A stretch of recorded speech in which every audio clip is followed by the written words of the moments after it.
So hey guys, this is your favorite fictional vortex. So in this video, we will see what if Naruto was the original Devil Slayer, the sage who taught the first guild's Naruto x Erza Scarlet x Mirajane Strauss fairy tale. But before we start, remember to subscribe and like this video. Now let's start. Chapter 1. Dimensional Fracture. The dimensional tear manifested like liquid lightning, first a hairline fracture in reality, then a violent rupture that expelled a single figure into the night sky above Kuo town. Naruto Uzumaki tumbled through the air, his body wreathed in dissipating golden energy as gravity claimed him. Wind whipped through his unruly blonde hair as awareness returned in fragmented bursts. Where am I? Kagaya. The dimensional jutsu. Everyone. Asterisk. Instinct took over where conscious thought failed. His hands formed familiar seals, calling forth shadow clones that materialized briefly before disper. Sing in unusual puffs of multicolored smoke. Something was wrong with his chakra. What the? The ground rushed toward him with deadly intent. Naruto twisted midair, channeling chakra to his feet. But the energy responded strangely, wild and untamed. He crashed through the canopy of trees, branches snapping beneath his weight before he managed to catch himself on a sturdy limb. The impact sent jarring pain through his body. But nothing felt broken. Crouched in the darkness, he took stock of his situation. The forest around him pulsed with unfamiliar energy signatures, similar to chakra but fundamentally different. The air itself tasted wrong, heavier, saturated with an essence he couldn't identify. This isn't the elemental nations, he murmured, extending his senses outward. The Tranchu, ILITY shattered as killing intent washed over him. Not directed at him, but nearby. Multiple signatures, some reminiscent of what he'd feel from summons, others almost human but tinged with something darker. A female scream pierced the night. Naruto moved without hesitation, leaping through the trees with silent efficiency.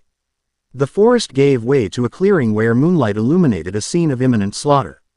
5 figures with black feathered wings hovered in the air, hands glowing with spears of light. Below them stood a group of teenagers, a red-haired girl directing what appeared to be destructive energy. A small white-haired girl with feline movements, a blonde boy generating some kind of sword, and a black-haired girl creating lightning. Despite their powers, they were clearly outmatched and exhausted. Just surrender the Grimoire heir, and perhaps we'll let the rest of your little peerage live, called one of the winged figures, his voice dripping with malice. I'd rat her die than let you take any of my family, the red-haired girl responded, defiance in her voice despite her obvious fatigue. Naruto analyzed the situation in seconds. The winged beings held the tactical advantage of flight and superior numbers. The defenders were in a defensive formation protecting their leader, the red-haired girl, but their movements suggested injuries and depleted energy reserves. One of the attackers launched a light spear directly at the smallest defender who couldn't dodge in time. Naruto moved. The white-haired girl closed her eyes, bracing for impact. Instead, she heard a soft thud and opened her eyes to find a stranger standing before her, the light spear clutched in his hand. The weapon sizzled against his skin, but he didn't flinch, examining it with analytical curiosity before crushing it into particles. Sorry to interrupt, Naruto said, rolling his shoulders casually as if he hadn't just caught a weapon that would have killed anyone else, but I've never been a fan of unfair fights. Who the hell are you? Demanded the lead attacker, creating another spear. Naruto's lips curved into a dangerous smile. Just a traveler who's had a really long day. The attackers exchanged glances before the leader barked, kill him. Light spears rained down from multiple directions. Naruto weaved between them with fluid grace, his movements precise and economical. When one came too close, he redirected it with a touch, sending it back toward its creator who barely managed to dodge. He's fast, muttered the red-haired girl, watching in astonishment. Rias, we should retreat while he's distracting them, whispered the black-haired girl beside her. No, Akano, we can't leave him to die for us. Naruto heard their exchange despite the distance, another oddity in this world. His senses seemed heightened. Don't worry about me, he called back without taking his eyes off the attackers. I'm just getting warmed up. He reached for his chakra, intending to create shadow clones. But something strange happened. The energy responded differently, almost eagerly, flooding his pathways with power that felt ancient and wild. Instead of the familiar blue energy, swirls of iridescent black and gold spiraled around his arms. Both attackers and defenders froze, staring at the display. "What manner of sacred gear is that?" whispered one of the winged attackers. Naruto didn't understand the term, but he recognized an opportunity. Channeling the strange energy into his legs, he leapt upward with explosive force, appearing between two of the air-borne attackers faster than they could react. A spinning kick connected with one's temple, sending him plummeting to the earth. The other received an open palm strike to the chest that launched him backward through several trees. Landing lightly, Naruto faced the remaining three attackers who now regarded him with wary caution. Fallen angels retreating from a single human. "How embarrassing," taunted one. Though his voice lacked conviction. "Test if he's human, then," challenged another. The leader created a massive light spear and hurled it with deadly precision. Naruto didn't dodge this time. Instead, he extended his hand, and the strange black-gold energy formed a spiraling shield that absorbed the spear completely. "My turn," Naruto said quietly. He formed a Rasengan, but what Knife's did was unlike anything he'd created before. The spiraling sphere contained swirls of the same iridescent energy, and as he launched forward, the fallen angels scattered in panic. One wasn't fast enough. The modified Rasengan connected with his wing, and instead of the usual grinding impact, the energy seemed to unravel the very matter it touched. The wing dissolved into particles of light. The fallen angel screamed in terror before fleeing. The remaining two attackers exchanged glances and retreated without another word, disappearing into the night sky. Silence fell over the clearing. Naruto turned to face the group he'd protected, the strange energy slowly dissipating from around his body. He raised his hands in a non-threatening gesture. "Are you all right?" he asked. The red-haired girl stepped forward, her posture regal despite her obvious exhaustion. "We are, thanks to your intervention. I am Rias Grimori, heir to the House of Grimori. These are members of my peerage, Kaneko, Kiba, and Akeno." She indicated each of her companions in turn. Naruto nodded respectfully. "Naruto Uzumaki. I'm not exactly from around here." "That much is obvious," said Akeno, her violet eyes studying him intently. "No human moves like that, and that power, it's unlike anything I've sensed before." "What are you?" asked the small white-haired girl, Kaneko, her tone blunt but not hostile. Naruto hesitated, unsure how to respond in this unfamiliar world. "I'm human, as far as I know. Just, maybe not from the same place as you." Rias's eyes narrowed thoughtfully. "You're not a devil, angel, or fallen angel. Yet you possess power that made high-class fallen angels retreat." She stepped closer, examining him with intense curiosity. "You're an anomaly, Naruto Uzumaki. I get that a lot," he replied with a slight smile. A twig snapped behind them, and everyone tensed. Naruto turned, ready for another threat, but instead saw a group of four approaching through the trees. At their lead walked a young woman with short black hair and glasses, her expression stern and calculating. "Rias," she called, "we sense the disturbance. Are you?" Her eyes landed on Naruto, and she stopped abruptly. "Who is this?" "Sona," Rias greeted with visible relief. "Perfect timing as always. This is Naruto Uzumaki, our unexpected savior. Naruto, this is Sona Citri, heir to the House of Citri and my friend." Sona adjusted her glasses, her gaze intensely analytical as she studied Naruto. "I see. And what exactly are you, Uzumaki-san? Your energy signature is unprecedented." Before Naruto could respond, a wave of dizziness washed over him. The strange energy that had responded so eagerly now seemed to be extracting a toll. His vision blurred, and he staggered slightly. "You're injured," observed a tall, elegant girl standing beside Sona. "Tsubaki is right," Sona said. "Whatever power you used, it seems to have taken a toll." "I'm fine," Naruto insisted, straight, ending his posture through sheer willpower. "Just need to adjust to whatever this place is." Rias and Sona exchanged meaningful glances. "I believe we have much to discuss," Rias said finally. "But not here in the open. Will you come with us, Naruto Uzumaki? We can offer healing, shelter, and perhaps answers to questions you undoubtedly have." Naruto weighed his options quickly. He was in an Unknown world with unfamiliar power dynamics, his chakra was behaving strangely, and he had no immediate way home. These people, while clearly not entirely human themselves, had offered help rather than hostility. Lead the way, he agreed with a nod. As they traveled through the darkness toward the city lights in the distance, Naruto observed the group dynamics with quiet attentiveness. Rias's peerage moved with the cohesion of a practiced team, while Sona's group operated with more formal precision. Both leaders occasionally cast curious glances his way, but it was Sona whose analytical Z seemed most intent on solving the puzzle he represented. The tall girl called Tsubaki walked beside her president with perfect posture, occasionally whispering observations. Unlike the others, she maintained a polite distance both physically and emotionally, her expression professionally neutral despite her evident curiosity. "You're not from this world at all, are you?" Sona asked suddenly, her voice pitched low enough that only Naruto and those closest could hear. Naruto glanced at her, impressed by her perceptiveness. "What makes you say that?"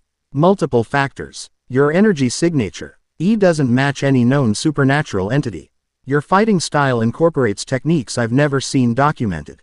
And most tellingly, you show no recognition of terms that any being from our world would know instantly." "You're very observant," Naruto acknowledged.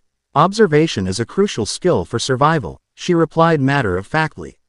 "So am I correct?" Naruto nodded slightly. "I'm from a place called the Elemental Nations. I was in a battle against a very powerful enemy who used dimensional manipulation. Something went wrong, and I ended up here." "Fascinating," Sona murmured. "Interdimensional travel outside the established realms should be impossible. Perhaps for most," Tsubaki added quietly, "but clearly not for Uzumaki-san." They arrived at an old schoolhouse on what appeared to be a campus. Rias led them to a room furnished with antique sofas and a desk. Once everyone was settled, an uncomfortable silence fell as all eyes turned to Naruto. "I believe introductions are in order." Rias began diplomatically. "As I mentioned, I am Rias Grimori, a devil and heir to the House of Grimori, one of the remaining 72 pillars of the underworld. This is my peerage, devils who serve under me." "Devils," Naruto repeated, testing the unfamiliar concept. "You mean like, from hell?" A small smile touched Rias's lips. "A common misconception. We devils live in the underworld, which is a separate dimension. Not the Judeo-Christian hell. Though there are certain historical connections." "And what about them?" Naruto nodded toward Sona's group. "I am Sona Citri, also a high-class devil and heir to the House of Citri," Sona explained. "This is my vice president, Tsubaki Shinra, and 2 members of my peerage, Tsubasa Yura and Rei Kusaka." Naruto absorbed this information, comparing it to the chakra signatures he sensed. "And those winged attackers, fallen angels," Rias supplied. "Angels who have fallen from heaven, often due to giving in to sinful desires. They retain some of their powers but lack the protection of God. There are also regular angels still serving in heaven," Sona added. "The 3 biblical factions, devils, angels, and fallen angels, have been in a state of cold war for centuries following the Great War that nearly destroyed all sides." Naruto nodded slowly. "And humans, where do they fit in?" "Most humans remain unaware of the supernatural world," Tsubaki explained, speaking directly to him for the first time. Her voice was measured and formal. "Those with special abilities or sacred gears may be recruited by various factions." "Sacred gears. That's the second time I've heard that term," Naruto noted. "Artifacts created by the biblical god and bestowed upon humans," Sona explained. "They grant special abilities, some powerful enough to kill gods. The fallen angels initially believed you might possess one." Naruto shook his head. "Where I come from, we use chakra, a combination of physical and spiritual energy. But here," he looked down at his hands. "Something's different. My energy is responding to this world in ways I don't understand." "May we see?" Rias asked, leaning forward with undisguised curiosity. Naruto nodded and closed his eyes, reaching inward for his chakra. Again, the strange iridescent energy responded, swirling around his hand in patterns of black and gold. The room temperature dropped noticeably, and shadows seemed to deepen despite the ample lighting. "Incredible," whispered Sona, her composed facade cracking momentarily. "That energy, it feels primordial." It feels like chaos, Kaneko said quietly. Her usual stoicism replaced by something close to awe. Naruto released the energy, and the room returned to normal. It's not supposed to look like that. My chakra is usually blue. Or golden when I access a special mode. Rias and Sona exchanged another meaningful look. Naruto, Rias said carefully, I believe your arrival here may not have been mere coincidence. The energy you're channeling, it resembles descriptions in ancient texts of the primordial chaos that existed before creation itself. Before even the biblical god, Sona added. Before angels, devils, or any known mythology. Naruto frowned. You think my chakra is somehow connecting to this primordial chaos? It's a theory, Sona acknowledged. One that would explain why fallen angels retreated so quickly once they sensed it. Even they would recognize energy that predates their existence. The conversation continued well into the night, with both devil heiresses explaining the current political landscape and Naruto sharing carefully edited information about his own world. He described the ninja system and basic chakra theory without revealing too many specifics about the foe. Earth-grade ninja war or his status as a Jinchuriki. As dawn approached, practical matters took precedence. You'll need a place to stay and a cover story, Rias pointed out. Fortunately, the Grimoire family has considerable resources. We can provide you with temporary housing and arrange for your enrollment at Kuo Academy.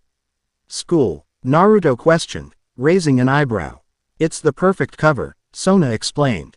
Kuo Academy is territory shared between the Grimoire and Citri families. Most of the student body is human and unaware of the supernatural, but it allows us to monitor the area for threats while maintaining normal lives.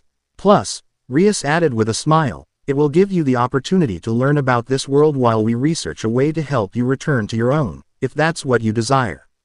Naruto considered this. His first priority should be finding a way home. His friends might still be fighting, still need him. But the rational part of him knew that interdimensional travel was beyond even his capabilities. He would need allies and information. All right, he agreed finally. But I have one condition. I want to know everything you discover about this chaos energy. If it's affecting my chakra, I need to understand it. A reasonable request, Sona nodded approvingly. I suggest we establish a research partnership. The Citri family has extensive archives on ancient magical theory that might prove useful. And the Grimoire family has connections throughout the underworld who might have encountered similar phenomena, Rias added, not to be outdone. Tsubaki cleared her throat softly. If I may, Kaichu, we should also consider protective measures. If Uzumaki-san's energy is as significant as we suspect, others will sense it eventually. A valid point, Sona acknowledged. We should create a dampening field around his residence at minimum. As they finalized practical arrangements, Naruto felt a strange duality, gratitude for their help alongside wary caution.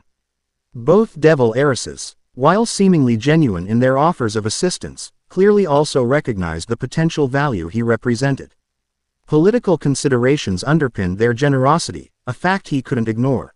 Rias arranged for Naruto to stay in an apartment building owned by the Grimoire family, while Sona compiled necessary documentation for his enrollment. By mid-morning, exhaustion finally caught up with him, and he gratefully accepted Kiba's offer to show him to his new temporary home. The apartment was modest but comfortable, with basic furnishings and a view of the city. After Kiba left, Naruto stood at the window, gazing out at the unfamiliar urban landscape. Tall buildings of glass and steel stretched toward the sky, so different from the architectural style of Konoha. Cars moved along paved streets, and people went about their daily lives, unaware of the supernatural elements sharing their world. What a mess, he murmured to himself. Tired beyond measure, he collapsed onto the bed without bothering to remove his tattered clothing.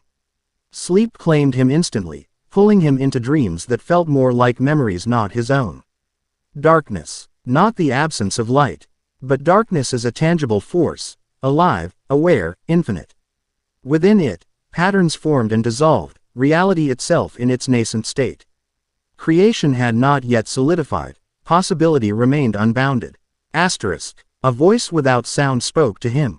At last, a vessel worthy of my essence returns. The wheel turns again, Arbiter. Naruto tried to respond, to question, but found himself formless within the primordial expanse. Asterisk. Time fractures, the voice continued. The boundaries weaken, ancient compacts fray. They will come for you, seek to use you, bind you. Remember, chaos is not destruction alone, but potential unbound, choice, creation and unmaking in perfect balance. Asterisk. The darkness began to coalesce around him, entering him, becoming him. Naruto woke with a gasp, sweet tea soaking his clothes despite the room's comfortable temperature. Sunlight streamed through the windows, indicating he'd slept through the remainder of the day and into the next morning. The dream lingered with unusual clarity, not fading as dreams typically do upon waking. Arbiter, he whispered, testing the unfamiliar title. Something about it resonated within him, stirring the strange energy that had replaced his normal chakra. A knock at the door interrupted his thoughts. Opening it revealed Rias Grimori, holding a shopping bag and wearing a casual weekend outfit rather than the school uniform he'd seen her in previously. "Good morning," she greeted cheerfully. "I hope you slept well. I've brought you some clothes and necessities. We've arranged for your school uniform to be delivered tomorrow before classes." "Thank you," Naruto said, accepting the bag. "That's very thoughtful." Rias studied his face. "You look troubled. Did something happen?" Naruto hesitated, then decided honesty might yield information. "I had a strange dream. Something about being an arbiter, and boundaries weakening." Rias's expression shifted subtly, curiosity giving way to something more serious. "An arbiter. That's significant. There are legends about beings called arbiters who maintained balance between primordial forces. You think it's connected to this chaos energy?" "It seems likely," she admitted. "I'll speak with my brother about it. He has access to archives even I cannot enter." "Your brother?" A small, proud smile curved her lips. "Searsex Lucifer, one of the 4 great Satans who rule the underworld. He was born Searsex Grimori but took the title Lucifer after the original died in the Great War." Naruto processed this new information.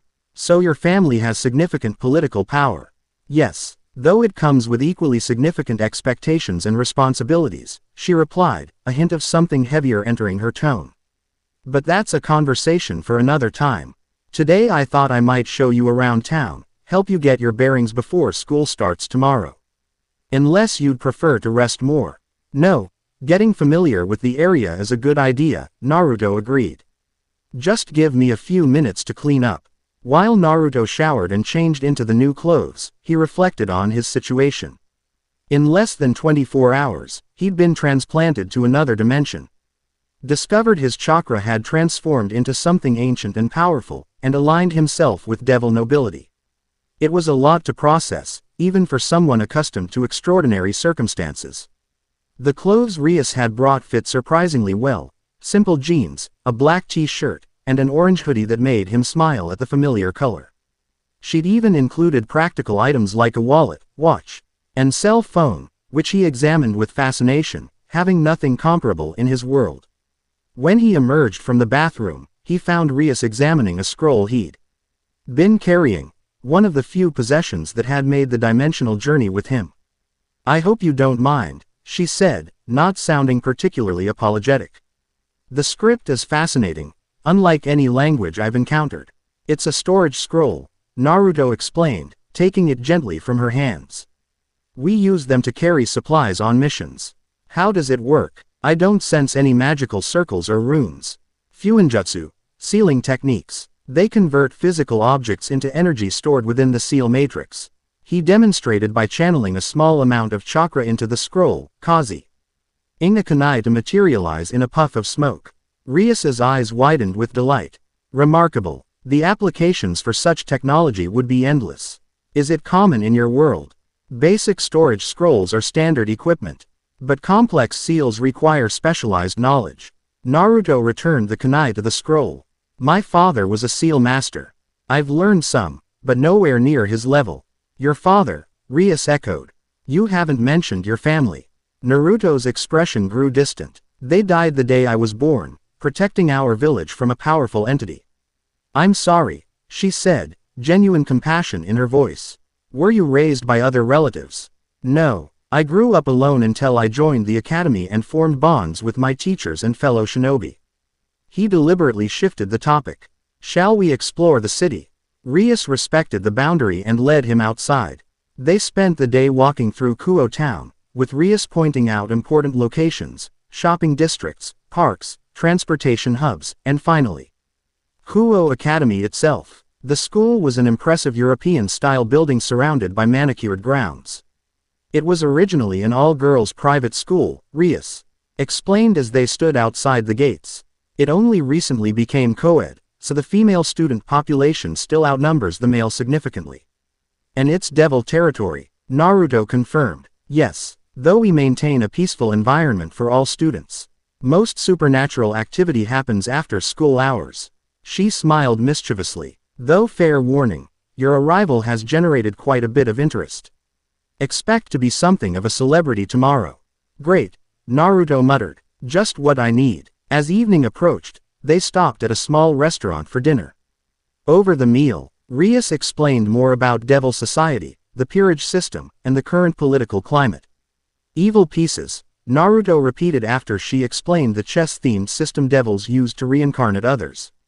And you want to add me to your peerage? Rias had the grace to look slightly embarrassed. I won't deny the thought crossed my mind when I first sensed your power.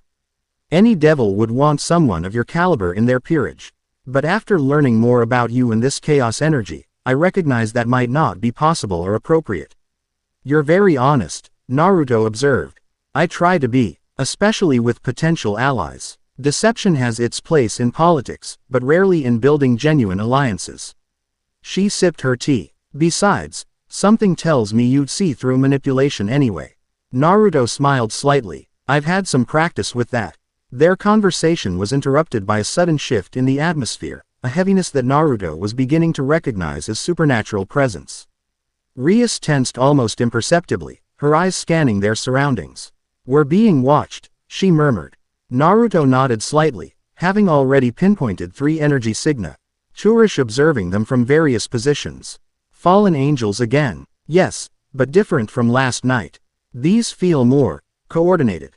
They finished their meal quickly and departed, Rias maintained. In casual conversation while Naruto tracked their observers.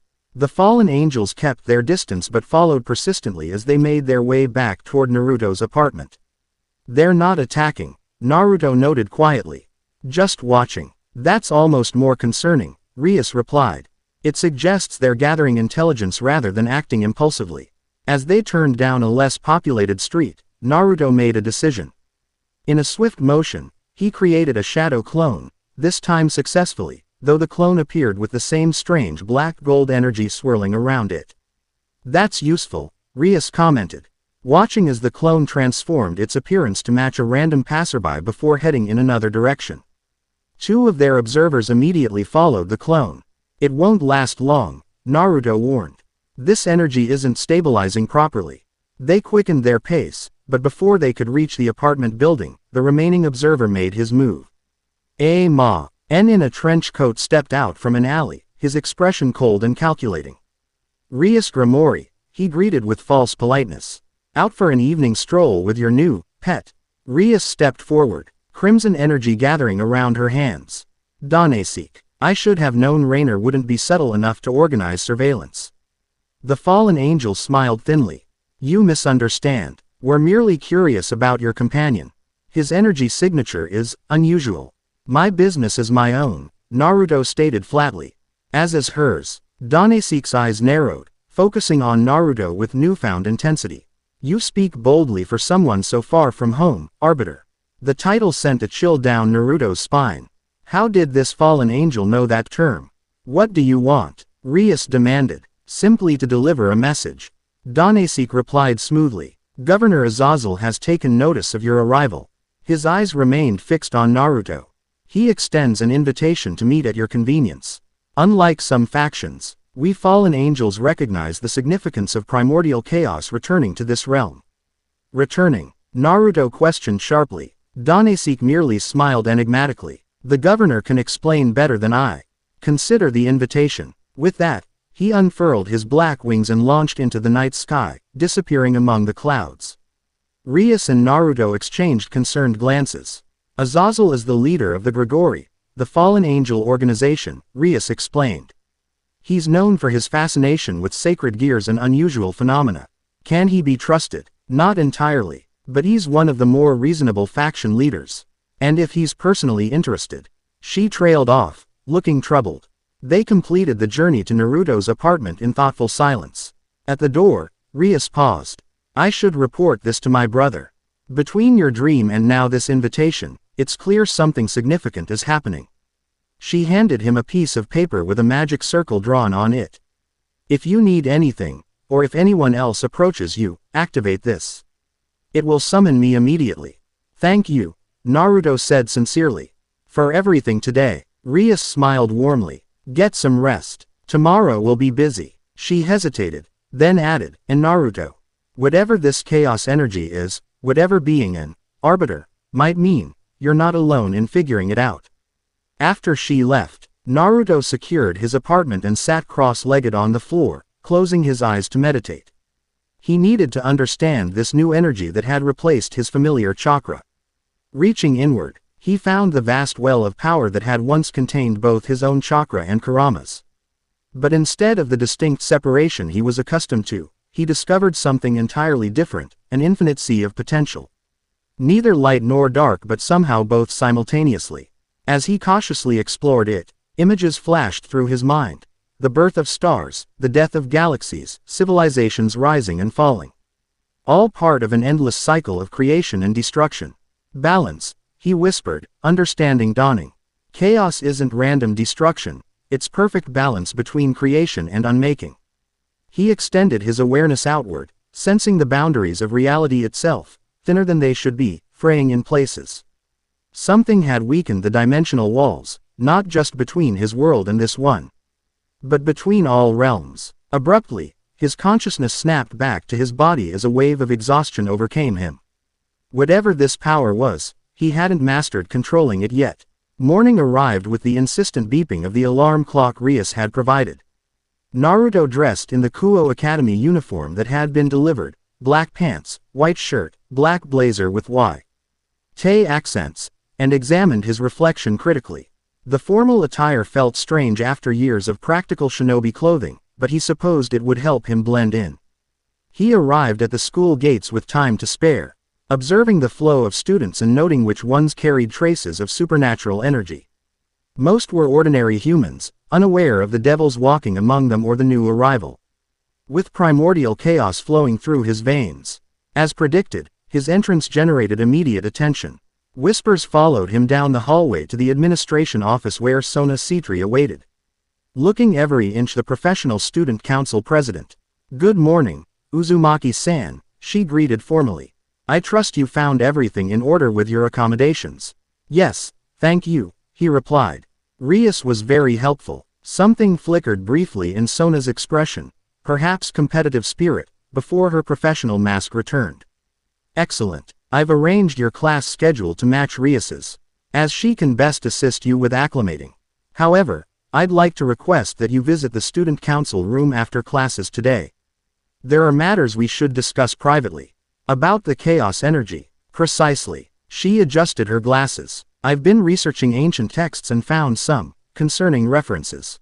Before she could elaborate, the bell rang, signaling 5 minutes until classes began. Tsubaki will escort you to your classroom, Sona said, nodding to her vice president who stood quietly nearby. The tall, elegant girl stepped forward with a clipboard. This way, Uzumaki-san. As they walked through the bustling hallways, Naruto noticed how other students respectfully made way for Tsubaki, her authoritative presence commanding deference without requiring words. How long have you been Sona's vice president? He asked conversationally. 3 years, she replied.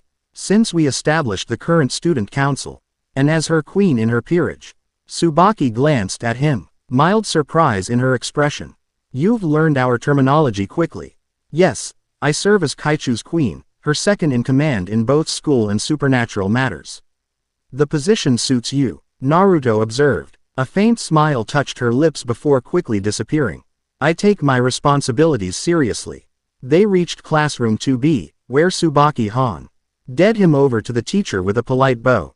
The introduction to the class went as awkwardly as expected, with female students whispering excitedly and male students regarding him with suspicion or envy. Rias sat near the window, offering him a welcoming smile as he took the empty seat beside her that the teacher indicated. On his other side sat a brown-haired boy who regarded him with open curiosity.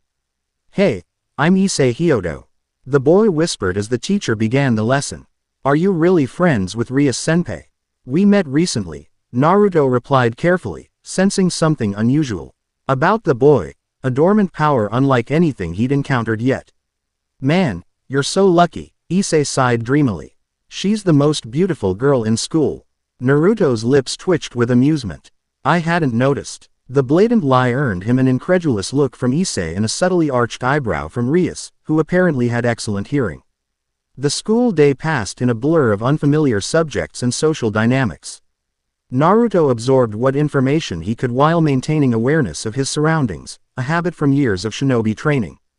By lunch period, he had identified several devils among the student body, recognized a few humans with unusual energy signatures that might be what they called sacred gears, and fended off dozens of personal questions from curious classmates. Rias rescued him by claiming his company for lunch, leading him to the old schoolhouse where her occult research club gathered. There he met the full membership: Akano, Kaneko, and Kiba, whom he'd already encountered, plus a few others. "How are you finding your first day?" Rias asked as they ate. "Educational," Naruto replied diplomatically, though not necessarily about academic subjects. She laughed lightly. The social dynamics of high school can be more complex than supernatural politics sometimes. After classes ended, Naruto made his way to the student council room as requested. He found Sona alone, surrounded by ancient-looking texts and modern research materials. "Thank you for coming," she said, setting aside a particularly weathered tome. "Please, sit." Naruto took the offered chair across from her desk. "You mentioned concerning references." Sona nodded, her expression grave. "I've been researching primordial chaos and found mentions of beings called arbiters, who could channel and direct chaos energy.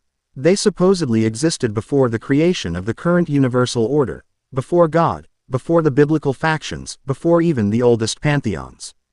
"The dream I had," Naruto murmured. "And the fallen angel used that same term.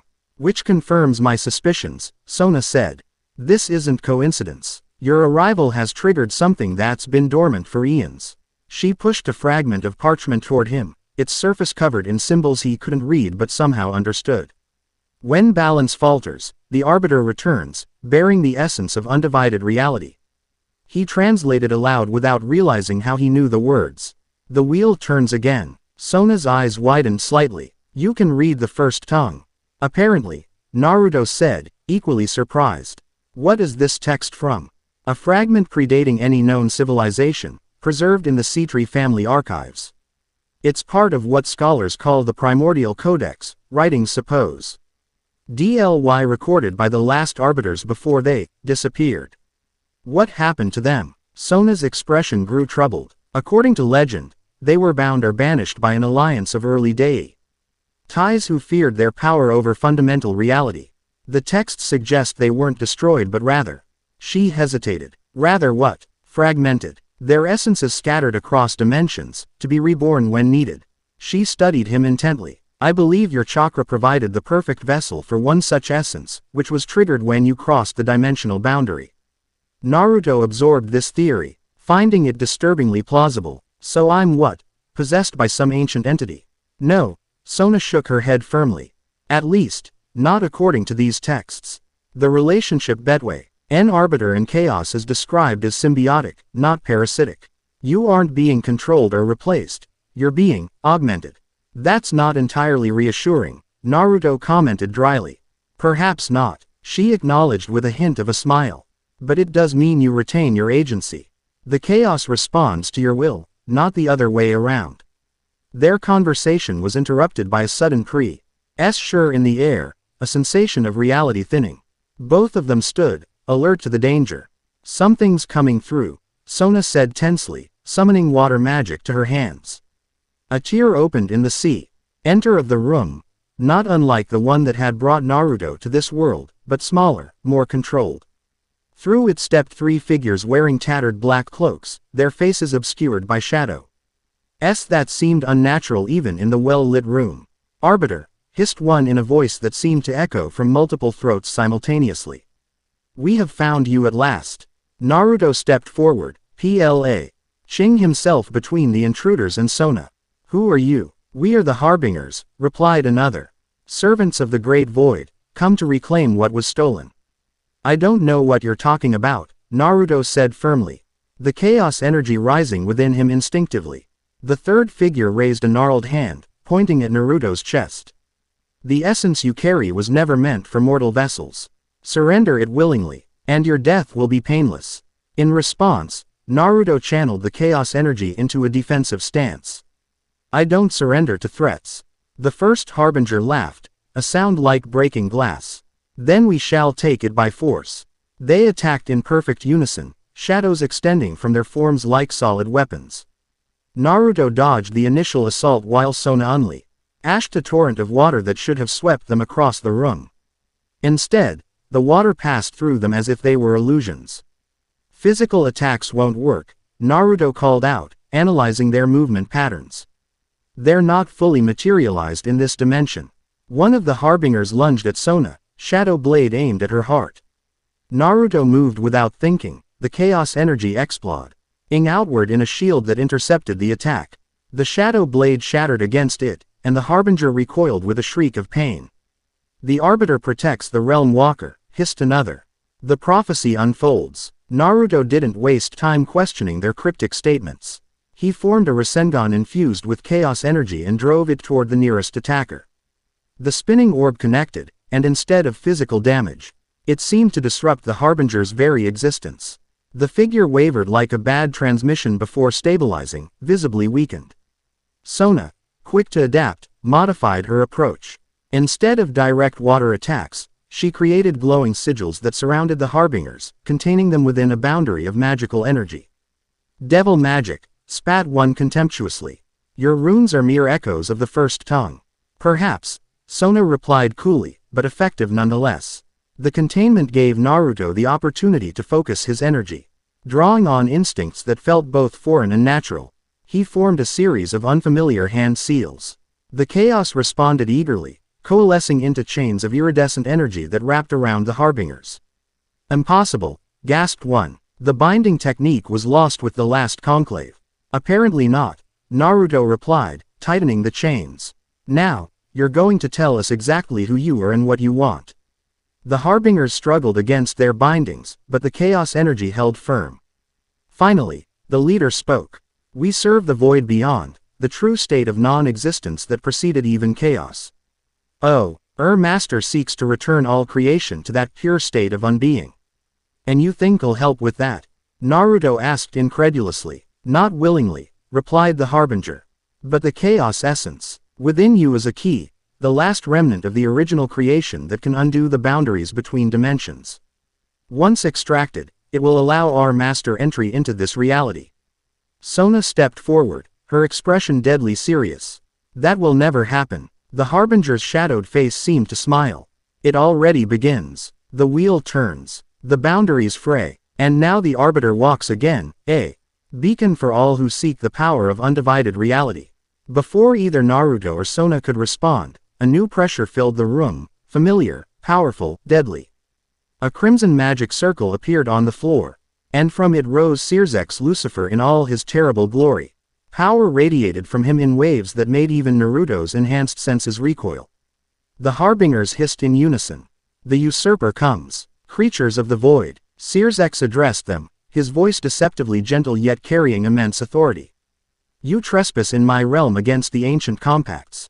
The compacts are void where the Arbiter walks, replied the leader defiantly. Searzek smiled, an expression that promised destruction. Then consider this a reminder of why those compacts were created in the first place. He raised one hand, and crimson energy unlike anything Naruto had seen, even from Rias, erupted forth. It wasn't the power of destruction as Naruto had witnessed before, but something more fundamental, as if Searzek were manipulating the concept of annihilation itself. The harbingers screamed as the energy touched them, their shadowy forms dissolving not into death but into complete non-existence. Within seconds, they were gone, leaving behind only faint traces of otherworldly energy that quickly dissipated. Silence fell over the room.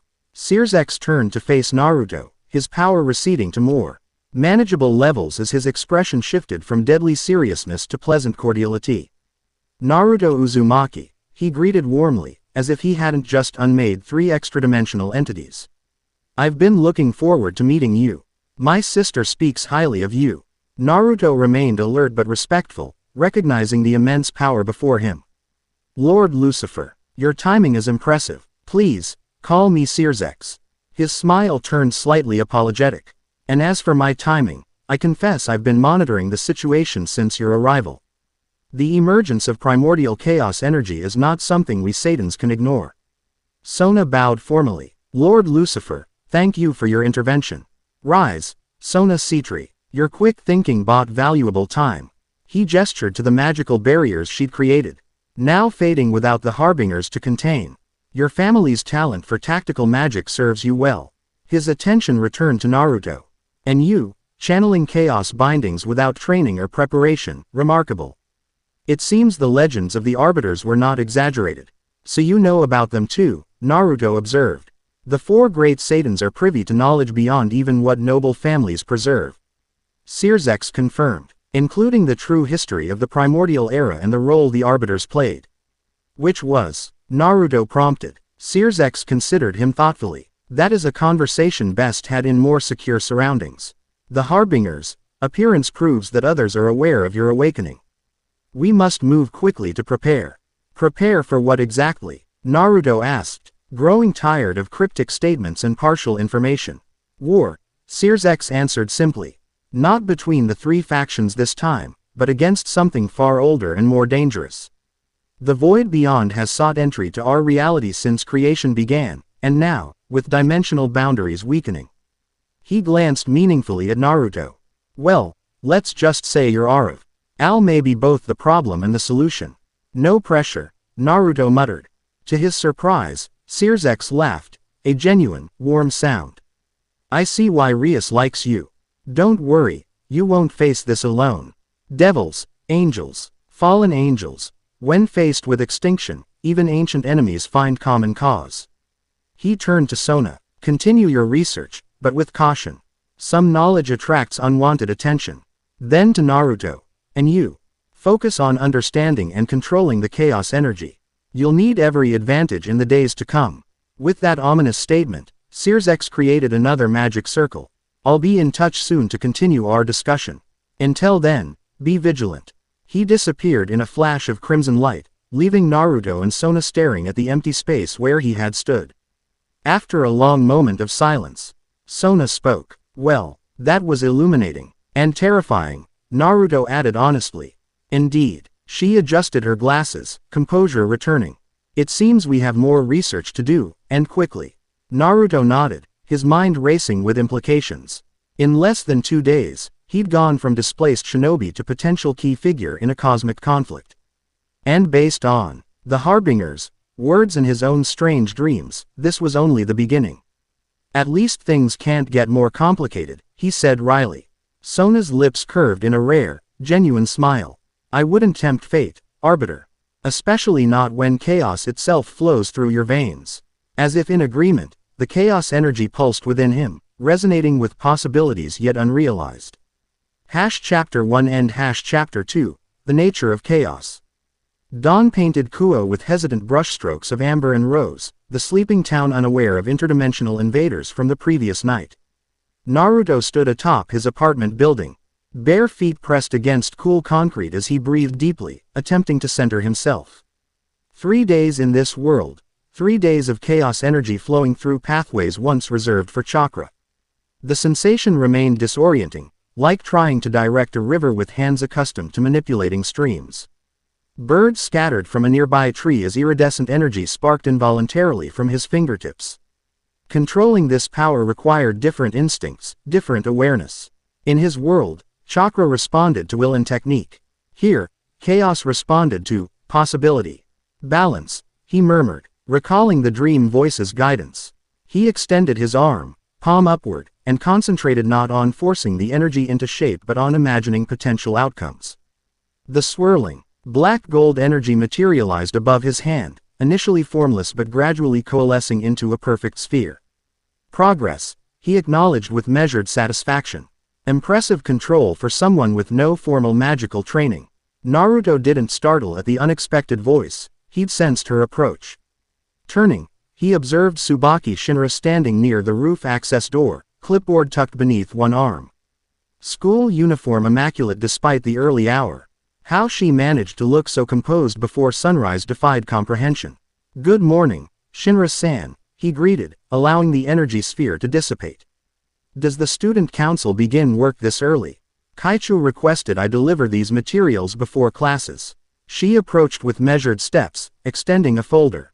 "Research, compiled from the Citri archives regarding primordial energies. She believes it may assist your training." Naruto accepted the folder with genuine gratitude. "Thank you, and please thank Sona for me." Of course, Tsubaki didn't immediately withdraw. Instead, she observed him with analytical precision. "May I ask a personal question, Uzumaki-san?" "Just Naruto is fine. And sure, how does it feel, channeling chaos energy?" The question surprised him, not the curiosity itself, but the directness from someone who maintained such formal reserve. He considered his response carefully. Imagine swimming in an ocean where currents shift unpredictably, where water might become air or fire without warning, where depth and surface reverse themselves, he described, seeking accuracy rather than simplicity. "It's both exhilarating and terrifying, power without predetermined form or limitation." Tsubaki's expression remained composed, but something flickered in her eyes, recognition, perhaps. "Kaichu theorizes that your previous experience with chakra manipulation provides advantages other vessels might lack." "Vessels," Naruto repeated, noting the clinical terminology. "Is that how the Citri archives describe arbiters?" "Some texts use that term, yes. Others speak of conduits, embodiments, or avatars." A ghost of apology crossed her features. "I didn't intend to sound dehumanizing." "No offense taken," Naruto assured her. "I'm still trying to understand what this means myself." Tsubaki nodded, professional mask firmly back in place. "The materials should provide context, though much remains speculative. Kaichu also requests your presence after school for practical experimentation, if you're amenable." "I'll be there." She turned to leave but paused mid-step. "One more observation, if I may." "Go ahead. You were performing what appeared to be meditation exercises when I arrived, similar to techniques documented in certain Eastern magical traditions." Her gaze held academic interest. "Have you found traditional meditative approaches effective with chaos energy?" "Partially," Naruto answered, impressed by her observation. "The energy responds to different stimuli than chakra. Traditional centering works, but directing the energy requires." He searched for the right words. "Conceptual rather than technical focus."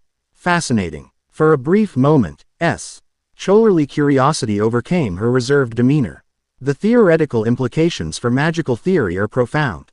If you're willing, I'd like to document your training methods for the council archives."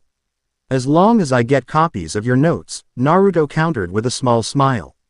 "Two perspectives are better than one." Something almost like amusement touched her lips before disappearing. "Agreed. Until this afternoon, then." She departed with the same quiet efficiency with which she'd arrived, leaving Naruto to contemplate the folder in his hands. The Citri heiress moved quickly, testament to either efficiency or concern.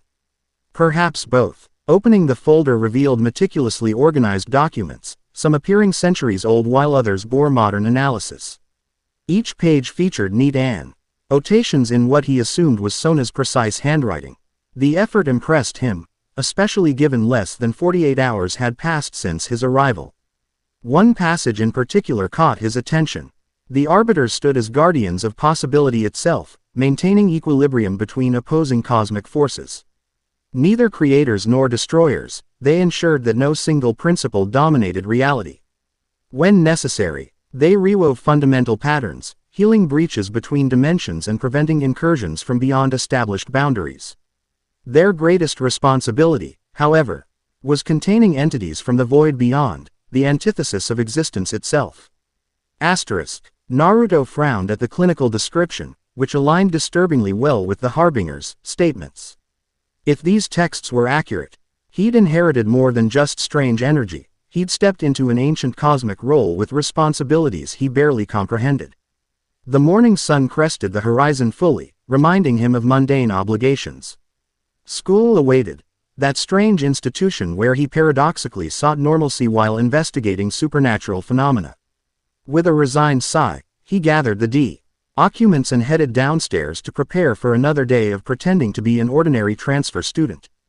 The mass energy equivalence principle established by Einstein demonstrates that matter and energy are interchangeable forms of the same fundamental substance, droned the physics teacher, sketching the famous equation on the blackboard. This revolutionary concept fundamentally changed our understanding of the universe. Naruto's pencil moved automatically, transcribing words while his mind processed the C-tree research. The scientific principles being taught resonated unexpected with what he'd read about chaos energy, the fundamental interchangeability of different forms of existence. Perhaps this world's science had inadvertently rediscovered ancient magical principles. A folded note landed silently on his desk. Breaking his concentration, he opened it discreetly. "You look distracted. Everything okay, Rias?" He glanced toward the crimson-haired devil seated nearby, who offered a concerned smile. Naruto scribbled a response. "Research. Talk after class. **. She nodded subtly, returning her attention to the lecture. From his other side, Issei Hyodo watched their exchange with poorly concealed envy. The brown-haired boy had attached himself to Naruto with surprising persistence, apparently hoping proximity might somehow transfer Naruto's apparent popularity with female students. When class ended, Rias approached his desk before other students could swarm with their now customary questions about his hometown and previous school. "Student council business," she announced to the hovering classmates with gentle authority. "I need to borrow our transfer student."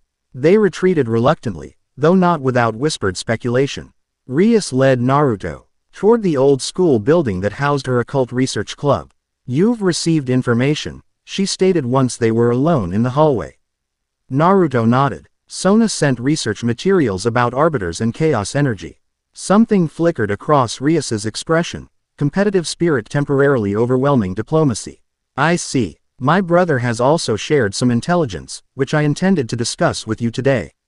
"Perfect timing, then," Naruto replied diplomatically. Comparing information from different sources might reveal patterns.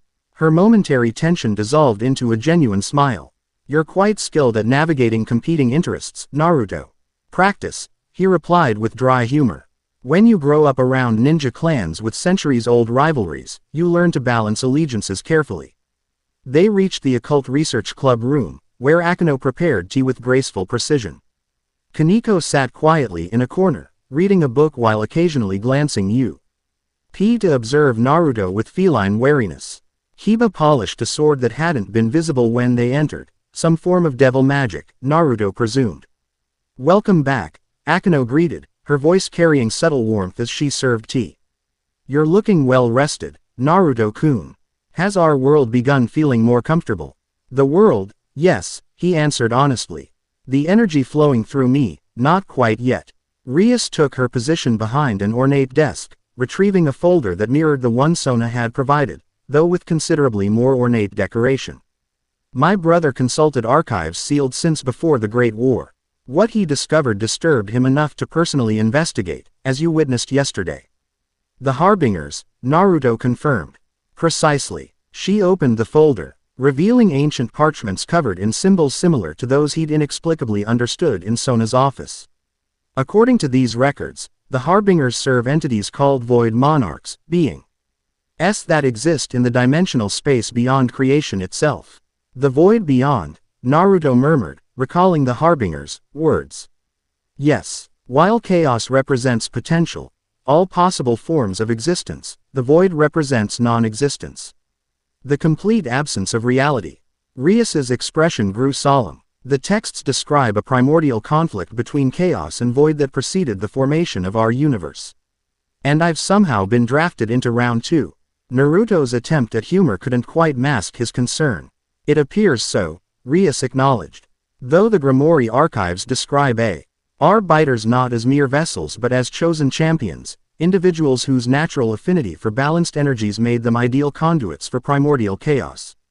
Naruto considered this distinction. Sona's research used different terminology. Vessels, conduits, embodiments.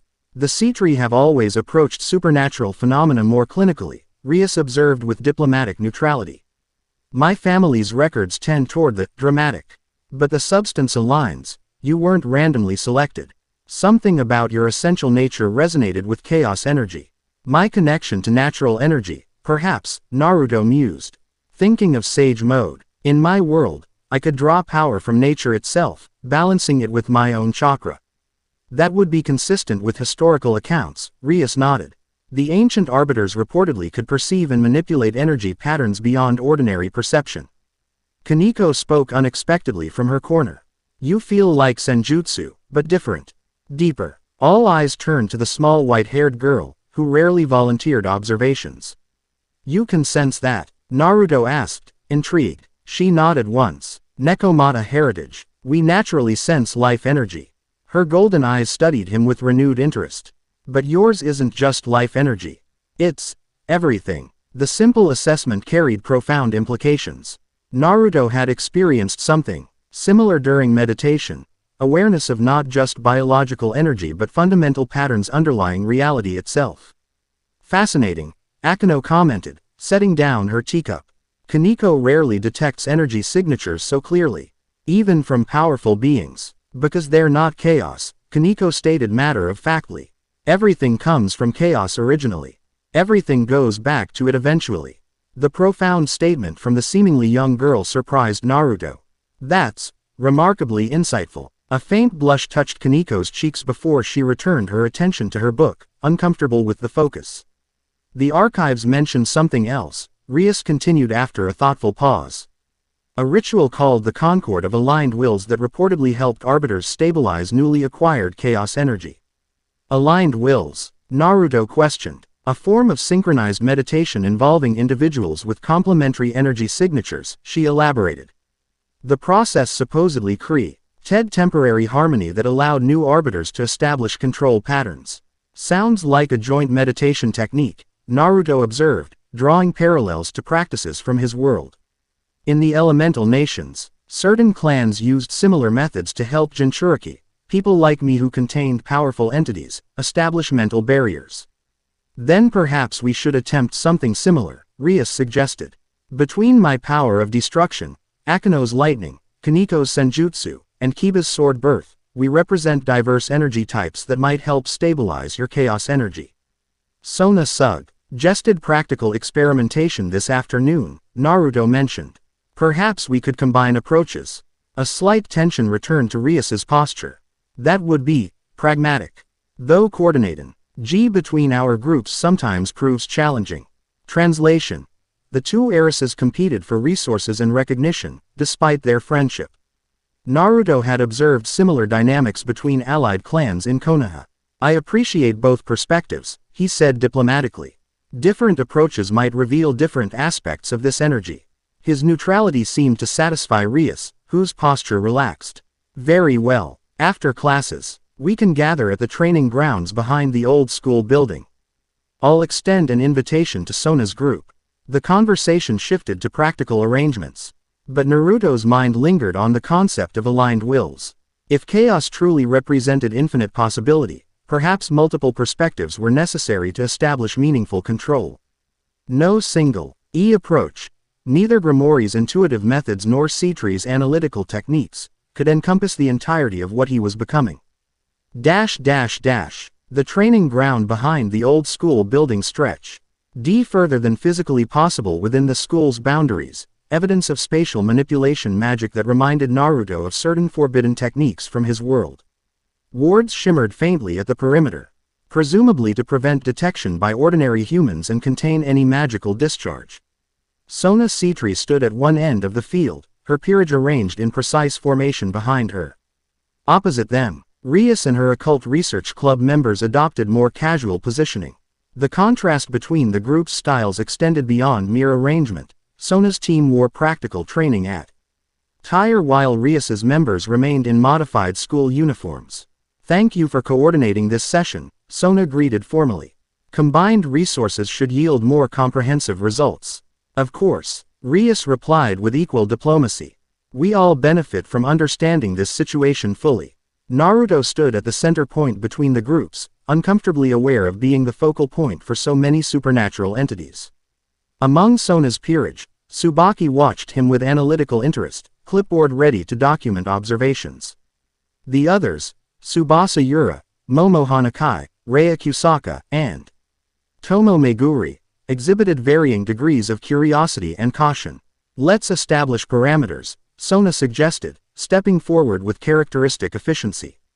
Uzumaki-san, please demonstrate your C-erent level of control with chaos energy. Naruto nodded, centering himself before drawing upon the swirling power within. The now familiar iridescent energy manifested around his hands, more stable than previous attempts but still occasionally flaring unpredictably. I can maintain consistent output for approximately 2 minutes, he explained, forming the energy into a sphere similar to his morning exercise. Basic shapes are manageable, but complex manipulations cause instability. He demonstrated by transforming the sphere into a cube, then a pyramid, before attempting a more intricate geometric pattern. The energy wavered, tendrils breaking formation before he re-established control. Fascinating, Sona murmured, while Tsubaki's pen moved rapidly across her clipboard. The energy appears to resist conventional geometrical constraints. It's not resistance exactly, Naruto corrected, releasing the energy. More like impatience. It wants to become everything simultaneously. Because it's primordial possibility, Rias observed. The potential for all forms rather than any single manifestation. Exactly. Traditional chakra molding techniques assume energy wants to maintain its form once shaped. This energy constantly seeks to explore all potential forms. Tsubaki looked up from her notes. Have you attempted channeling it through existing techniques from your world? Some basic ones, Naruto confirmed. Shadow clones work but emerge unstable. Rasengan functions but with unpredictable effects. Perhaps a demonstration, Sona suggested. Naruto formed a familiar cross-shaped hand seal. Channeling chaos energy instead of chakra. Shadow clone technique. 3 copies materialized beside him, each wreathed in swirling black-gold energy. Unlike normal shadow clones, these exhibited subtle differences. One's hair shifted between blonde and white, another's eyes glowed with inner light, the third seemed partially transparent. Interesting, Akano commented. They're not identical. Chaos energy interprets the technique differently, Naruto explained. Instead of perfect copies, it creates variations, different possibilities of myself. The clones dissipated after 30 seconds. Unable to maintain stability, Naruto next demonstrated a chaos-infused Rasengan, the normally blue spiraling sphere now containing swirling galaxies of iridescent energy. The destructive potential has increased exponentially, noted Tsubaki, instruments on her clipboard registering energy readings. But directional control appears compromised. That's where your meditation technique might help, Naruto addressed Rias. Establishing harmony between intent and manifestation. Sona adjusted her glasses. You mentioned a concord of aligned wills. The C-Tree archives reference similar rituals. Though under different terminology. The harmonic convergence, Tsubaki supplied. A synchronized energy exchange between complementary types. Essentially the same concept, Rias confirmed. Different traditions, similar principles. Then let's proceed, Sona suggested pragmatically. I propose we arrange participants in a formation balancing opposing energy types. What followed was a complex discussion of magical theory that reminded Naruto of advanced chakra manipulation lectures at the academy. The devil heiresses quickly established a modified ritual combining elements from both traditions, Rimori's intuitive approach with C-Tree's precise calculations. 6 participants were selected based on complementary energy signatures, Rias Destruction, Akano, Holy Lightning. Sona, Water, Tsubaki, Reflection, Kaneko, Senjutsu, and Kiba, Creation. They formed a hexagon around Naruto, each establishing a magical circle reflecting their particular energy type. Focus on your natural affinity, Sona instructed. Allow the energy to flow toward the center without directing it. The patterns should establish naturally. Like tributaries feeding a river, Rias added. Her crimson energy already forming tendrils that reached toward Naruto. Don't force alignment. Allow resonance to develop organically. As the others followed suit, Naruto closed his eyes. extending his awareness to the energy flows surrounding him.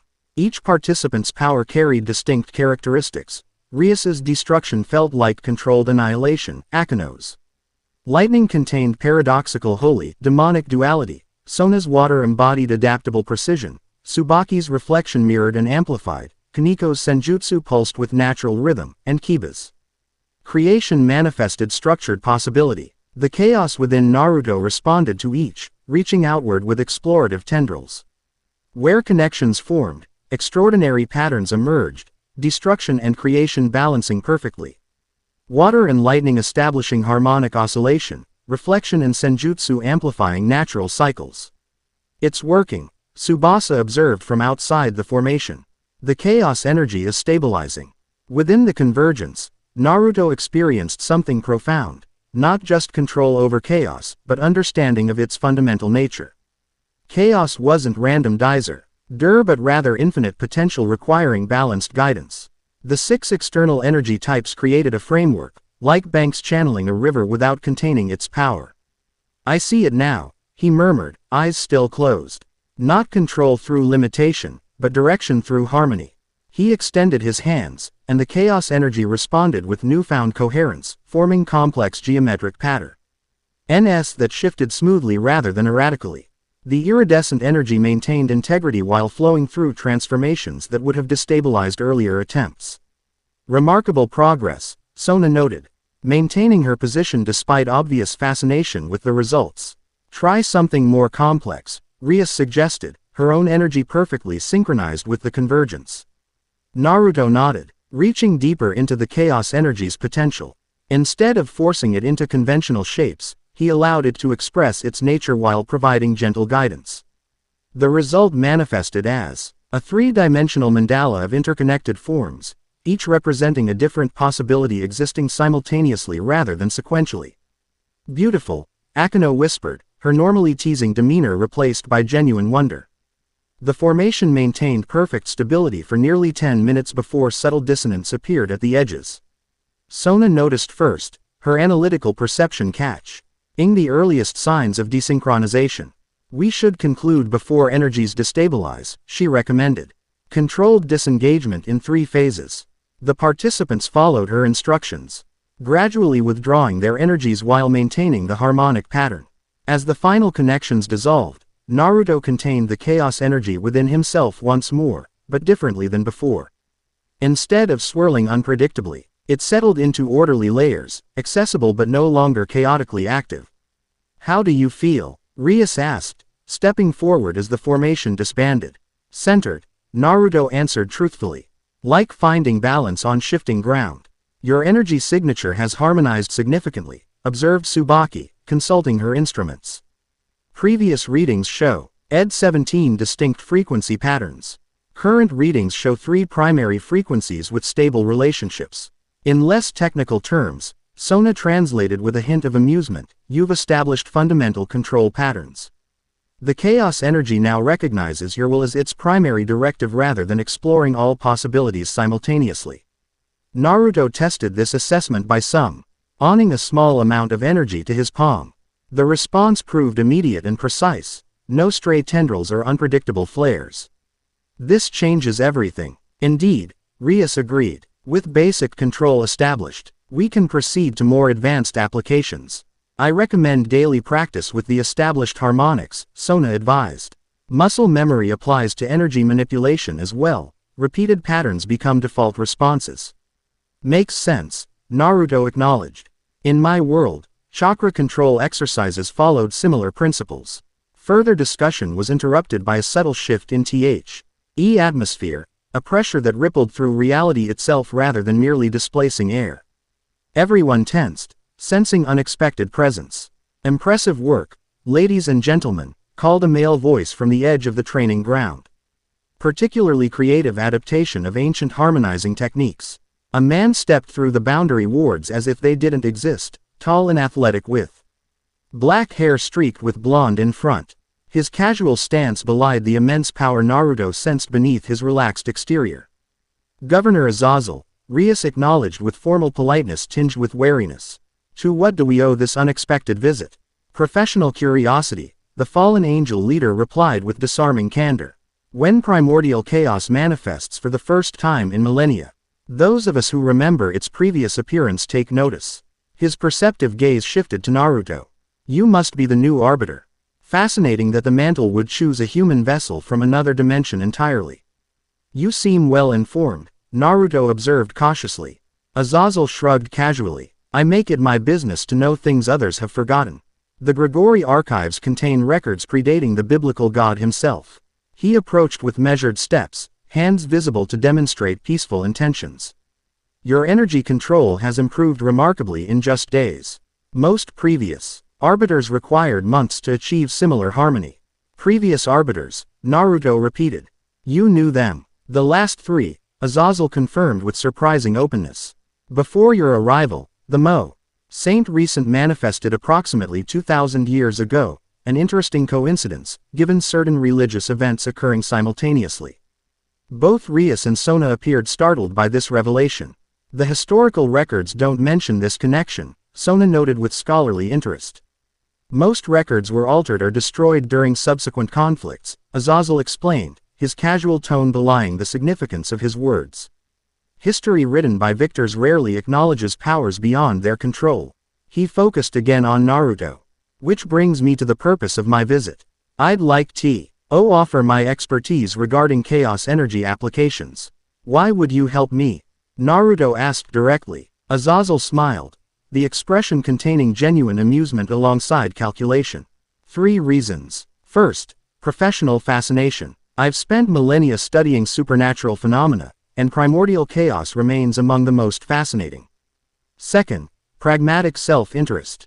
If the void beyond breaches our reality, all factions face extinction. And third, his expression grew momentarily serious, I knew the last arbiter personally. I owe his memory certain considerations. The straightforward answer, with its mix of selfish and altruistic motivations, struck Naruto as refreshingly honest compared to the careful political positioning he'd observed among devils. Your offer is unexpected but appreciated. Naruto responded diplomatically. Though I imagine my devil hosts might have concerns about exclusive fallen angel instruction. Naturally, Azazel acknowledged with a knowing glance toward the two heiresses. I'm proposing collaboration, not appropriation. The devils have provided excellent foundational training. I offer specialized knowledge regarding chaos applications they simply don't possess. Rias and Sona exchanged measuring looks, silent communication passing between longtime friends and rivals. A joint research initiative could benefit all parties, Sona suggested carefully. Provided information flows multilaterally, Rias added, diplomatic phrasing barely concealing protective instinct. Of course, Azazel agreed easily. I'll share what I know about historical arbiters and chaos manipulation in exchange for observing current developments. Fair exchange benefits everyone. The calculated reasonableness of his approach seemed to reassure both devil heiresses. Though neither fully relaxed their guard. We accept your proposal, Rias stated formally. With the understanding that Naruto's autonomy remains absolute. Wouldn't have it any other way. Azazel replied with a casual wave. Arbiters function best when following their own instincts rather than external direction. Historical evidence is quite clear on that point. His gaze returned to Naruto, curiosity evident. If you're amenable, I'd like to conduct an initial assessment of your capabilities. Nothing invasive, just a demonstration of what you've mastered so far. Naruto considered the request. While caution remained advisable with any faction leader, Azazel's knowledge clearly exceeded what his devil allies possessed. Strategic advantage required diverse information sources. All right, he agreed. What would you like to see? Create something, Azazel suggested simply. Not a predetermined form. Allow the chaos to manifest what it wishes while providing general intent. The instruction differed significantly from previous exercises focusing on precise control.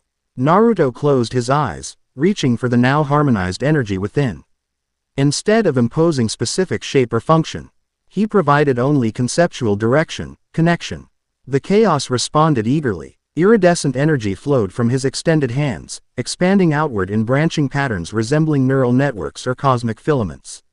Where intersections formed, miniature galaxies of possibility spiraled into existence, each containing unique patterns that somehow remained connected to the whole. Magnificent, Azazel murmured, circling the manifestation with scholarly fascination. Pure conceptual expression without structural limitation. You're already accessing second-tier applications. What does that mean? Sona asked, her own analytical interest momentarily overriding caution.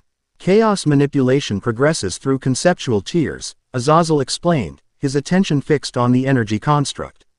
First tier involves basic control, shapes, physical effects, conventional applications. Second tier accesses conceptual manifestation, ideas taking form without intermediate translation. Third tier, which few arbiters achieved, involves reality editing, rewriting fundamental patterns rather than simply creating within existing frameworks. The construct pulsed once before dissolving back into ambient energy. Naruto having reached his current endurance limit. You're saying I could eventually alter reality itself? With sufficient mastery, yes, Azazel confirmed matter-of-factly. Though each tier requires exponentially greater understanding and control. The last arbiter required decades to achieve third-tier manipulation. And what did he do with that power? Naruto asked, sensing significant history behind Azazel's casual reference. Something ancient and melancholy flickered in Azazel's eyes before his carefree mask returned. He sacrificed himself to seal a breach between dimensions when the void beyond last attempted incursion. Created the dimensional barriers that have protected reality since, the same barriers now showing signs of deterioration. The revelation settled heavily over the group. Rias stepped forward, concern evident in her expression. Are you suggesting history is repeating itself? That Naruto might face similar circumstances? Cycles tend to recur, Azazel acknowledged with uncharacteristic solemnity. Though variables change with each iteration. Different arbiter, different circumstances, potentially different outcomes. That's not exactly reassuring, Naruto observed dryly. Azazel's expression lightened. It's not meant to be reassuring, just informative. Knowledge prepares, comfortable ignorance endangers. He glanced at the sky, noting the advancing afternoon. I've taken enough of your time for today. Consider my offer. I can provide historical context these young devils simply don't possess, having not witnessed previous cycles. The subtle reminder of his ancient perspective effectively positioned him as an invaluable resource without directly challenging the devils' authority in their territory. I'll consider it, Naruto agreed carefully. Excellent. Azazel produced a business card from nowhere and handed it to Naruto. My personal contact information. When you're ready for more specialized training, call anytime. With a casual salute to the assembled devils, he turned and walked away, vanishing through the boundary wards as easily as he'd entered. Silence descended upon the training ground. Eventually, Tsubaki broke it with characteristic pragmatism. His information aligns with fragmentary references in the C-Tree archives, she noted, reviewing her notes. Particularly regarding E-tiered progression of chaos manipulation. The Grimoire records mention reality editing as well, Rias confirmed, though without the structured framework he described. Sona adjusted her glasses thoughtfully. Historical perspective notwithstanding, we should maintain cautious skepticism regarding his motivations. The fallen angels have their own agenda. As do devils, Naruto pointed out mildly. Both heiresses had the grace to acknowledge this with slight nods. True, Rias conceded, though our interests align more directly with yours, given our shared territory. For now, Naruto agreed diplomatically. I appreciate everyone's assistance today. The harmonizing technique has already improved my control significantly. Further discussion centered on practical training schedule, and research coordination before the session concluded. As participants dispersed, Rias requested Naruto remain behind for a private conversation. Sona departed with a measuring glance that suggested she anticipated the topic. When they were alone, Rias's diplomatic facade softened slightly. There's something important we should discuss, now that you've established basic control over chaos energy. Your peerage offer, Naruto guessed directly. She nodded, neither surprised nor offended by his directness. You've had time to learn about Devil Society and the Evil Peace system. I believe, formally joining my peerage would benefit both of us substantially. I'm listening, Naruto responded neutrally. As my servant, you'd gain official standing in Devil Society, protection under House Grimoire, and access to resources beyond what I can offer an unaffiliated ally. She met his gaze directly. In exchange, I gain a powerful piece, enhanced status among the young devils, and the Saku Riti of having primordial chaos aligned with my house. The proposal was presented with admirable straightforwardness, acknowledging both personal and political advantages without pretense. Which piece would you use? Naruto asked, more from curiosity than serious consideration. That's the fascinating part, Rias admitted. When I analyzed your potential with my evil pieces, the results were unprecedented. My mutation piece resonated most strongly, but even it registered only partial compatibility. Meaning the reincarnation might not work completely. You would retain greater autonomy than normal servants. Potentially even the ability to override direct commands. Her expression reflected genuine fascination with the anomaly. From a contractual perspective, it's actually disadvantageous for me, all the responsibility of a master with limited corresponding authority. Yet you still make the offer, Naruto observed. The potential benefits outweigh the unusual terms, she acknowledged candidly. Having an arbiter, even a semi-autonomous one, associated with House Grimori would significantly elevate our standing. And frankly, she added with a hint of personal warmth, I've come to respect you in our short acquaintance. I believe we could work well together regardless of the formal power balance. Naruto appreciated her honesty. In his experience, clearly stated self-interest proved more reliable than pretended altruism. However, I'm grateful for your transparency and assistance, he began carefully, but I must decline. Though disappointment flickered across her features, Rias didn't appear surprised. May I ask your reasoning? If it's about terms, there's room for negotiation. It's more fundamental than terms, Naruto explained.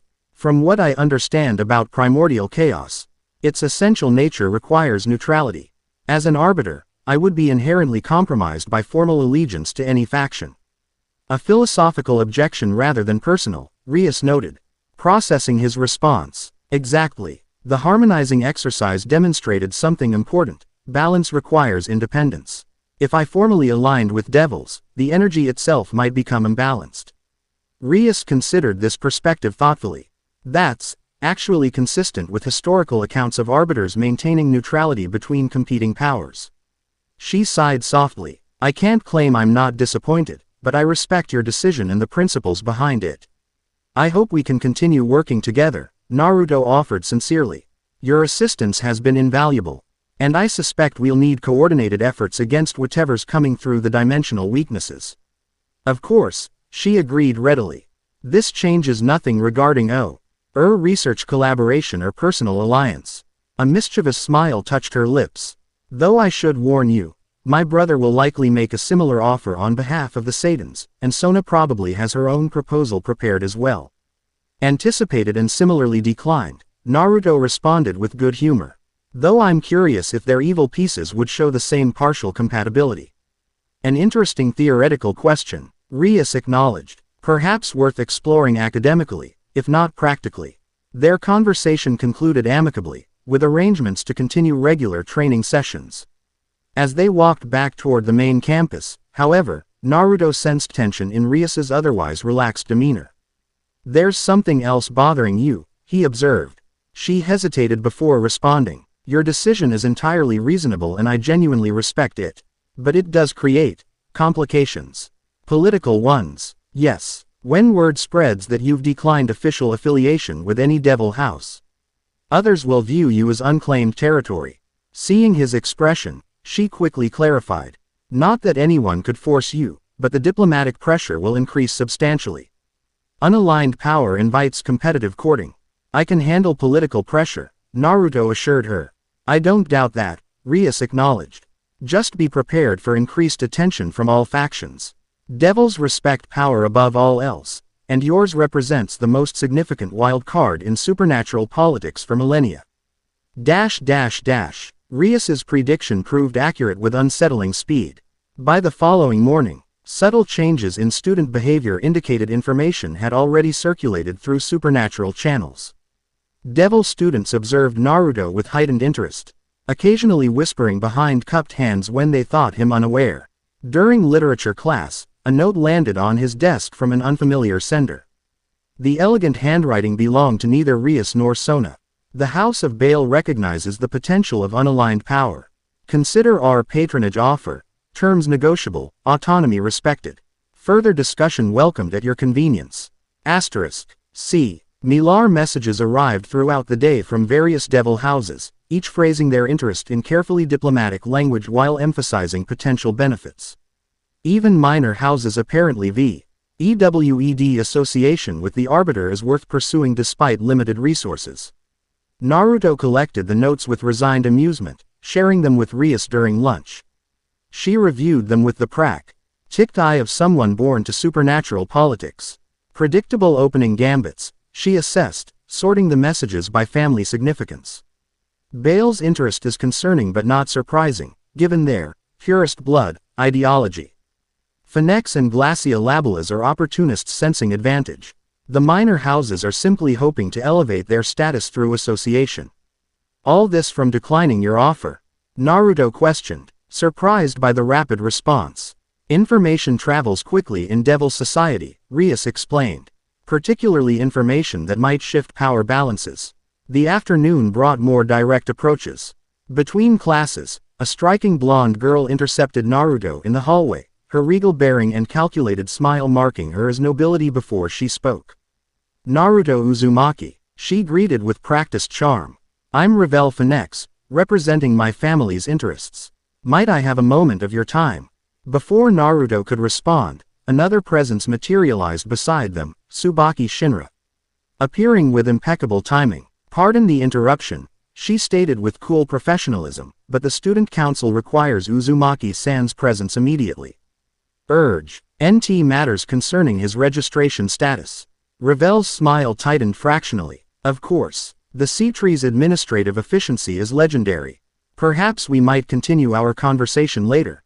Perhaps. Naruto replied noncommittally, grateful for Tsubaki's intervention regardless of its motivation. As they walked toward the student council room, Naruto glanced sideways at his escort. Registration issues. A ghost of amusement touched Tsubaki's normally composed features.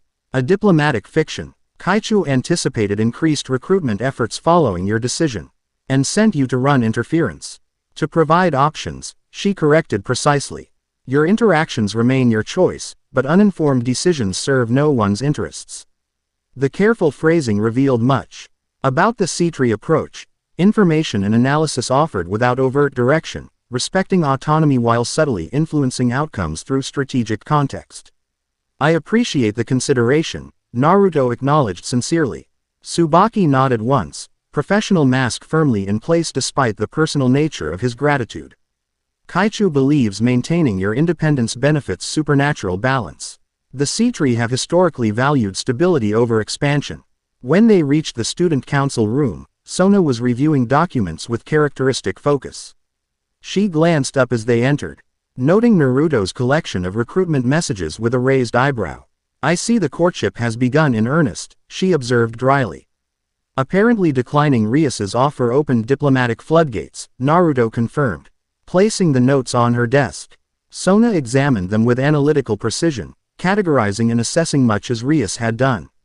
Predictable initial overtures. The Serio. As negotiations will begin once these are declined. You assume I'll decline them all. I calculate high probability based on your stated principles, she replied matter-of-factly. If maintaining independence from Grimori serves philosophical requirements regarding chaos neutrality, the same logic applies to all houses. Her assessment proved exactly correct, of course. Naruto had no intention of accepting any devil affiliation, regardless of terms offered. Since you've predicted my response so accurately, perhaps you can suggest effective diplomatic language for multiple rejections, he requested. Recognizing her expertise in formal communication, the request visibly pleased her. A prudent approach. Tsubaki, please retrieve the diplomatic templates from our archives. The vice president nodded and departed with quiet efficiency, returning moments later with a leather-bound folder. These contain standardized diplomatic responses for various circumstances, Sona explained, opening the folder to reveal meticulously organized sections. We can adapt several for your specific situation. What followed was an unexpectedly enjoyable lesson in supernatural diplomacy. Sona Pr. Oved an excellent instructor, precise without being pedantic, thorough without being tedious. She explained subtle distinctions between responses to different houses, cultural nuances that might influence reception, and strategic timing for delivering rejections. Tsubaki contributed occasional insights regarding historical precedents, her encyclopedic knowledge of protocol complementing Sona's strategic understanding. Together, they crafted responses that declined offers firmly while maintaining respectful tones appropriate to each house's status. The language here balances appreciation with decisive finality, Sona explained, indicating a particularly nuanced paragraph. It acknowledges their interest as complementary without encouraging further pursuit. Essential for houses like Phoenix, added Tsubaki. Their business acumen leads them to interpret ambiguity as negotiating position rather than polite refusal. By session's end, they had prepared customized responses for each overture received thus far, plus templates for anticipated approaches from other houses. The exercise provided valuable insight into devil political structures beyond what Naruto had gleaned from general explanations. This has been extremely helpful, he acknowledged sincerely. Your diplomatic expertise is impressive. The Cetri have traditionally served diplomatic functions within devil society, Sona explained without false modesty. My sister currently handles international relations for the Saiyans. Speaking of Saiyans, Naruto segued, recalling Rias's prediction, do you anticipate official interest from the government itself? Something flickered in Sona's expression, confirmation without verbal acknowledgement. The Saiyans maintain careful neutrality regarding house politics, but unique circumstances occasionally warrant exceptional approaches. The diplomatic non-answer contained clear affirmation. Naruto appreciated her discretion, confirming insider knowledge while maintaining plausible deniability regarding specific information. Hypothetically, Tsubaki added with uncharacteristic obliqueness, an unaffiliated power of significant magnitude might merit direct governmental acknowledgement, particularly if dimensional security concerns exist. Purely hypothetically, Sona agreed, the faintest smile touching her lips. Their circumspect warning proved prescient sooner than expected. That evening, as Naruto practiced energy manipulation exercises in his apartment, reality rippled around a forming magic circle. The elaborate crimson design materialized in his living room, spinning slowly before expanding to human height. From within stepped Sears's Lucifer, his casual attire belying his station as one of the four rulers of the underworld. Unlike his dramatic appearance against the Harbingers, this manifestation projected deliberate approachability, power contained rather than displayed. Good evening, Naruto Uzumaki, he greeted with disarming warmth. I hope my unannounced visit isn't inconvenient. Lord Lucifer, Naruto acknowledged, neither surprised nor intimidated. I've been expecting you, though perhaps not quite so soon. Searsx smiled appreciatively. You adapt quickly to supernatural politics. Please, call me Searsx. Formality seems unnecessary given our shared interests in dimensional stability.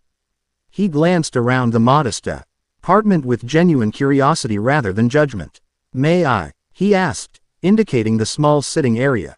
Of course. As they seated themselves, Naruto noted the deliberate normality of Searsx's behavior, a powerful being consciously minimizing intimidation factors to establish comfortable dialogue. The approach revealed sophisticated interpersonal awareness beneath the casual exterior. I understand you've received numerous offers of affiliation, Searsx began conversationally, including one from my sister which you respectfully declined. News travels fast, Naruto observed. In Devil Society, instantaneously, when power dynamics might shift. Searsx's expression held rueful amusement. My sister's disappointment notwithstanding, I believe your decision demonstrates wisdom regarding your unique position. The statement confirmed Naruto's impression from their brief previous encounter. Searsx possessed greater strategic depth than his friendly demeanor might suggest. The nature of primordial chaos requires certain neutrality, Naruto explained, matching the Satan's straightforward approach. Precisely why I'm here in unofficial capacity, Searsx agreed. Not to offer devil affiliation, but to propose a different arrangement entirely. I'm listening. The four current Satans hold governmental authority rather than noble titles, a distinction established after the Great War to separate governance from familial politics. Searsx leaned forward slightly, expression thoughtful. Historical records indicate previous arbiters held similar extra factiona L status.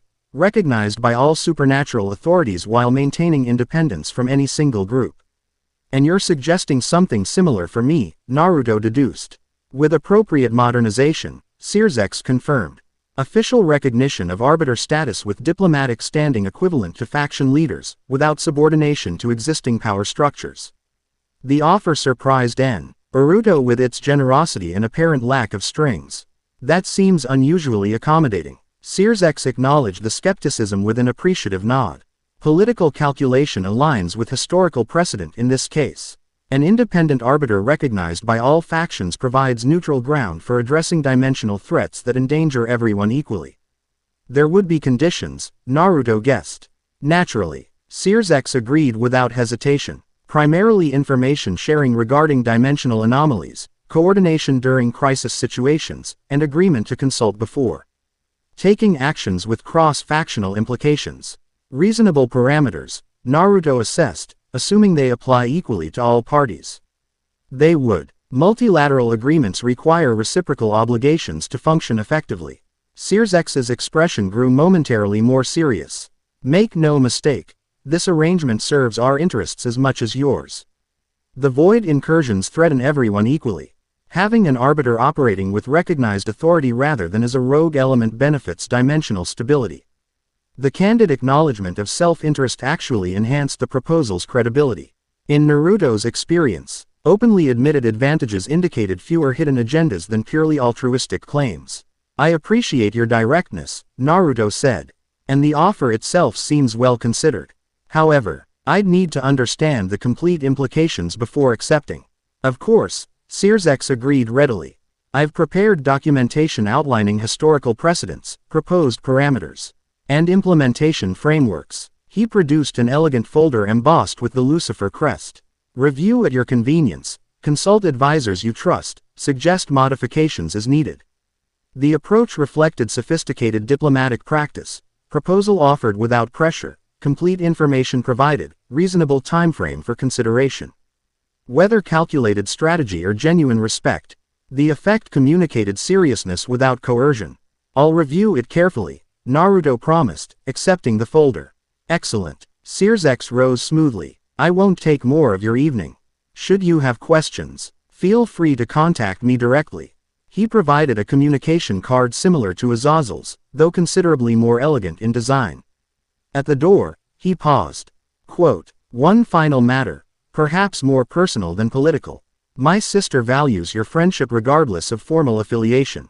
Her interest in you extends beyond strategic advantage, though she might not express that directly. The comment carried brotherly concern beneath political calculation. Naruto nodded acknowledgement without verbal response, respecting the subtle personal territory Searsex had momentarily entered. After the Satan's departure, Naruto examined the folder's contents, finding comprehensive documentation exactly as described. The proposed arrangement respected his autonomy providing structural recognition that would simplify interactions with supernatural factions. The historical precedents proved particularly interesting, describing previous arbiters' roles in conflicts between pantheons and addressing dimensional anomalies. One section detailed the last known arbiter, an individual named Kairos who had served during the early Christian era before sacrificing himself to seal dimensional breaches. The account aligned with Azazel's earlier comments, though provided greater detail regarding the circumstances and consequences of his final act. According to the documents, Kairos had combined primordial chaos with sacred geometry to create multidimensional seals that had maintained reality's integrity for 2 millennia. Those seals now showed evidence of degradation, precisely as the Harbingers had claimed during their brief appearance.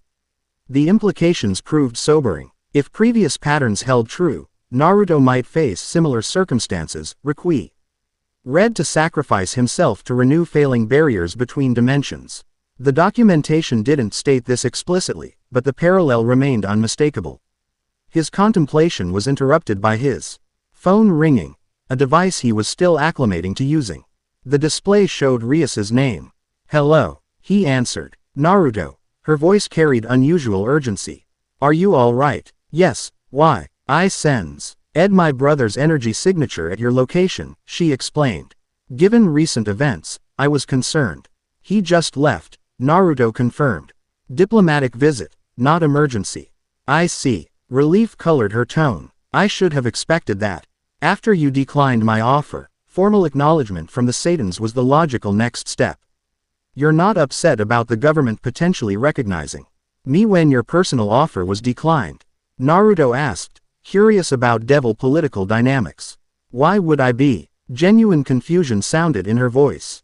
They're entirely different scenarios. Hers onal affiliation with House Grimori would have certain advantages, but formal recognition from the Satans serves different purposes entirely. A hint of amusement entered her tone. Devils are competitive, not petty.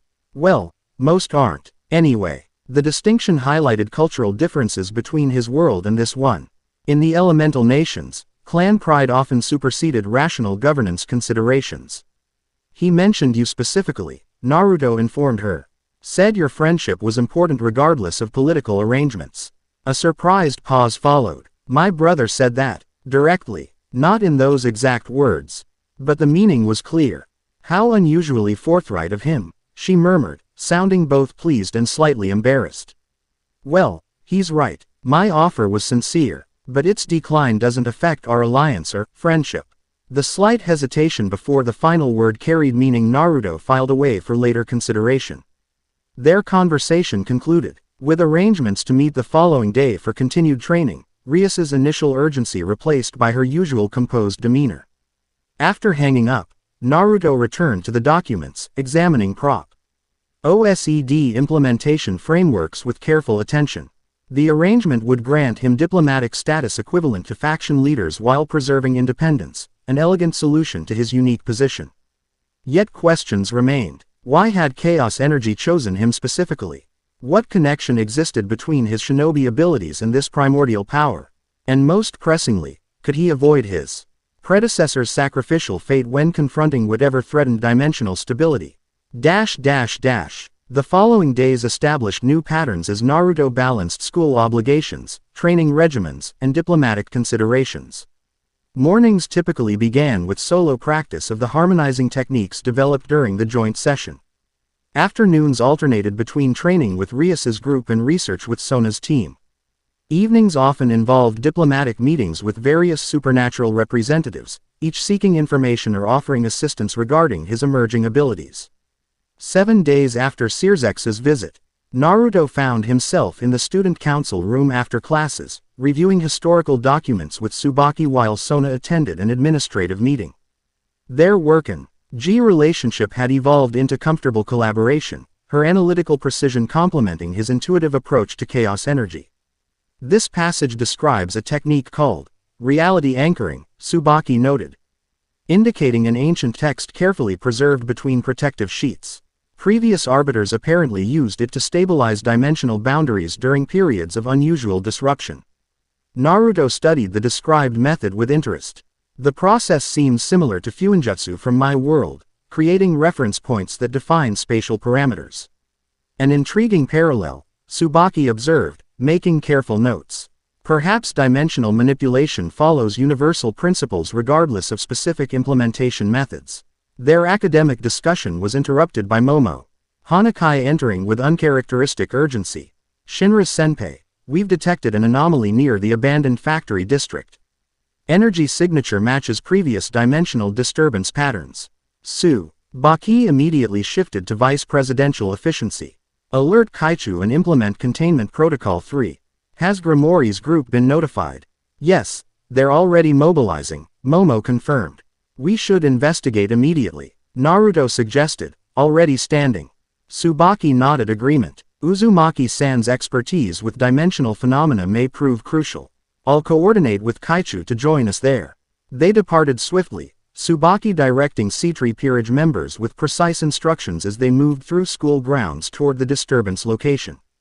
Despite her outward composure, Naruto noted subtle tension in her posture, concern beneath professional efficiency. What exactly are we dealing with? He asked as they hurried through side streets to avoid civilian attention. Dimensional thinning similar to your arrival point, she explained concisely. Though energy readings suggest significantly larger disruption potential, our monitoring systems detected progressive deterioration over the past hour, accelerating within the last 10 minutes. Another incursion attempt by the Harbingers. Possibly, though the energy signature differs somewhat from previous readings. Her expression remained focused despite the rapid pace. Whatever emerges, having an arbiter present may prove decisive. They reached the abandoned factory district, a section of Kuo, featuring derelict industrial buildings awaiting redevelopment. Rias and her peerage had already established a perimeter around a warehouse emitting ominous purple-black light through broken windows. Naruto, Tsubaki. Rias greeted with relief. The disturbance is growing rapidly. We've evacuated the immediate area and established containment barriers, but whatever's coming through feels substantial. Akeno stood nearby, maintaining a complex magical barrier that surrounded the building. The dimensional membrane is approximately 70% degraded, she reported with uncharacteristic seriousness. Full breach expected within minutes. Naruto extended his senses toward the warehouse, immediately detecting the wrongness emanating from within. Unlike the controlled tear that had brought him to this world or even the Harbinger's appearance, this disruption felt jagged and unstable, reality itself tearing rather than being precisely manipulated. This isn't controlled entry, he assessed grimly. It's a dimensional hemorrhage. Can you seal it? Kiba asked. Sacred swords manifested and ready. Not from outside, Naruto determined after careful analysis. I need direct access to the breach point. Too dangerous, Kaneko stated flatly. Energy readings suggest hostile intent. Nevertheless, I need to get closer, Naruto insisted. If whatever's coming through why materializes before the breach is sealed, we'll face significantly greater threats. A magic circle appeared nearby, from which Sona emerged with the remainder of her peerage.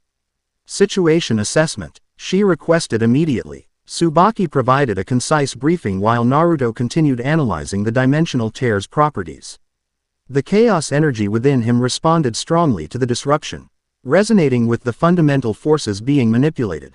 I believe I can seal it, he stated with growing confidence, but I'll need focused support to stabilize the area while I work.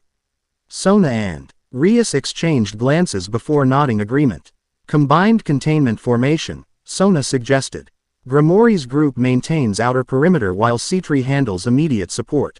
Agreed, Rias confirmed. Akeno. Establish lightning parameter to disrupt any entities that emerge. Kaneko. Sensory monitoring for energy fluctuations. Kiba. Defensive positioning for immediate response. Sona issue. Equally precise instructions to her team, positioning Tsubaki and Tsubasa as primary support for Naruto's approach. The coordinated efficiency of both groups impressed Naruto, theoretical training TR. Translated effectively into practical crisis response. As preparations concluded, Naruto centered himself, drawing upon the harmonic patterns established during previous training. The chaos energy responded with newfound coherence, flowing through established channels rather than erratically exploring possibilities. Ready when you are, he informed the group. Barriers synchronized, Tsubaki confirmed. Approach vector secured. Naruto moved forward methodically, Tsubaki and Tsubasa flanking him as they entered the warehouse. Inside, the dimensional tear hung suspended in midair, a jagged wound in reality that pulsed with sickly purple-black energy. Unlike natural portals that presented as circular or geometric formations, this breach resembled a shattered mirror, with reality fragmented around a central void. Containment holding, Tsubasa reported, maintaining a reinforcement spell that prevented further expansion of the tier. Energy signatures indicate multiple entities attempting transit, Tsubaki added. Scanning devices monitoring fluctuations. Emergence imminent within 60 seconds. Naruto positioned himself directly before the breach, extending his awareness into the dimensional interface. What he perceived disturbed him profoundly, not merely passage between established dimensions but something attempting to unmake reality itself around the entry point. This isn't just an incursion, he realized aloud, it's conversion, trying to transform this space into void territory. Theoretical possibility but never documented, Tsubaki responded, professional composure momentarily cracking. Reality conversion would be catastrophic beyond containment. Not if I redefine the parameters first, Naruto determined, instinctively understanding what needed to be done. Drawing deep on chaos energy, he extended both hands toward the breach. Instead of directing power outward, he established resonance with the dimensional boundaries themselves, the fundamental patterns defining this portion of reality. Where the void energy attempted to rewrite those patterns, he reinforced them with primordial chaos, essentially reminding reality of its proper form. Reality anchoring, he murmured. The technique described in ancient texts suddenly making intuitive sense. The tear responded immediately, its jagged edges beginning to stabilize. However, before he could complete the process, something massive slammed against the dimensional barrier from the other side, not attempting passage but rather forcing expansion of the conversion zone. Breach destabilizing. Tsubaki warned sharply. Unknown entity applying counter-pressure. Naruto felt it. Malevolent awareness directing precisely calculated force against his anchoring points. Whatever entity opposed him, understood dimensional mechanics with disturbing sophistication. I need more power, he stated grimly. The standard anchoring technique isn't sufficient. We can channel additional magical energy through our circles, Tsubasa offered. No, Naruto shook his head. Conventional magic won't interface correctly with primordial patterns.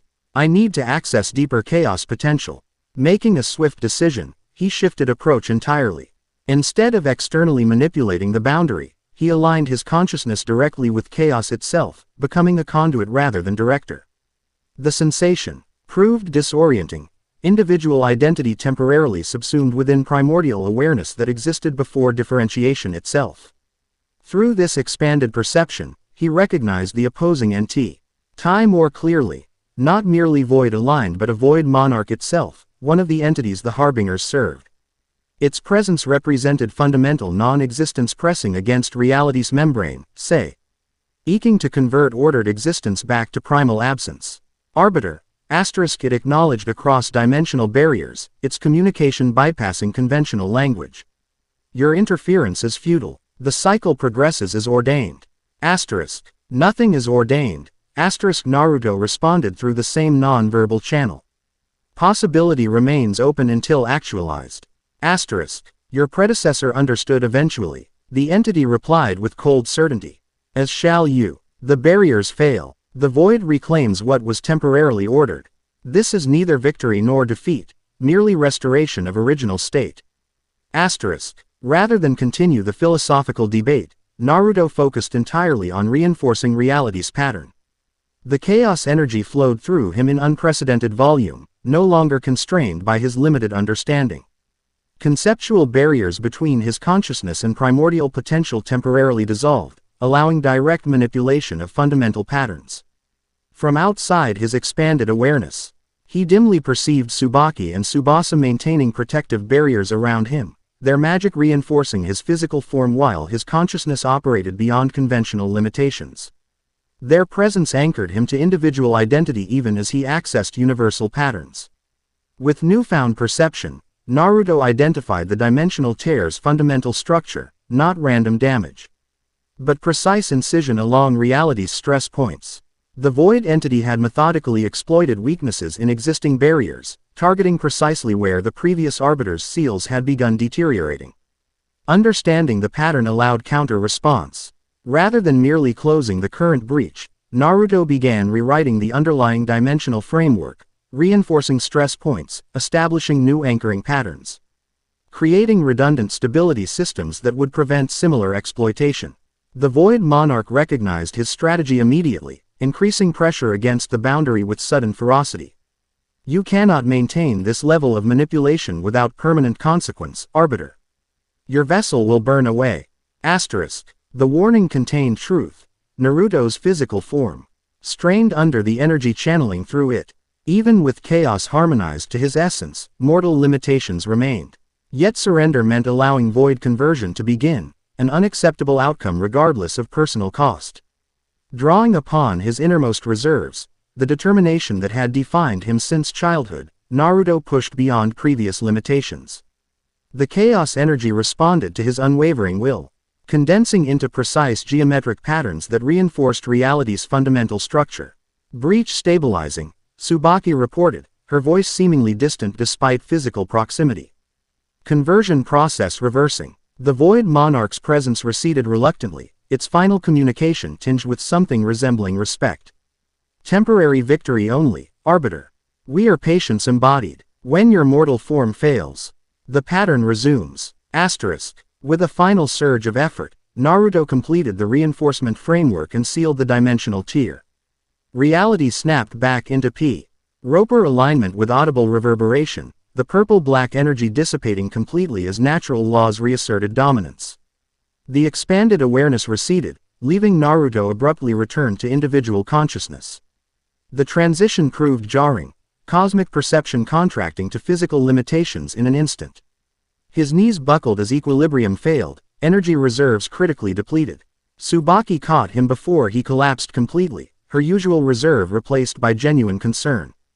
Uzumaki-san, are you injured? Just drained, he managed, despite every cell in his body screaming with exhaustion. Did it work completely? Yes, she confirmed, supporting his weight with surprising strength. The breach is sealed and dimensional readings have returned to normal parameters. You did it. Tsubasa approached from her monitoring position, expression reflecting impressed assessment. That was unlike anything in documented magical theory. You weren't just closing the breach. You were redefining its fundamental properties. Third-tier manipulation, Naruto murmured, recalling Azazel's terminology. Reality editing. Impossible without decades of training, Tsubaki not. Ed with academic precision despite the crisis context. Unless circumstances forced evolutionary advancement, Naruto completed her thought. The entity on the other side, it called itself a void monarch. Communicating with it required perception beyond normal limitations.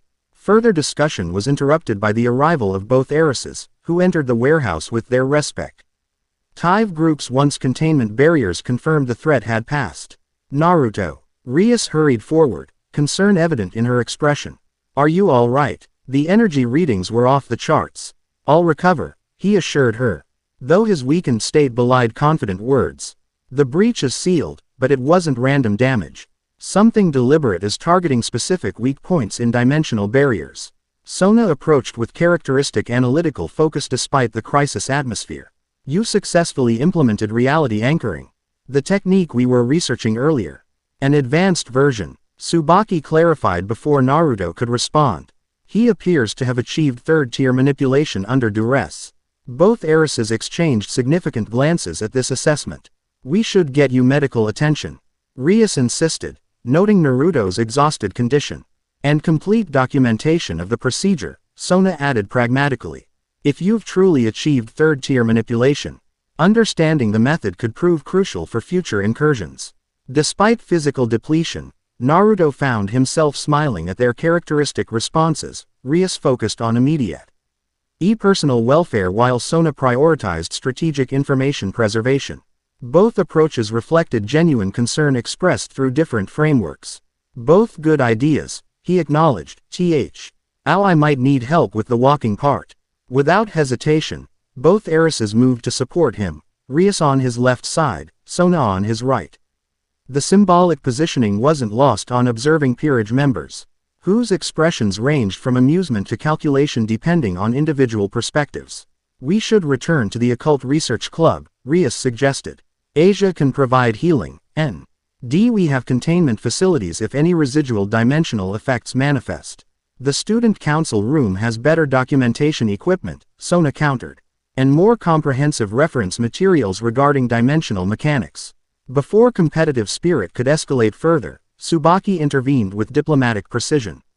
Perhaps a neutral location would be most appropriate, given Uzumaki-san's independent status. His apartment is equipped with both medical supplies and basic documentation tools. The suggested compromise satisfied both heiresses, who nodded agreement without relinquishing their supporting positions. As they helped Naruto from the warehouse, he reflected on the complex political dynamics that somehow maintained cohesion despite competitive elements. The ENT's aftermath extended beyond physical recovery. Word spread quickly through supernatural channels about the Arbiter's successful defense against Void incursion, elevating Naruto's status beyond previous recognition. Where earlier approaches had come primarily from devil houses, new overtures arrived from multiple pantheons and supernatural factions. 3 days after the warehouse incident, as Naruto recovered his strength through rest and focused meditation, Azazel visited his apartment for the promised specialized training session. The fallen angel governor arrived without ceremony, materializing on Naruto's balcony with casual disregard for conventional entry methods. Impressive work with the dimensional tear, he greeted, inviting himself inside with characteristic informality. Herd tier manipulation achieved under crisis conditions rather than gradual mastery. Your learning curve defies historical precedent. Necessity accelerates adaptation, Naruto responded, setting as I'd the magical theory text he'd been studying. Though the experience wasn't exactly controlled or reproducible. Most significant breakthroughs aren't, Azazel observed, making himself comfortable on Naruto's couch. Structure emerges from chaos, not the reverse. Speaking of which, he produced an ancient scroll from seemingly nowhere. This might interest you. Original documentation regarding the harmonic resonance technique used by previous arbiters to maintain conscious control during expanded awareness states. Naruto accepted the scroll with appropriate reverence for its obvious age. I could have used this before attempting dimensional repair without preparation. Hence my bringing it now, Azazel replied with surprising seriousness. Third-tier manipulation without proper mental anchoring risks permanent consciousness diffusion, essentially losing your individual identity within primordial awareness. That explains the disorientation afterward, Naruto acknowledged. Turning to normal perception felt like being suddenly compressed. Because you were, in essence. Consciousness exists as patterns within energy matrices.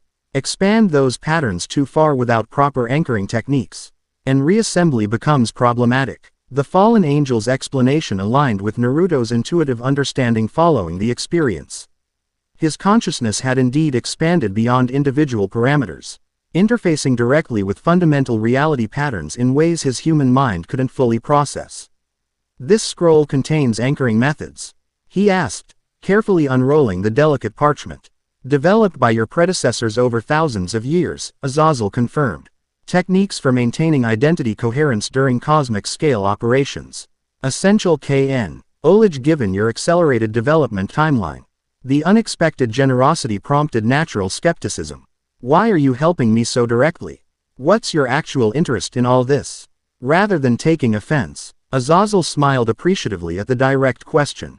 3 motivations, in descending order of nobility. First, genuine concern for dimensional stability. The void threatening reality endangers everyone equally, including fallen angels. Second, intellectual fascination with primordial chaos and its applications. I've studied supernatural phenomena for millennia, and chaos energy remains among the most complex and intriguing. Third, his expression grew momentarily reflective. Personal obligation to Kairos, the previous arbiter, who saved my life during the last void incursion. The honest assessment, acknowledging both selfish and altruistic motives without pretense, aligned with Azazel's established character. Whatever his faults, direct deception didn't appear among them. The self-serving reasons make the altruistic ones more credible, Naruto observed. Azazel laughed with genuine amusement. Precisely why I include them. Pure altruism raises suspicion, while enlightened self-interest feels trustworthy. He gestured toward the scroll. Regardless of my motivations, that information remains objectively valuable for your development. Naruto studied the ancient text, recognizing techniques similar to mental discipline exercises from his world, though adapted for cosmic scale operations rather than merely Jinchuriki containment. The parallels suggested universal principles regarding consciousness maintenance across different reality systems. These anchoring methods, he noted, they're similar to techniques used in my world for maintaining identity during high-energy manipulations. Unsurprising, Azazel commented, consciousness mechanics likely follow consistent patterns across dimensional boundaries. Different terminology, similar underlying principles. Their discussion extended into detailed technical exchange regarding consciousness anchoring methods, energy manipulation theories, and practical applications for chaos energy. Despite his carefree demeanor, Azazel demonstrated profound scholarly knowledge that complemented the more traditional educational approaches of the devil heiresses. As evening approached, their conversation shifted toward political implications of recent events. Your successful defense against void incursion has elevated your status considerably, Azazel observed. Every major supernatural faction now recognizes the Arbiter's return as confirmed reality rather than theoretical possibility. I've noticed the increased diplomatic attention, Naruto acknowledged dryly. Searsex's proposed recognition framework suddenly looks remarkably prescient, Azazel noted with knowing amusement. Have you decided whether to accept formal acknowledgement? Still considering implications, Naruto replied noncommittally. Though recent events suggest some formal standing might prove practically necessary. Azazel nodded thoughtfully. Independent operation has advantages, but established diplomatic channels simplify crisis response. The Grigori would naturally support any arrangement that maintains your autonomy while facilitating necessary coordination. The carefully phrased support contained subtle positioning, acknowledging Searsex's proposal while establishing Fallen Angel alignment with Naruto's independence. The political maneuvering remained relatively transparent compared to more subtle approaches Naruto had encountered. I appreciate your perspective, he acknowledged diplomatically. Their discussion concluded with arrangements for regular training sessions focusing on advanced chaos applications. As Azazel prepared to depart, he offered a final observation that proved unexpectedly personal. One last matter worth considering, the Fallen Angel said casually. Your interactions with certain devil heiresses have generated significant interest among supernatural matchmakers. Matchmakers, Naruto repeated, momentarily confused. Devils particularly, though other factions aren't immune to romantic speculation, Azazel elaborated with evident amusement. Your unique status combined with close working relationships with unmarried nobility naturally generates such attention. Particularly given the enthusiastic support from both Grimoire and Citri. Understanding dawned with uncomfortable clarity. You're saying people think I'm romantically involved with Rias and Sona. Not just them, Azazel corrected with unhelpful precision. Certain vice presidential parties have entered speculative discussions as well, given her unusual personal involvement in your training regimen. Tsubaki, Naruto questioned incredulously. She's just documenting research findings. Azazel's knowing smile suggested profound skepticism regarding this assessment. Of course, with remarkable personal attention for someone typically known for professional detachment. He waved dismissively. Merely something to be aware of as you navigate supernatural politics. Perceived romantic connections influence diplomatic calculations, regardless of actual circumstances. With that parting observation, he departed through another casual dimensional tear, leaving Naruto contemplating implications he hadn't previously considered. His relationships with both heiresses and Tsubaki had developed through shared crisis response and mutual research interests, practical connections rather than romantic pursuit. Yet viewed through supernatural political lenses, such close collaboration between high-ranking devils and an unaffiliated power naturally invited speculation. The realization added yet another layer of complexity to his already complicated position in this world. Beyond mastering chaos energy and addressing dimensional threats, he now needed to consider how personal relationships might be interpreted within supernatural political contexts. As if summoned by the thought, his phone chimed with a message from Rias. Important council meeting tomorrow after school. Your presence requested by multiple faction representatives. Formal recognition proposal on agenda. Are you ready to decide? Asterisk. The simple question carried significant implications. Accepting formal recognition would establish his position within supernatural political structures while maintaining technical independence. The arrangement offered practical advantages for addressing growing dimensional threats, yet also created expectations regarding his role during future crises. After careful consideration, he replied, "I'll attend. Decision made. Time to formalize arrangements." Asterisk. The response. He felt right despite lingering questions about his long-term place in this world. Whatever cosmic role the chaos energy had chosen him for, facing it with established allies and clear standing would prove more effective than continued ambiguity. As night fell over Kuo town, Naruto returned to studying the anchoring techniques Azazel had provided. Tomorrow would bring political formalities and official recognition. Tonight required preparation for whatever threats might emerge from beyond dimensional boundaries. The chaos energy within him settled into harmonious patterns, no longer fighting his direction but flowing in balanced response to his will. Whatever came next, he would face it not as displaced shinobi or reluctant vessel, but as the arbiter of chaos, balancing infinite possibility against encroaching void. Chapter 2 End Chapter 3, fractured alliances. Morning light filtered through high windows, casting geometric patterns across the ancient chamber deep beneath Kuo Academy. The meeting room, normally reserved for supernatural peace conferences and faction treaties, hummed with tense anticipation. Representatives from devil nobility occupied one side, fallen angel emissaries the other, while neutral observers from various pantheons lined the perimeter.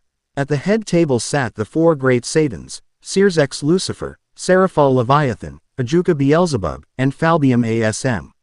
O Deus, their casual demeanors belying immense power and political authority. Naruto stood at the chamber's entrance, momentarily hesitating before this assembly of supernatural dignitaries. His formal attire, arranged by Rias with meticulous attention to diplomatic protocol, felt constraining compared to his usual practical clothing. "Ready?" Rias asked quietly beside him, her own formal gown embodying noble elegance without ostentation. "As I'll ever be," he replied, squaring his shoulders. On his other side, Sona adjusted her glasses, a habitual gesture betraying rare nervousness. "Remember the protocol we discussed. Speak only when addressed directly by the Satans. Factional representatives may attempt to draw you into policy debates, maintain neutral courtesy regardless of provocation. And most importantly," Rias added with surprising lightness, "try not to accidentally rewrite reality if someone annoys you." Terrible form at formal recognition ceremonies. The unexpected humor broke the mounting tension. Naruto found himself smiling despite the circumstances. "I'll restrain my reality editing to emergency situations only. Promise." They entered together, the assembled dignitaries turning as one to observe his arrival. Whispers rippled through the chamber, speculation, assessment, political calculation. Naruto felt each gaze cataloging details, his posture, expression, the subtle black-gold energy occasionally shimmering beneath his skin when light struck at particular angles. Circex rose first, his casual smile containing genuine welcome alongside political performance. "Naruto Uzumaki, welcome. Your presence honors this historic gathering." The formal greeting initiated the recognition ceremony. Naruto advanced alone to the central position, the devil heiress remaining respectfully at the perimeter. From this vantage, he could more clearly observe the gathered representatives, including Azazel lounging with characteristic irreverence among the fallen angel delegation, offering a casual salute when their eyes met. "Lords and ladies of the supernatural world," Circex began, his voice carrying effortlessly throughout the chamber. "We gather today to formally acknowledge an unprecedented development in our collective history, the return of an arbiter of primordial chaos." Murmurs rippled through the assembly at the official confirmation. For those unfamiliar with ancient records, Circex continued, "Arbiters existed before the Great War, before the formation of our current factions, indeed, before the creation of angels, devils, or any soup. Our natural classification we recognize today.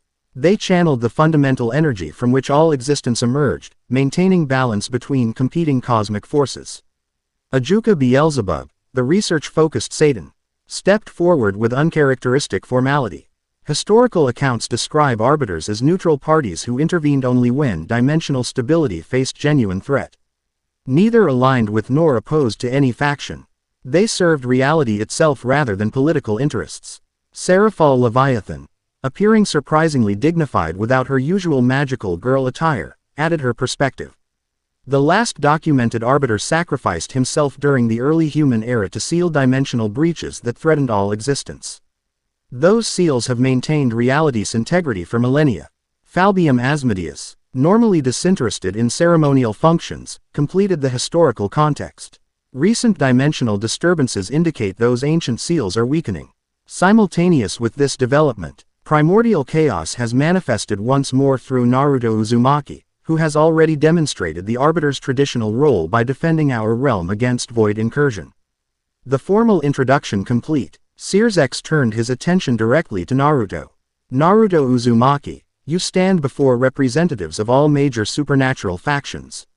Evidence of your capabilities has been witnessed, documented, and verified. Do you acknowledge your role as arbiter of primordial chaos, with all responsibilities and authorities traditionally associated with that position?"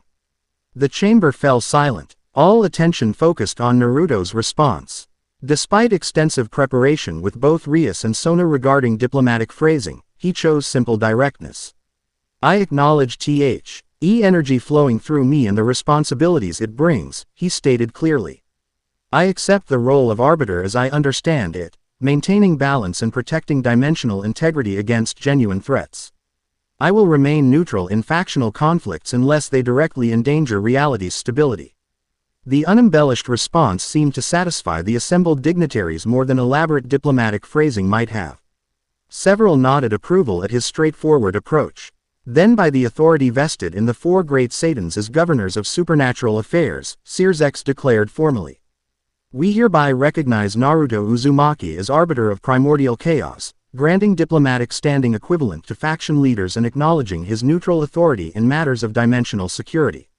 One by one, representatives from various factions stepped forward to formally acknowledge the recognition, first the remaining Satans, then Azazel for the fallen angels, followed by emissaries from angelic, yokai, Norse, Greek, and other pantheons. Each offered formal phrases of acknowledgement, some adding their own cultural flourishes or subtle political messaging through word choice and delivery. The ceremony concluded with the signing of the Recognition Accord, a document establishing formal parameters for the arbiter's role, rights, and responsibilities. As Naruto affixed his signature beside those of faction leaders, he felt a subtle shift in the chamber's atmosphere, not merely political acknowledgement but metaphysical recognition, as if reality itself approved the formalization of his position. Following the ceremony, the gathering transitioned to a reception where factional representatives could interact more casually.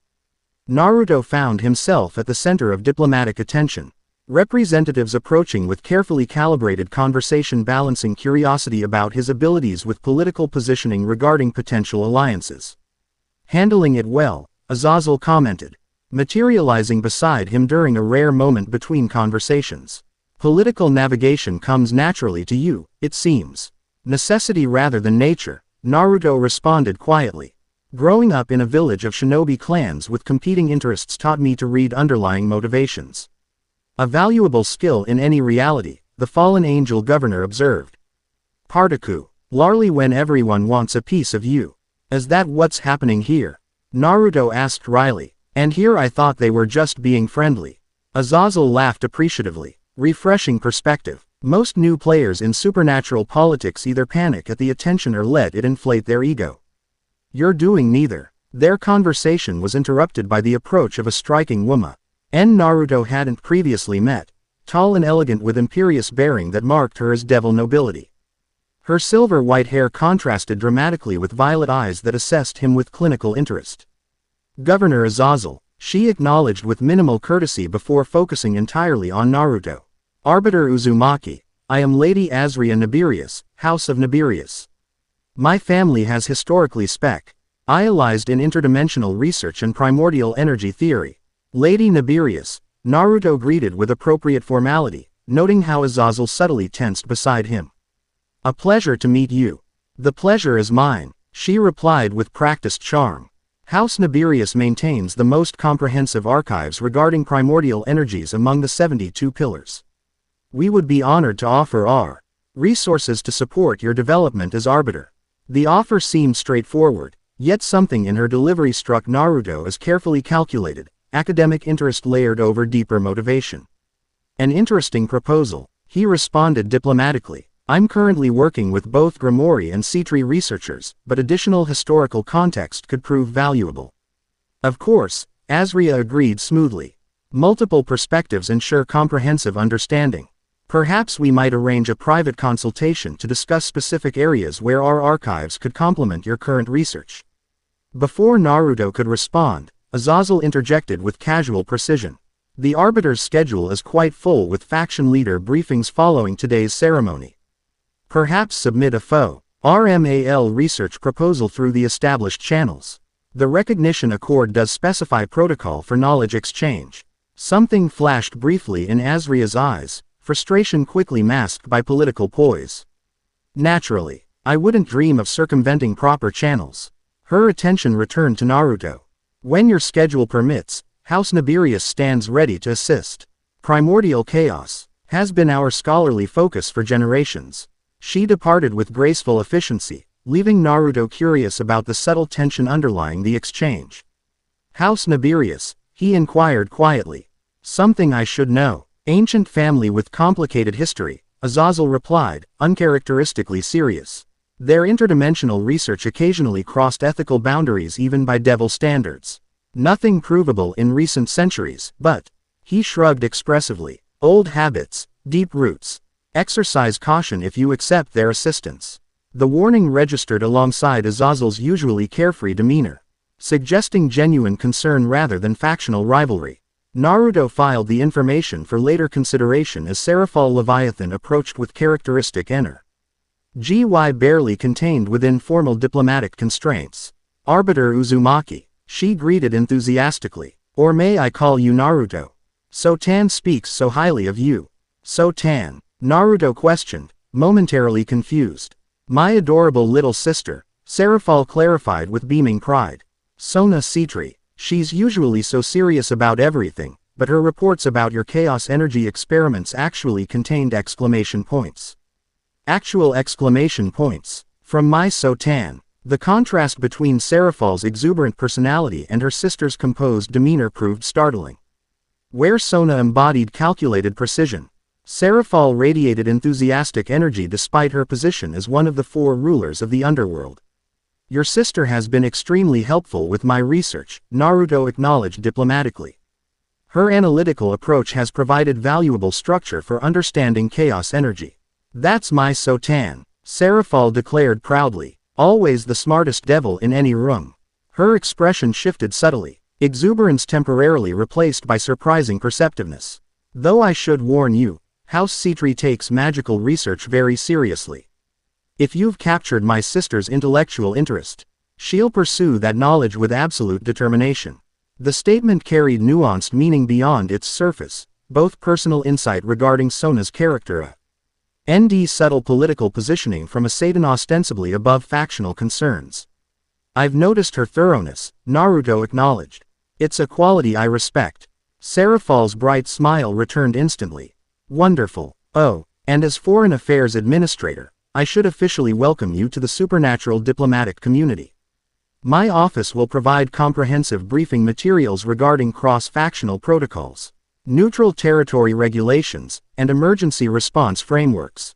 She produced an elegant business card with a flourish. "Call anytime, day or night. Dimensional emergencies don't respect office hours." After all, the diplomatic reception continued for several hours, each interaction carefully calibrated to establish connections without creating obligations. Throughout the proceedings, Naruto noted how Rias and Sona maintained careful distance, present as witnesses and occasionally offering contextual information when approached, but deliberately avoiding appearances of undue influence over the newly recognized arbiter. When formalities concluded, Naruto found himself mentally exhausted despite minimal physical exertion. Navigating supernatural politics required constant awareness of underlying currents, historical contexts, and potential implications beyond stated positions. "You performed admirably," Rias commented as they departed the underground chamber. "Several elder devils remarked on your diplomatic instincts, particularly your response to Lady Nabirius," Sona added, falling into step on his other side. Accepting her knowledge offer without committing to private consultation demonstrated appropriate caution. "Was that obvious?" Naruto asked, concerned his wariness might have created unnecessary tension. "Not to most observers," Sona assured him. "But House Nabirius has complicated reputation among researchers. Their methodologies occasionally prioritize results over ethical considerations." "So Azazel mentioned," Naruto confirmed, though he was typically vague about specifics. "For good reason," Rias noted with uncharacteristic seriousness. "Some allegations remain politically sensitive even centuries later. The Nabirius were investigated for experiments involving primordial energy extraction that reportedly destabilized dimensional boundaries. Insufficient evidence prevented formal censure," Sona continued with academic precision. "But most established houses maintain cautious distance from their research division. Yet they attended the recognition ceremony," Naruto observed. "Political necessity," Rias explained. "Despite controversial research, they remain among the 72 pillars with voting rights in devil government." Excluding them would create greater complications than including them under careful observation. Their conversation paused as they reached the academy courtyard, where normal students continued everyday activities, blissfully unaware of supernatural proceedings beneath their feet. The mundane scene, teenagers laughing, studying, living ordinary lives, provided stark contrast to the cosmic responsibilities Naruto had formally accepted below. What happens now? He asked, watching a group of students playing tennis with carefree enthusiasm. Procedurally, you'll receive official documentation, diplomatic credentials, and access permissions for neutral territories, Sona detailed practically. Functionally, little changes immediately. You'll continue training, researching, and monitoring dimensional stability as before, but with official standing when interacting with supernatural authorities. And politically, Naruto prompted, sensing unaddressed implications. The devil heiresses exchanged measuring glances before Rias answered with diplomatic directness. Politically, everything changes. Your formal recognition shifts power dynamics throughout supernatural society. Every faction will reassess strategies, alliances, and priorities based on having an active arbiter for the first time in millennia. Some will seek alliance through genuine cooperation, Sona elaborated analytically. Others through manipulation, intimidation, or deception. Many will pursue multiple approaches simultaneously while assessing which proves most effective. Like Lady Nibirius, Naruto concluded. Among others, Rias confirmed. Though not all approaches will be as transparent as hers. Watch for subtle positioning disguised as casual interaction or academic interest. The warning carried weight beyond general caution, suggesting specific concerns neither devil wi shed to articulate openly on academy grounds. Naruto nodded understanding, mentally cataloging interactions from the ceremony that might warrant closer analysis. I appreciate the guidance, he acknowledged sincerely. This political landscape differs significantly from my world's power structures. You're adapting remarkably well, Sona observed with academic assessment. Your strategic CTS compensate for limited background knowledge. The compliment, delivered with characteristic analytical precision rather than flattery, carried unexpected weight. From Sona Citri, objective recon. Ishin of capability represented higher praise than emotional enthusiasm from most others. High praise from the student council president, Naruto noted with a slight smile. I'm honored. Something, almost like embarrassment, flickered across Sona's usually composed features before her professional mask returned. Merely objective assessment. Strategic thinking proves essential for an arbiter navigating competing supernatural interests. Their conversation concluded with practical arrangements for continued research and training schedules, both heiresses demonstrating admirable professionally. Despite the politically charged context. As they parted ways, Rias toward the occult research club, Sona toward student council duties, Naruto found himself reflecting on the complex relationships developing in this strange new world. Both devil heiresses had provided invaluable assistance without demanding subordination, demonstrating genuine interest in his development as arbiter beyond political advantage. Their approaches differed fundamentally, Rias offering intuitive guidance with emotional intelligence, Sona providing analytical frameworks with precise methodology, yet both proved equally valuable for different aspects of his situation. As afternoon sunlight bathed the academy grounds in golden warmth, Naruto sensed sudden prickling awareness along his spine, not imminent danger but definite observation. Someone watched from nearby, their presence carefully masked yet detectable to his enhanced senses. Rather than acknowledging the surveillance directly, he maintained casual pace toward his apartment, extending sensory awareness to identify the observer without alerting them. The energy signature registered as neither devil nor fallen angel, but something less familiar, yokai, perhaps. Based on descriptions from supernatural classification texts, whoever watched possessed considerable skill in concealment. Their presence registered just barely at the edge of perception. A shadow's shadow sliding between physical locations without disrupting ambient energy patterns. Professional surveillance rather than casual curiosity, patient, methodical, experienced. Naruto continued his apparent obliviousness while subtly altering his route, choosing paths that would force his observer to either reveal themselves or abandon the surveillance. 3 calculated direction changes later, he entered a small park deliberately selected for its open sightlines and limited civilian presence. Stopping beside a fountain, he spoke without turning. You're very good, but I've been tracked by experts since childhood. Show yourself. Silence stretched momentarily before light laughter drifted from a nearby tree, musical yet containing predatory undertones. Impressive awareness, NYA heard a feminine voice. Most devils never notice me unless I want them to. A figure materialized atop a branch, a young woman with voluptuous proportions accentuated by revealing dark clothing. Her most striking features, however, were decidedly non-human. Black cat ears perched atop her head and two black tails swaying gently behind her. Golden eyes with vertical pupils studied him with unabashed interest. But you're not a devil, are you? She continued, tilting her head curiously. Not angel or fallen either. Something deliciously different. And you're not just any yokai, Naruto observed, recognizing her species from supernatural classification texts. Nekomata, black cat variety. Kuroka, she supplied with a playful smile, dropping gracefully from the branch to land with feline precision. SS class stray devil in some boring official records. Though, stray, implies I was ever properly domesticated. Her golden eyes sparkled with mischief. And you're the new arbiter everyone's whispering about. Naruto Uzumaki, vessel of primordial chaos. Her casual knowledge of his status despite the recognition ceremony having concluded mere hours earlier confirmed sophist. Icaded intelligence networks beyond official channels. This was no random encounter but deliberate contact following calculated observation. What interest does an SS-class stray have in an arbiter?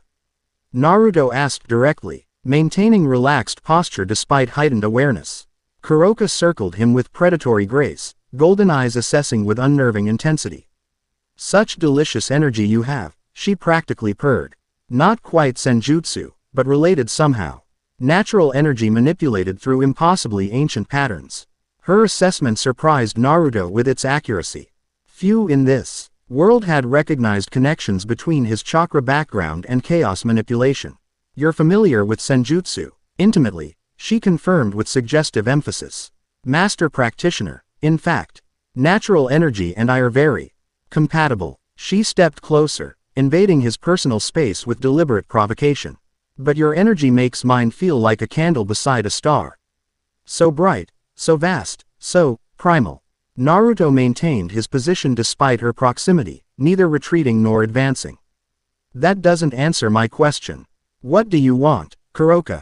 Her playful expression shifted momentarily, revealing calculating intelligence beneath flirtatious behavior. Direct, aren't you? I like that. She stepped back slightly, adopting more businesslike posture. I'm here to make you an offer, arbiter. One specialist in natural energy to another. I'm listening. Your chaos manipulation has advanced remarkably fast according to reports, but you're learning from devils ND fallen angels who understand theory without practice. Her golden eyes gleamed with confidence. I actually manipulate natural energy directly, feel it, shape it, become it. I can teach application, techniques no theoretical researcher could possibly demonstrate. The offer carried genuine value despite suspicious circumstances. Kuroka's assessment regarding theoretical versus practical instruct. Ion contained undeniable truth. Neither devil researchers nor Azazel's historical knowledge included direct natural energy manipulation comparable to senjutsu. Why would an SS-class criminal offer TR, aiming to someone with official faction recognition? Naruto questioned directly. Seems counterproductive to your presumed desire for continued freedom. Kuroka smiled, the expression containing genuine appreciation for his directness. Smart and cautious. Good combination. She stretched languidly, deliberately showcasing her figure. 3 reasons. First, professional curiosity, your energy manipulation represents evolutionary development beyond conventional senjutsu. Second, practical protection, having positive connection with an arbiter provides valuable insurance against pursuers. And third, her expression shifted towards something more genuine. I have personal objectives that might benefit from association with someone outside established power structures. Personal objectives, Naruto repeated neutrally. Care to elaborate? Not particularly, she replied with sudden seriousness. Let's call it family business and leave details for when trust exists. For now, consider my fair Practical training in natural energy manipulation techniques adaptable to your chaos energy, in exchange for occasional protection and potential future assistance with specific objectives. The proposal contained reasonable exchange value despite obvious information asymmetry. Kuroka offered immediate concrete benefits while requesting amorphous future consideration, a structure typically advantageous to the delayed party rather than immediate provider. I'd need more specific parameters regarding future assistance, Naruto countered. I won't commit to undefined obligations, particularly given your criminal classification. Such diplomatic phrasing, Kuroka observed with amusement. They've trained you well already. She considered briefly before nodding. Fair enough. Limited parameters. No assistance with anything violating your arbiter principles, full disclosure of objectives before requested action, and veto authority without prejudice to training arrangement. Acceptable. The revised terms demonstrated surprising reasonableness from someone classified as dangerous criminal. Either Kuroka possessed more sophisticated ethical framework than her reputation suggested, or her personal objectives aligned with legitimate principles despite her outlaw status. Tentatively acceptable, Naruto agreed cautiously. Though I reserve final decision until after initial training session demonstrates actual value. Quote, done, Kuroka declared with sudden enthusiasm, clapping her hands together. I knew you'd be reasonable, NYA . Most faction-aligned supers are so boringly rigid about associating with criminals. She made exaggerated air quotes around the classification. I haven't agreed to anything permanent, Naruto reminded her. Just exploratory training to evaluate potential value. Of course, she agreed with dismissive wave. But you'll find my techniques quite stimulating. The deliberate innuendo accompanied suggestive posture that Naruto deliberately ignored. When and where for this evaluation session? He asked practically. Tomorrow night. Abandoned shrine in Western Forest, Kuroka specified, suddenly businesslike. Natural energy concentrates there due to leftover consecration patterns. Ideal for demonstration purposes. Her playful demeanor returned instantly. Where's something comfortable? Senjutsu training gets intense. Before Naruto could respond, she vanished with preternatural speed, leaving only faint laughter and lingering energy signature that quickly dissipated. The encounter left him with mixed impressions. Genuine expertise beneath provocative behavior, calculated self-interest alongside possible legitimate need. As he resumed his journey toward his apartment, Naruto considered whether to inform his devil allies about the encounter. Kuroka's SS class designation suggested serious crimes beyond mere failure to observe supernatural protocols. Association with such an individual carried political implications potentially undermining his newly established neutral standing. Yet her expertise in natural energy manipulation potentially offered valuable practical techniques unavailable through official channels. If adapting senjutsu methods could enhance chaos control, the knowledge exchange represented reasonable strategic value despite questionable source. Arriving at his apartment building, Naruto sensed another presence awaiting him, this one making no attempt at concealment. Sears X Lucifer stood casually beside the entrance, wearing ordinary human clothing that somehow failed to diminish his commanding presence. Arbiter Uzumaki, he greeted with characteristic warmth. Might I have a moment of your time? There's a matter requiring private discussion. Of course, Naruto agreed, maintaining diplomatic courtesy despite wariness regarding the Satan's unexpected appearance immediately following Kuroka's departure. The timing seemed unlikely to be coincidental. They entered Naruto's apartment, where Sears X declined offered refreshments with casual politeness. Once seated, the Satan's expression shifted toward greater seriousness than his usual affable demeanor. First, congratulations on your formal recognition, he began. You handled the ceremony and reception with remarkable diplomatic skill for someone new to supernatural politics. Thank you, Naruto acknowledged. Though I suspect that's not why you're here. Sears X smiled appreciatively at the directness. Indeed not. I'm here because approximately 20 minutes ago, you had contact with the SS class stray devil Kuroka. Seeing Naruto's expression, he added, no, you weren't under surveillance. As Satan responsible for security matters, I maintain awareness of certain high-risk individuals entering devil territory. Her presence in Kuo triggered automatic notification. The explanation seemed plausible though potentially incomplete. Naruto chose straightforward response. She approached me with an offer to provide practical training in natural energy manipulation techniques potentially applicable to chaos energy. And in exchange, Sears prompted neutrally, protection from pursuers and potential future assistance with unspecified, personal objectives, allegedly involving family matters, Naruto detailed candidly. I agreed only to exploratory training session to evaluate potential value before making commitments.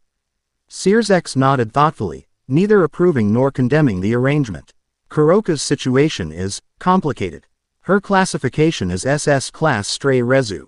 LTED from killing her master, a serious crime under devil law.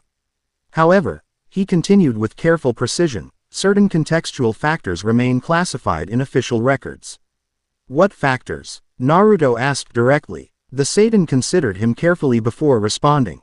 Her former master was conducting unethical experiments on her younger sister involving forced senjutsu awakening.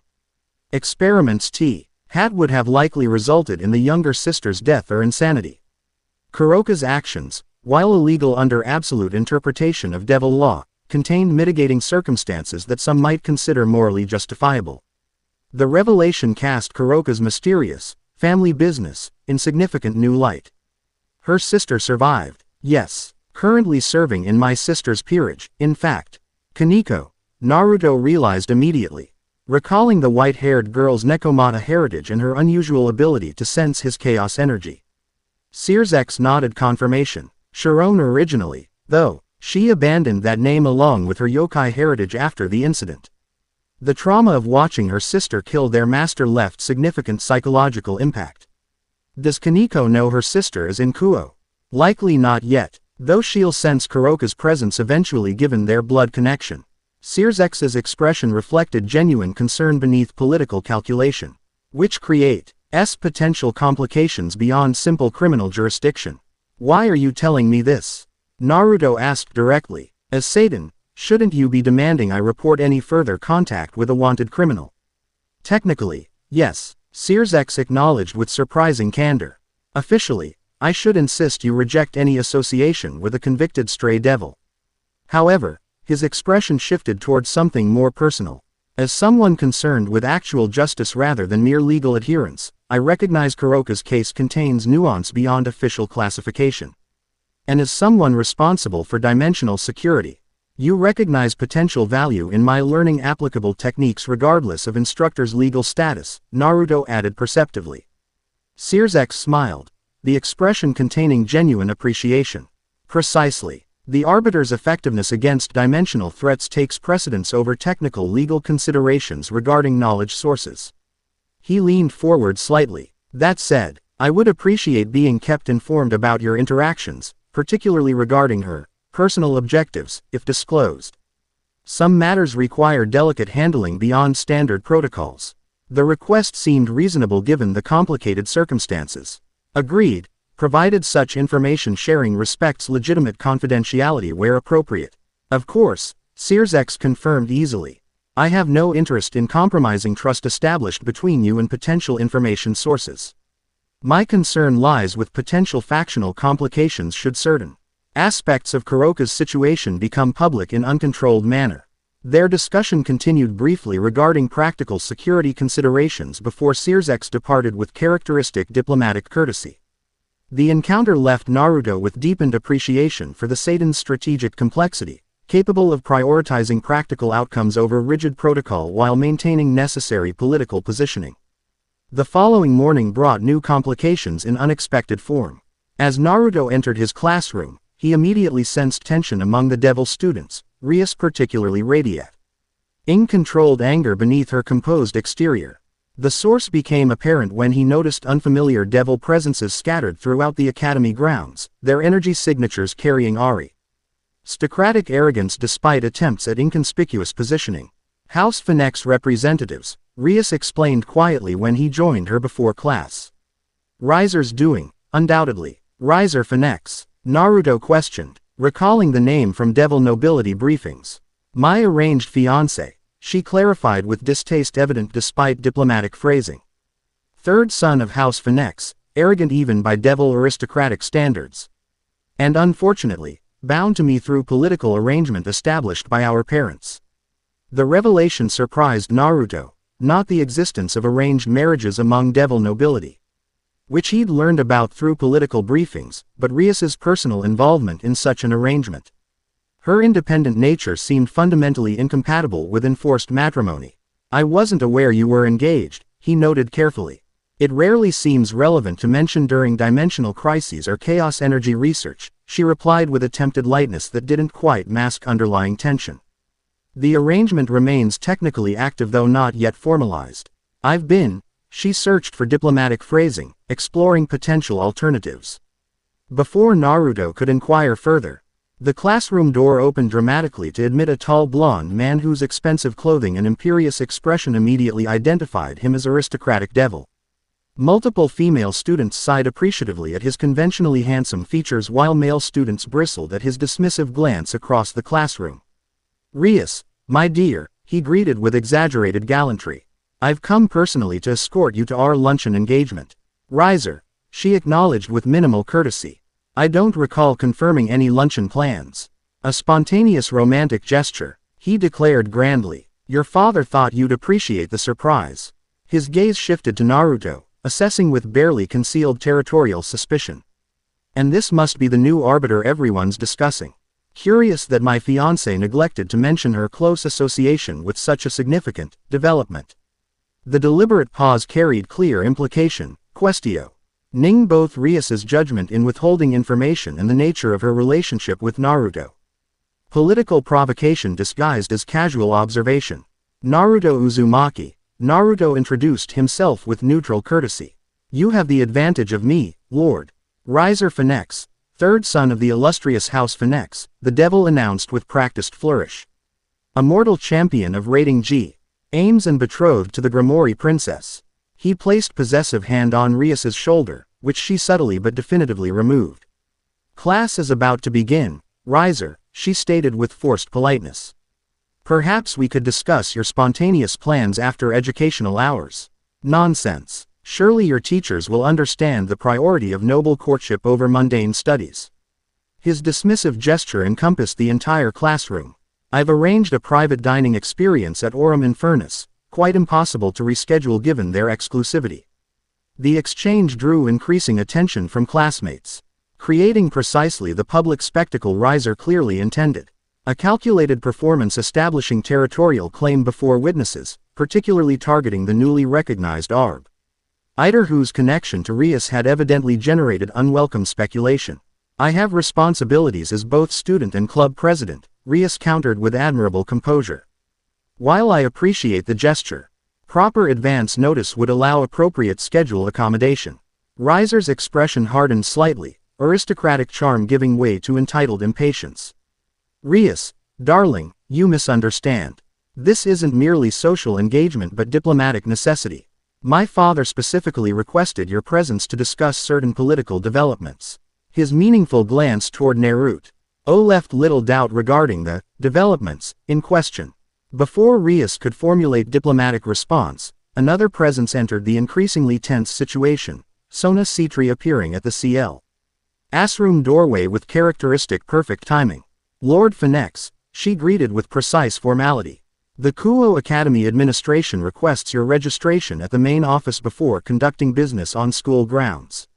Standard protocol for visiting dignitaries. I'm sure you understand the necessity of maintaining proper diplomatic procedure." The intervention, perfectly calibrated to invoke protocol without direct confrontation, provided graceful exit from the developing standoff. Riser's expression flickered between annoyance and resignation before noble training reasserted control. "Of course, Lady Citri. House Phoenix always observes proper protocol." He turned to Rias with renewed gallantry. "I shall complete the formalities and return shortly, my dear.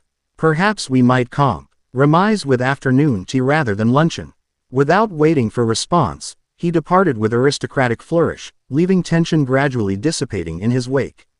Once he'd moved beyond reasonable hearing range, Sona approached her friend with uncharacteristic display of personal concern. "Are you all right?" she asked quietly. His appearance was unexpected. "I'm fine," Rias assured her. Though tension remained evident in her posture. Though I suspect this impromptu visit relates directly to yesterday's recognition ceremony. Almost certainly, Sona agreed. House Phoenix would naturally seek to establish connection to the arbiter through existing Grimoire relationship. Standard political positioning. Using their son's engagement as diplomatic leverage, Rias noted with distaste. How predictably calculating. Their discussion was interrupted by the teacher's arrival, forcing postponement of further conversation until after class. Throughout the morning lessons, Naruto O.B. served subtle changes in Rias's normally composed demeanor, momentary distraction, occasional tension, uncharacteristic formality when called upon to answer questions. The arranged marriage clearly presented significant personal concern beneath diplomatic composure. During their various interactions, Rias had consistently demonstrated intelligent independence alongside noble responsibility, it is seemingly incompatible with enforced matrimony to someone of Riser's evident character. When lunch period arrived, Riser predictably reappeared, this time accompanied by blonde girl Naruto Riko. Gnized from earlier recruitment attempts, Revel Phoenix, apparently serving as diplomatic buffer during her brother's courtship performance. Registration completed with proper diplomatic courtesy, Esser announced to the classroom generally while focusing on Rias. Lady Citri's administrative efficiency remains impressive as always. Indeed, Rias acknowledged neutrally. Sona ensures Kuo Acade. Mai maintains appropriate protocols regardless of circumstances. Recognizing unavoidable social obligation, she gathered her belongings with graceful resignation. I suppose brief afternoon tea might be accommodated within schedule constraints. Excellent, Riser declared triumphantly. I've arranged private service at Aurelia Gardens. Their eastern pavilion offers appropriate privacy for discussions of a delicate political nature. His gaze shifted deliberately toward Naruto. Perhaps the arbiter might join us. Given his significant role in recent developments affecting noble house interests. The invitation, delivered with superficial courtesy overlaying calculated intent, created elegant trap.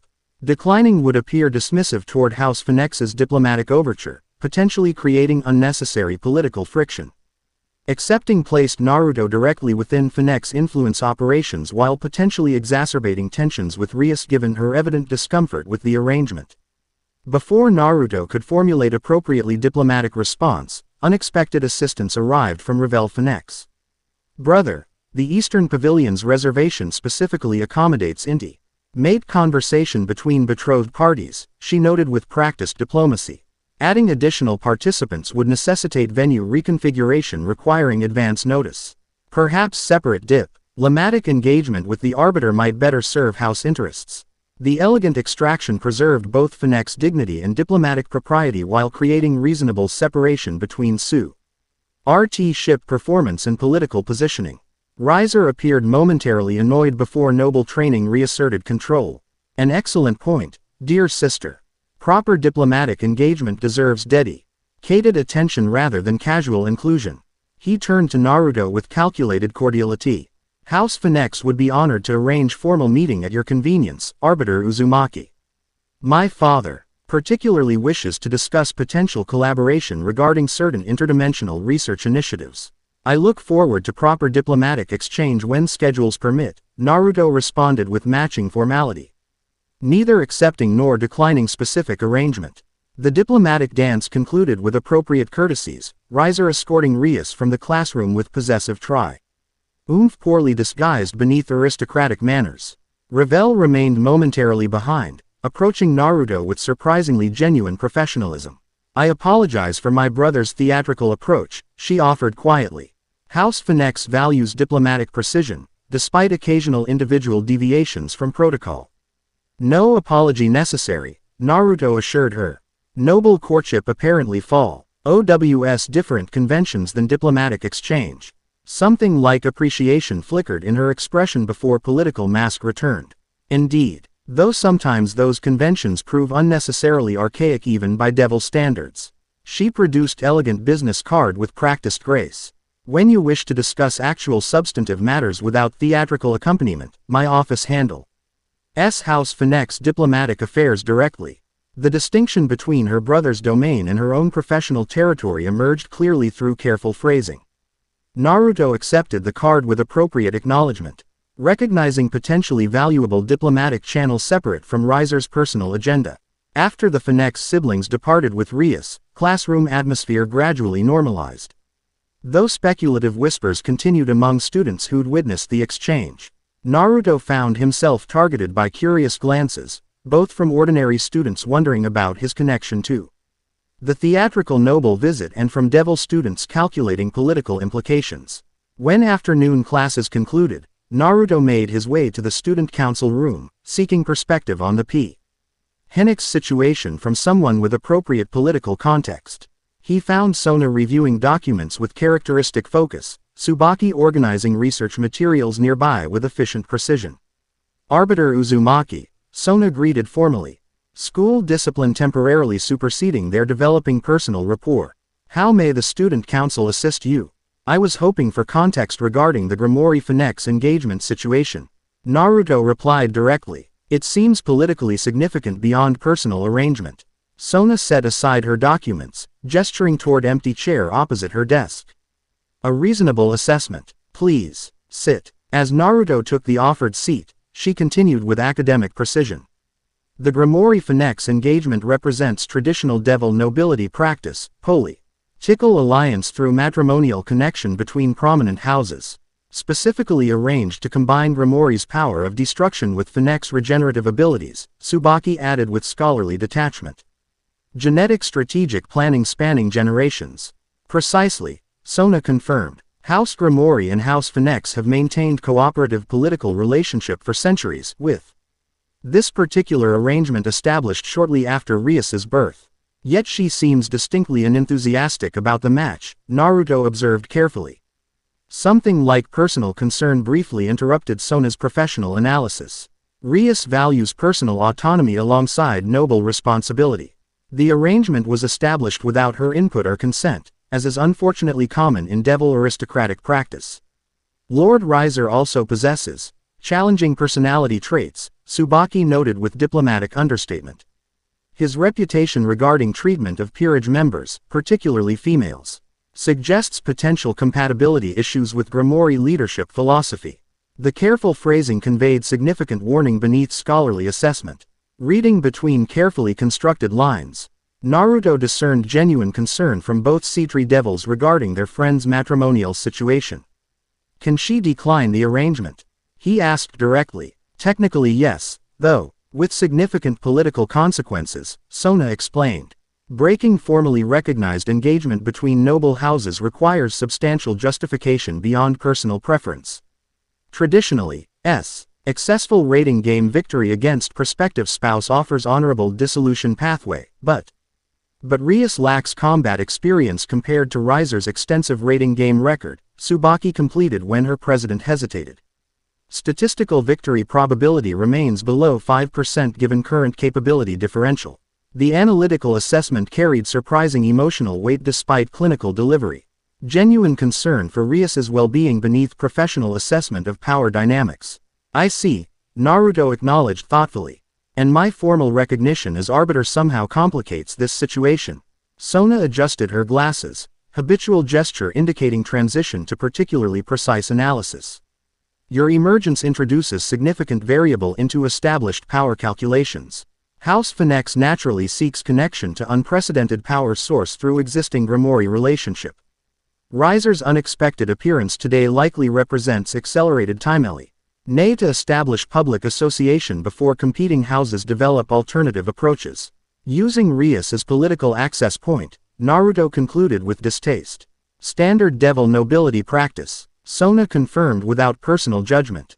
Power and connection remain primary currencies in supernatural politics.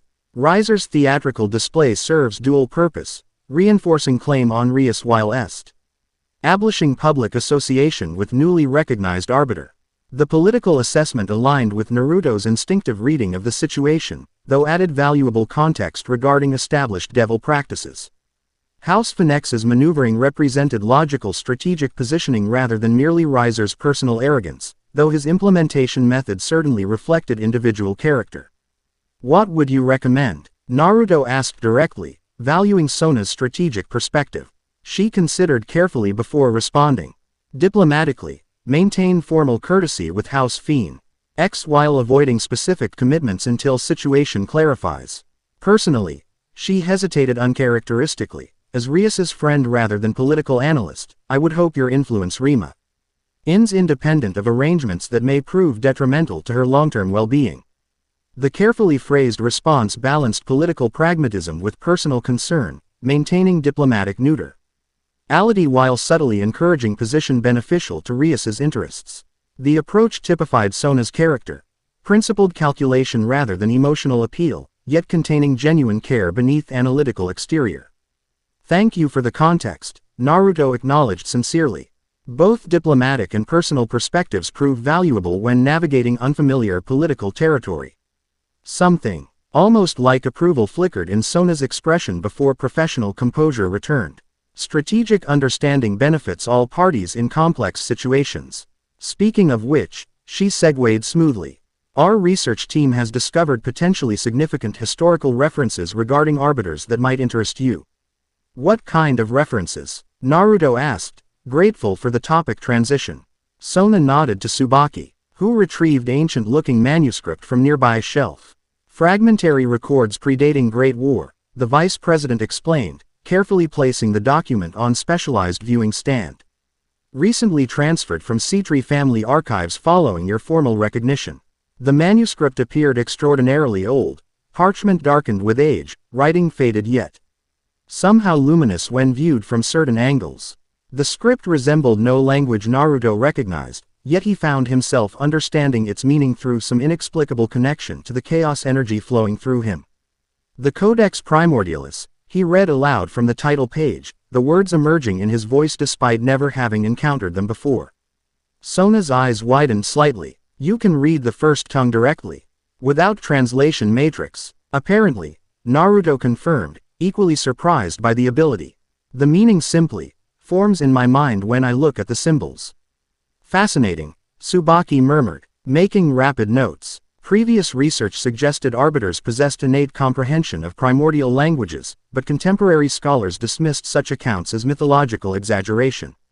What does it say? Sona asked with barely contained scholarly excitement, the most emotional display Naruto had witnessed from her outside crisis situations. Naruto studied the ancient text, allowing meaning to form naturally rather than forcing translation. It describes the original conclave of arbiters, 13 individuals who first channeled primordial chaos. Following creation's differentiation from unified potential, he turned pages carefully, absorbing information with growing fascination. According to this account, they didn't merely manipulate Chaos energy but served as conscious interfaces between indifferentiated possibility and manifested reality, essentially maintaining the boundary between what could be and what is. Extraordinary, Sona breathed, scholarly passion momentarily overcoming habitual reserve. This contradicts conventional understanding of reality formation. Standard theological models posit divine creation establishing fixed natural laws. But this suggests ongoing maintenance of reality's fundamental parameters. The implications for dimensional stability theory are profound, Tsubaki added, her own academic interest evident despite composed demeanor. If reality requires active maintenance rather than merely following established patterns, then deteriorating boundaries make theoretical sense, Naruto completed, understanding dawning. Without active arbiters maintaining differentiation parameters, reality gradually returns toward primordial state, boundaries between dimensions thinning as structured existence weakens. The three exchanged significant glances, each recognizing profound implications of this theoretical framework. If accurate, the dimensional disturbances weren't merely damaged barriers requiring repair but symptoms of fundamental reality maintenance failure following centuries without active arbiters. Continue reading, Sona encouraged, professional distance temporarily forgotten in scholarly excitement. What else does it say about arbiters' functions? Naruto turned additional pages, translating key passages. It describes specific techniques for reality maintenance, just sealing breaches but actively reinforcing boundary parameters through something called conceptual anchoring. Essentially establishing fixed reference points that reality patterns organize around, preventing drift toward undifferentiated state. similar to mathematical constant functions in differential equations, Tsubaki observed with academic precision. Fixed values that prevent solution drift despite variable inputs. Exactly, Naruto confirmed, impressed by her immediate grasp of the concept. The codex describes regular anchoring rituals performed by multiple arbiters working in concert, maintaining reality's structural integrity through coordinated effort. He continued reading, expression growing troubled as he absorbed subsequent passages. According to this account, problems began when certain entities from beyond structured reality, referred to as void monarchs, began systematic attempts to reverse differentiation process. They sought return to pre-creation state where possibility remained unexpressed, existence undetermined. The entities you encountered during the warehouse incident, Sona noted with academic connection. Theoretical framework aligns with observed phenomena. Yes, though this provides historical context I lacked during that encounter. Naruto studied further passages with deepening concern. The codex states that void incursions incr. Eased as divine beings began asserting exclusive dominion over reality portions, disrupting balanced arbiter oversight. Territorial competition between emerging pantheons apparently weakened comprehensive maintenance protocols, suggesting correlation between factional conflict and dimensional weakness, Tsubaki concluded analytically. A concerning implication given supernatural political history. Indeed, Sona agreed, scholarly assessment temporarily overshadowing factional loyalty. If this account proves accurate, the great war between angels, fallen angels, and devils may have directly contributed to dimensional instability by disrupting whatever maintenance protocols remained. The potential implications extended beyond academic theory into immediate practical concerns. If our natural factional conflicts actively damaged reality's structural integrity, current political tensions potentially exacerbated the very dimensional weaknesses Naruto had been recognized to address. Their research discussion continued for several hours, examining historical accounts alongside theoretical implications with scholarly thoroughness. Both C3 devils demonstrated impressive analytical capacity, connecting historical fragments with current observations to construct coherent theoretical framework without overreaching available evidence. As evening approached, their academic focus was interrupted by unexpected magic circle materializing in the student council room, elegant design indicating high-ranking devil communication. From within the circle emerged holographic projection of elderly devil whose distinguished appearance and formal robes marked him as noble council member. Lady C3, he greeted with formal respect. Pardon the unexpected communication. I am Lord Ezekiel Nabirius, seeking audience with Arbiter Uzumaki on matter of significant historical importance. Sona maintained composed diplomatic response despite the interruption. Lord Nabirius, an unexpected honor. The Arbiter is indeed present during academic research consultation. The projection turned toward Naruto, assessing with scholarly intensity beneath courtly manners. Arbiter Uzumaki, please accept my apologies for unconventional approach. Recent discoveries within House Nabirius historical archives suggest information vital to your developing role. My granddaughter Azria previously tended research invitation which operational priorities may have overshadowed. The carefully phrased reference acknowledged prior connection attempt while providing face-saving explanation for lack of response. Sophisticated diplomatic approach typical of elder devil nobility. Lord Nabirius, Naruto acknowledged with appropriate formality. Your communication arrives during relevant historical research. What information has your house discovered? The elder devil's expression reflected calculated openness, scholarly enthusiasm precisely calibrated for diplomatic effect. Our archivists have uncovered complete arbitration protocols predating factional divisions, original methodologies for primordial chaos application beyond fragmentary records available through conventional sources. If genuine, such documentation represented potentially invaluable resource for developing chaos manipulation techniques. Complete protocols rather than reconstructed fragments would significantly accelerate Naruto's ability to address dimensional weaknesses effectively. Significant discovery, he acknowledged neutrally, neither accepting claims at face value nor dismissing potential value. House N. Aberius' historical expertise is well documented. We would be honored to share these discoveries directly, Lord Nabirius continued with practiced diplomacy. Perhaps at your convenience, a private consultation might be arranged. Historical context requires nuanced explanation beyond communication limitations. Before Naruto could formulate appropriately diplomatic response, Sona intervened with impeccable political precision. Such valuable historical material would benefit from collaborative scholarly assessment. Perhaps formal research exchange through neutral academic channels might serve all interests most effectively. The suggestion elegantly transformed private consultation into formal academic process with appropriate oversight, diplomatic counter to potential isolation strategy without direct rejection. Lord Nibirius's momentary expression shift suggested calculation recalibration before noble training reasserted control. A thoughtful suggestion, Lady Citri. Though Serta, in materials contain family-specific historical context requiring direct presentation. His attention returned to Naruto. We've prepared specialized demonstration of primordial techniques using historical reference materials. Seeing original applications rather than merely reading descriptions often proves illuminating for practical implementation. The modified approach adjusted to Sona's intervention while maintaining core objective, direct personal meeting rather than formalized academic exchange. Sophisticated diplomatic navigation demonstrating centuries of political experience. Both approaches offer potential value. Naruto acknowledged diplomatically. Perhaps initial neutral academic exchange followed by specialized demonstration once preliminary assessment establishes appropriate research parameters. The counter-proposal maintained collaboration framework while acknowledging potential legitimate value in direct demonstration, balanced response respecting both Citri caution and Nibirius expertise without committing to either exclusively. Lord Nibirius considered briefly before nodding agreement. A reasonable approach demonstrating judicious assessment. I shall instruct TR archivists to prepare initial materials for collaborative review through appropriate academic channels. His expression conveyed calculated respect. The arbiter's diplomatic instincts reflect traditional balance between competing valid interests, encouraging historical parallel. The communication concluded with formal courtesies, the projection dissolving as the magic circle faded. Once CE. RTAIN the connection had terminated completely, Sona turned to Naruto with uncharacteristic directness. House Nibirius approaches warrant particular caution, she stated without diplomatic cushioning.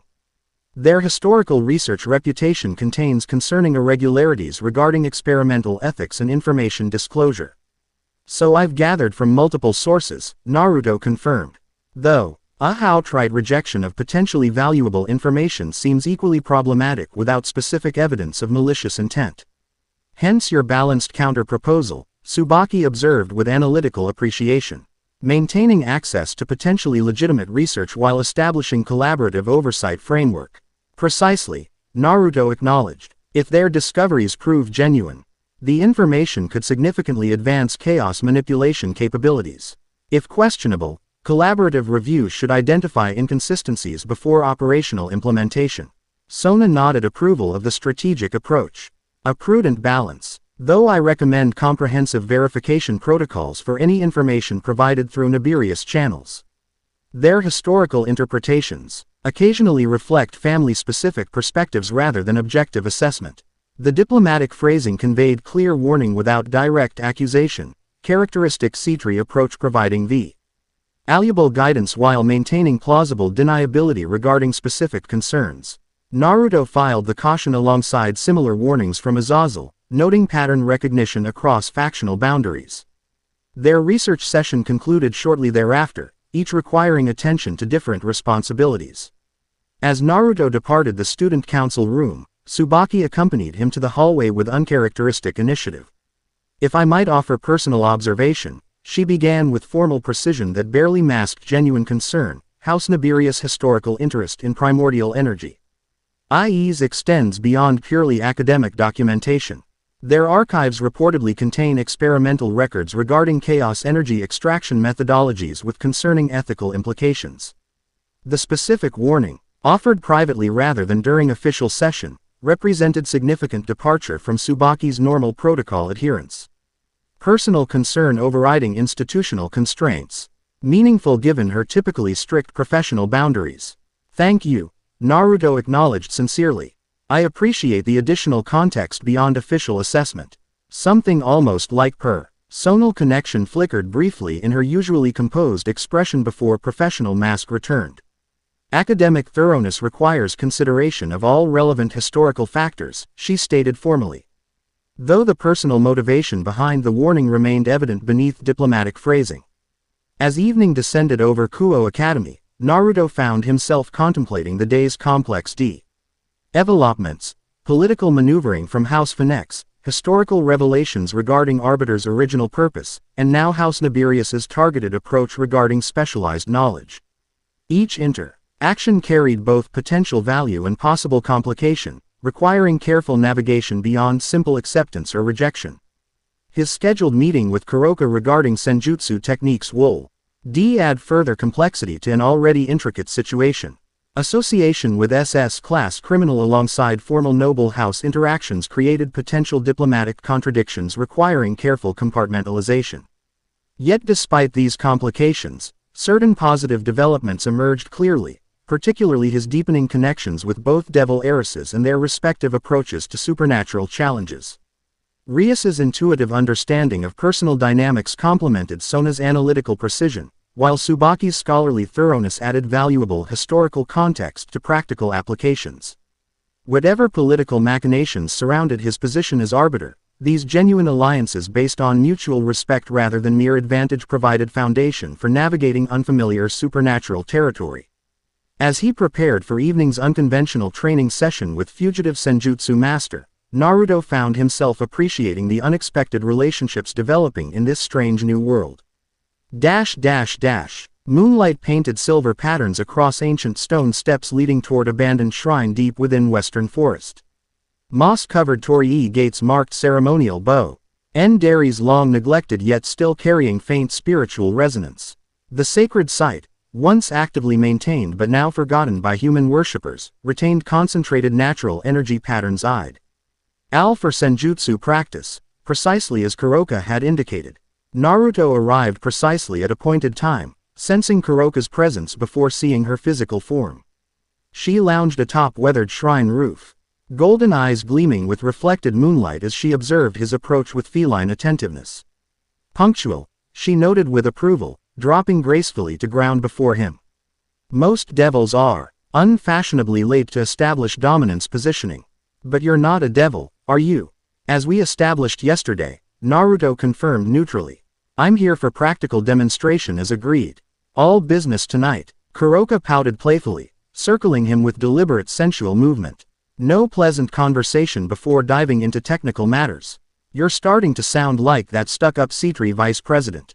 The casual reference to Tsubaki suggested more comprehensive surveillance than Naruto had initially suspected.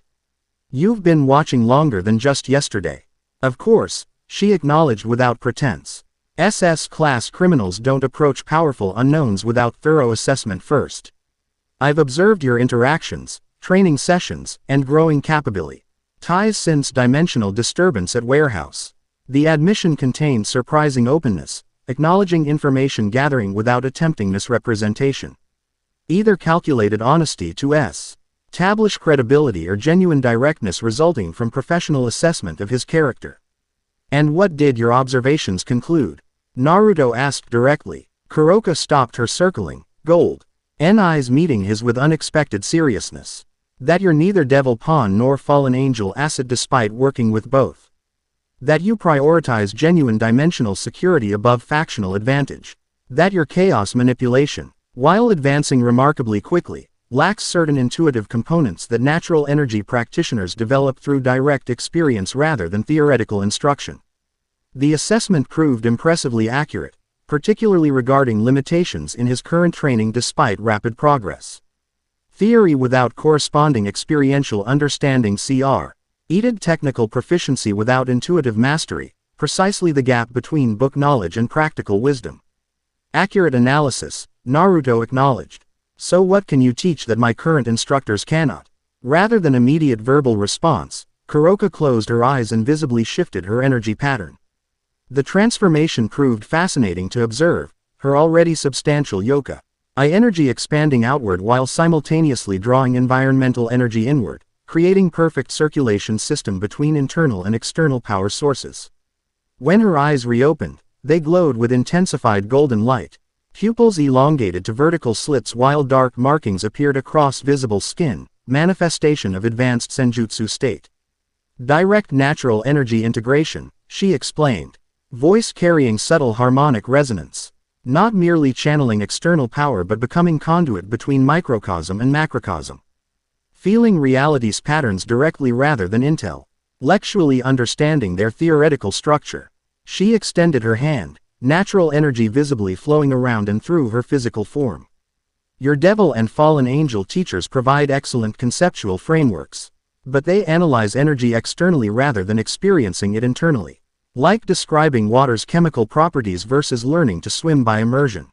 The analogy resonated with Naruto's experience in his home world. The difference between academic chakra theory taught at the academy versus direct manipulation techniques learned through field experience. Theoretical understanding provided foundation, but practical mastery required experiential knowledge beyond intellectual comprehension. Show me, he requested simply. Kuroka smiled. Not her usual playful expression but something more genuinely enthusiastic. First, we establish baseline. Enter whatever chaos manipulation state you typically use for energy work. Naruto complied, centering himself before. Drawing upon harmonized chaos energy established through previous training. The familiar black-gold patterns manifested around his form, flowing in controlled currents rather than erratic bursts thanks to stabilization techniques developed with devil researchers. Impressive technical control, Kuroka acknowledged, circling him with professional assessment rather than provocative movement. Harmonized output, balanced flow distribution, minimal energy leakage. Your devil teachers have established excellent foundation. She stopped directly before him, golden eyes studying energy patterns with specialist perception. But still fundamentally external manipulation, directing chaos rather than embodying it. You remain separate from the energy despite channeling impressive volumes. And that's problematic, Naruto questioned. Inefficient, she clarified precisely. Creates limitation ceiling regardless of raw power availability. Like trying to direct river flow while standing on shoreline versus becoming water itself. The distinction made intuitive sense despite abstract description. Throughout his shinobi career, Naruto had experienced similar evolution, from externally manipulating chakra through hand seals to directly embodying nature energy during sage mode. Each progression stage eliminated separation between practitioner and energy, creating exponential rather than incremental capability improvement. How do we address this limitation? He asked, genuinely interested despite lingering caution regarding her motives. Kuroka gestured toward Shrine's inner sanctuary. Quote, meditation chamber contains concentrated natural energy accumulation from centuries of ritual practice. Ideal environment for boundary dissolution exercise. She moved gracefully toward indicated location.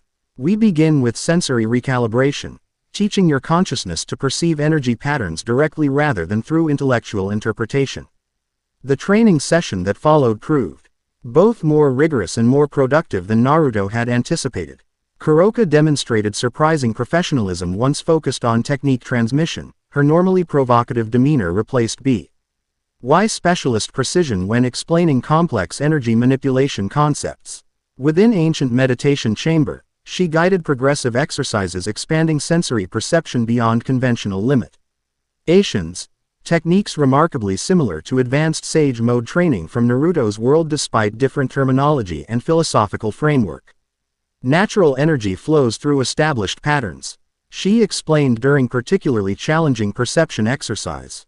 Most practitioners perceive general direction like observing river current. Advanced practitioners recognize subtle eddy patterns and flow variations. Masters perceive individual energy particles and their relationship configurations, the quantum structure beneath visible current. Her instructions proved remarkably effective despite occasionally alien conceptual framework. Where devil researchers approached chaos energy through mathematical models and structured manipulation techniques, Kuroka taught direct perception through sensory immersion, feeling rather than analyzing, experiencing rather than calculating. Hours passed in focused practice, each exercise building upon previous foundations with methodical progression. Despite Kuroka's seemingly carefree personality, by midnight, Naruto had achieved perception breakthrough enabling direct awareness of chaos energy's fundamental structure beyond previous theoretical understanding. Now you're starting to see, Kuroka observed with genuine approval as Naruto described newly perceived patterns. Not just directing chaos but recognizing its inherent organization principles. The apparent randomness contains sophisticated relationship matrices invisible to conventional perception. Like fractal patterns extending across multiple scales simultaneously, Naruto described, struggling to articulate perceptions transcending conventional language. Self-similar structures repeating from quantum to cosmic levels with infinite variation within consistent framework. Exactly, Kuroka confirmed enthusiastically. That's primordial pattern recognition, seeing order within apparent chaos rather than imposing external structure upon it. Working with inherent organization rather than against it. The conceptual breakthrough transformed Naruto's understanding of chaos manipulation fundamentally. Where previous training focused on controlling apparently random energy through externally imposed patterns, this approach revealed inherent organization principles within chaos itself. Not random disorder but infinitely complex relationship systems existing simultaneously across all possibility spectrums. This changes everything, he acknowledged, genuinely impressed by the teaching despite lingering questions regarding her motives.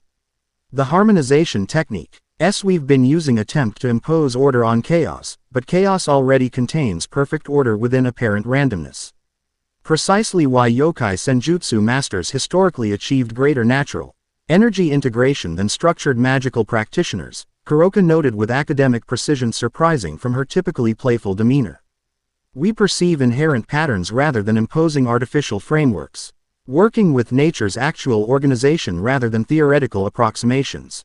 Their training session concluded with practical application exercises translating perceptual breakthroughs into functional techniques. By Dawn's approach, Naruto had successfully implemented several fundamental revision approaches to his chaos manipulation methodology, not abandoning previous structured techniques but integrating them with newly perceived inherent organization principles. As golden light touched eastern horizon, Kuroka stretched languidly, reverting from focused instructor to her more characteristic playful demeanor. Not bad for first session, she assessed with casual praise hiding genuine approval.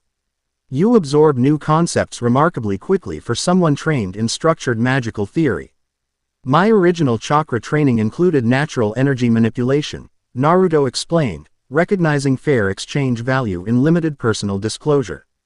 The concepts have philosophical parallels despite technical differences. That explains your unusual adaptation capacity, Kuroka noted with professional interest beneath casual exterior. Most practitioners require decades developing perception foundations we've compressed into single session. Your previous experience created conceptual framework requiring mere recalibration rather than fundamental reconstruction. The observation contained genuine insight regarding knowledge transfer efficiency, further evidence of legitimate expertise beneath provocative exterior and criminal classification. Whatever her other motivations, Kuroka clearly possessed specialist knowledge unavailable through conventional channels. The training has genuine value, Naruto acknowledged directly. I'd be interested in continuing sessions if mutually beneficial terms can be established. Satisfaction flickered across Kuroka's features, professional recognition alongside personal validation. I told you theoretical researchers couldn't provide certain experiential components, she noted with justifiable pride. As for terms, her expression shifted towards something more serious than her usual playful demeanor. I mention personal objectives requiring potential assistance. Before discussing specific arrangements, there's something you should know about my situation. That you killed your master to protect your sister from dangerous experimentation. Naruto stated directly, and that your sister currently serves in Ryusuke Mori's peerage as Kaneko. Golden eyes widened with genuine surprise before narrowing suspiciously. Who told you that? The little devil princess, or perhaps her crimson-haired Satan brother? Does it matter? Naruto countered calmly. The information provides context for your family business reference. I assume your personal objectives involve reconnection with your sister despite complicated circumstances. Kuroka studied him with newly calculating assessment, playful facade temporarily abandoned. Interesting. Most would immediately condemn murderer regardless of justification. You instead recognize contextual complexity. Her head tilted curiously. Why? Because moral absolutes rarely survive contact with actual circumstances, Naruto replied honestly. Protecting family from genuine threat represents understandable motivation regardless of technical legality. Omething genuine flickered beneath Kuroka's carefully constructed persona, brief vulnerability quickly masked behind renewed playfulness. How unexpectedly understanding. Most supernatural authorities prefer convenient classifications over messy reality assessment. I'm not most supernatural authorities, Naruto noted simply. No, you're definitely not, she agreed with surprising sincerity. It makes you potentially valuable beyond senjutsu exchange. She paced thoughtfully before continuing. My sister believes I abandoned her after killing our master. That I chose freedom over family responsibility. The truth is considerably more complicated. Usually is, Naruto acknowledged, encouraging continuation without pushing. Kuroka sighed, momentarily dropping provocative demeanor entirely. Sharon, Kaneko now, was unconscious during the incident. She didn't see our master attempting forced awakening that would have destroyed her mind. When authorities arrived, they found dead noble devil and 2 Nekomata sisters with innate senjutsu capability, valuable assets worth capturing regardless of circumstances. So you created diversion allowing your sisters escape while becoming primary target yourself, Naruto deduced. Recognizing tactical decision familiar from his own world's protection protocols. Golden eyes assessed him with renewed appreciation. Exactly. I ensured pursue. It focused exclusively on me while Sharon remained hidden. Unfortunately, that meant she experienced the situation as abandonment rather than protection. By the time I'd established sufficient safety measures to reconnect, she'd been taken into Grimori household with carefully constructed narrative about dangerous criminal sister. The account aligned with fragmentary information from both Searsex and contextual references, suggesting genuine factual basis despite potential subjective interpretation. Regardless of specific details, the core motivation, protecting younger sister through personal sacrifice, represented comprehensible value framework. And now you want reconciliation, Naruto concluded. Which proves challenging given her integration into Devil Society and established narrative regarding your actions. Precisely my current predicament, Kuroka confirmed with surprising directness. Direct approach would trigger immediate hostile response from Devil authorities, potent ally endangering Sharon's current stability. Yet continued separation prevents addressing fundamental misunderstandings regarding past events. The situation represented genuine complexity beyond simple criminal classification or straightforward solution pathway. Whatever Kuroka's other characteristics or motivations, her desire to reconnect with sister she'd sacrificed freedom to protect contained legitimate emotional foundation. What exactly are you asking for? Naruto questioned directly. Initially, information, she replied with equal directness. Regular updates regarding my sister's well-being, training progress, social development. Eventually, potential mediation facilitating controlled communication opportunity when circumstances prove appropriate. The request seemed surprisingly reasonable. Graduated approach prioritizing Kaneko's stability above immediate gratification, recognizing necessary preparation before direct contact. Either genuine concern for sister's well-being or sophisticated long-term strategy demonstrating unusual patience for immediate objective. And in exchange, Naruto prompted continued advanced senjutsu training, Kuroka offered immediately. Plus information regarding supernatural underworld movements typically invisible to faction authorities. SS-class strays observe different patterns than official monitoring systems detect.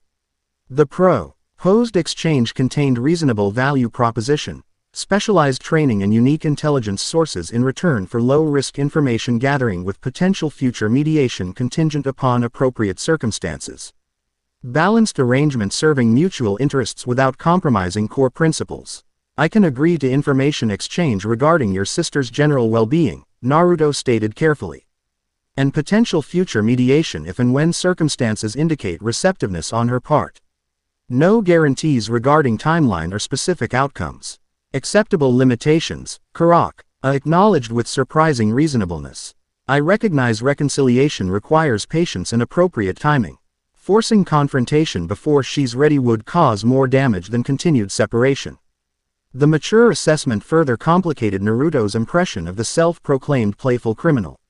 Either her carefree persona masked considerably more sophisticated character than initially apparent, or her familial objectives represented singular exception to otherwise self-centered value framework. Their negotiation concluded with practical arrangements for future training sessions and information exchange protocols. As dawn fully established across Forest Shrine, Kuroka prepared for departure with characteristic dramatic flair. "One last thing before I go," she noted with renewed playfulness. "Your devil girlfriends won't approve of our arrangement. Especially the serious one with glasses. She practically radiates disapproval toward anything operating outside proper protocols." "They're research partners, not girlfriends," Naruto corrected automatically. "And I maintain independent judgment regarding knowledge sources regardless of official classifications." Kuroka laughed musically, clearly amused by his response. "Oh my, such diplomatic phrasing. Research partners, is that what young people call it these days?" Her golden eyes sparkled with mischief. "Well, whatever terminology you prefer. Be prepared for interesting reactions when they inevitably discover our little arrangement. Devils can be quite possessive about their investments, you know." Before Naruto could formulate appropriate response to her deliberate provocation, Kuroka vanished with preternatural speed, leaving only lingering laughter and faint energy signature rapidly dissipating among forest shadows. The dramatic exit matched her theatrical personality, calculated performance designed to create specific impression regardless of actual circumstances.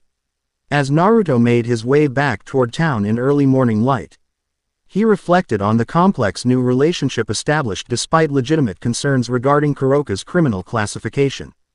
Her expertise regarding natural energy manipulation clearly represented genuine value transcending conventional instruction available through official channels. Her intelligence regarding supernatural underworld movements potentially provided unique strategic awareness beyond faction monitoring systems. Yet equally clearly, association with SS-class criminal created potential diplomatic complications regardless of contextual justification or practical value. The arrangement would require careful compartmentalization to prevent unnecessary factional tensions while maintaining productive knowledge exchange. Arriving at his apartment as morning fully established, Naruto found unexpected visitor awaiting his return, Azria Nibirius standing beside his door with diplomatic patience suggesting extended waiting period. Her formal attire and composed demeanor projected professional purpose rather than casual visit. "Lady Nibirius," Naruto greeted with appropriate courtesy despite surprise. "An unexpected honor, particularly at this early hour. Arbiter Uzumaki," she acknowledged with practiced diplomacy. "Please accept my apologies for unscheduled appearance. Certain developments regarding our historical research merited immediate attention rather than procedural delay." The explanation seemed plausible though potentially incomplete. Naruto maintained polite exterior while noting subtle indicators suggesting performance rather than spontaneous urgency, perfectly pressed clothing, precisely arranged documentation materials, carefully selected waiting position maximizing encounter probability. "Of course," he responded diplomatically. Though conventional communication channels typically precede personal visits in non-emergency situations. "A reasonable observation," Azria acknowledged with professional composure. "Under normal circumstances, protocol would dictate formal appointment scheduling. However, certain sensitive historical discoveries resist standard documentation methods, requiring direct demonstration rather than written transmission." The explanation maintained plausible justification while navigating around direct acknowledgement of protocol deviation.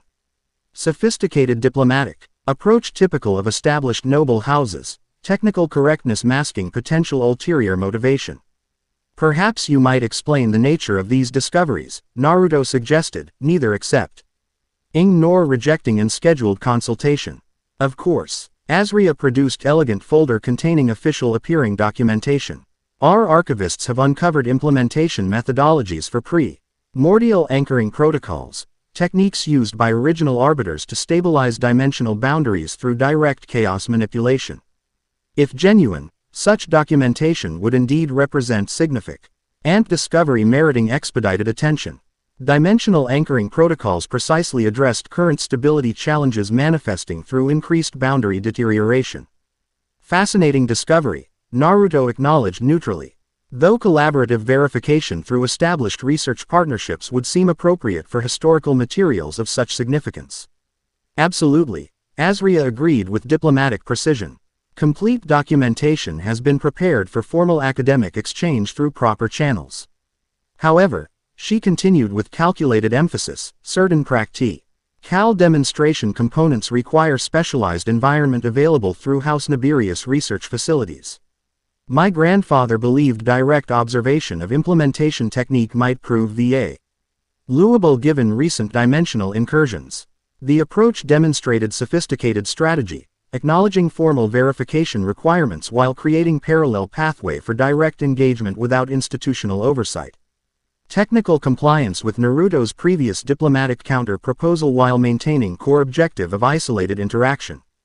Before Naruto could formulate appropriate response balancing legitimate research interest against established cautions, unexpected interruption materialized in form of Tsubaki Shinra approaching from nearby intersection.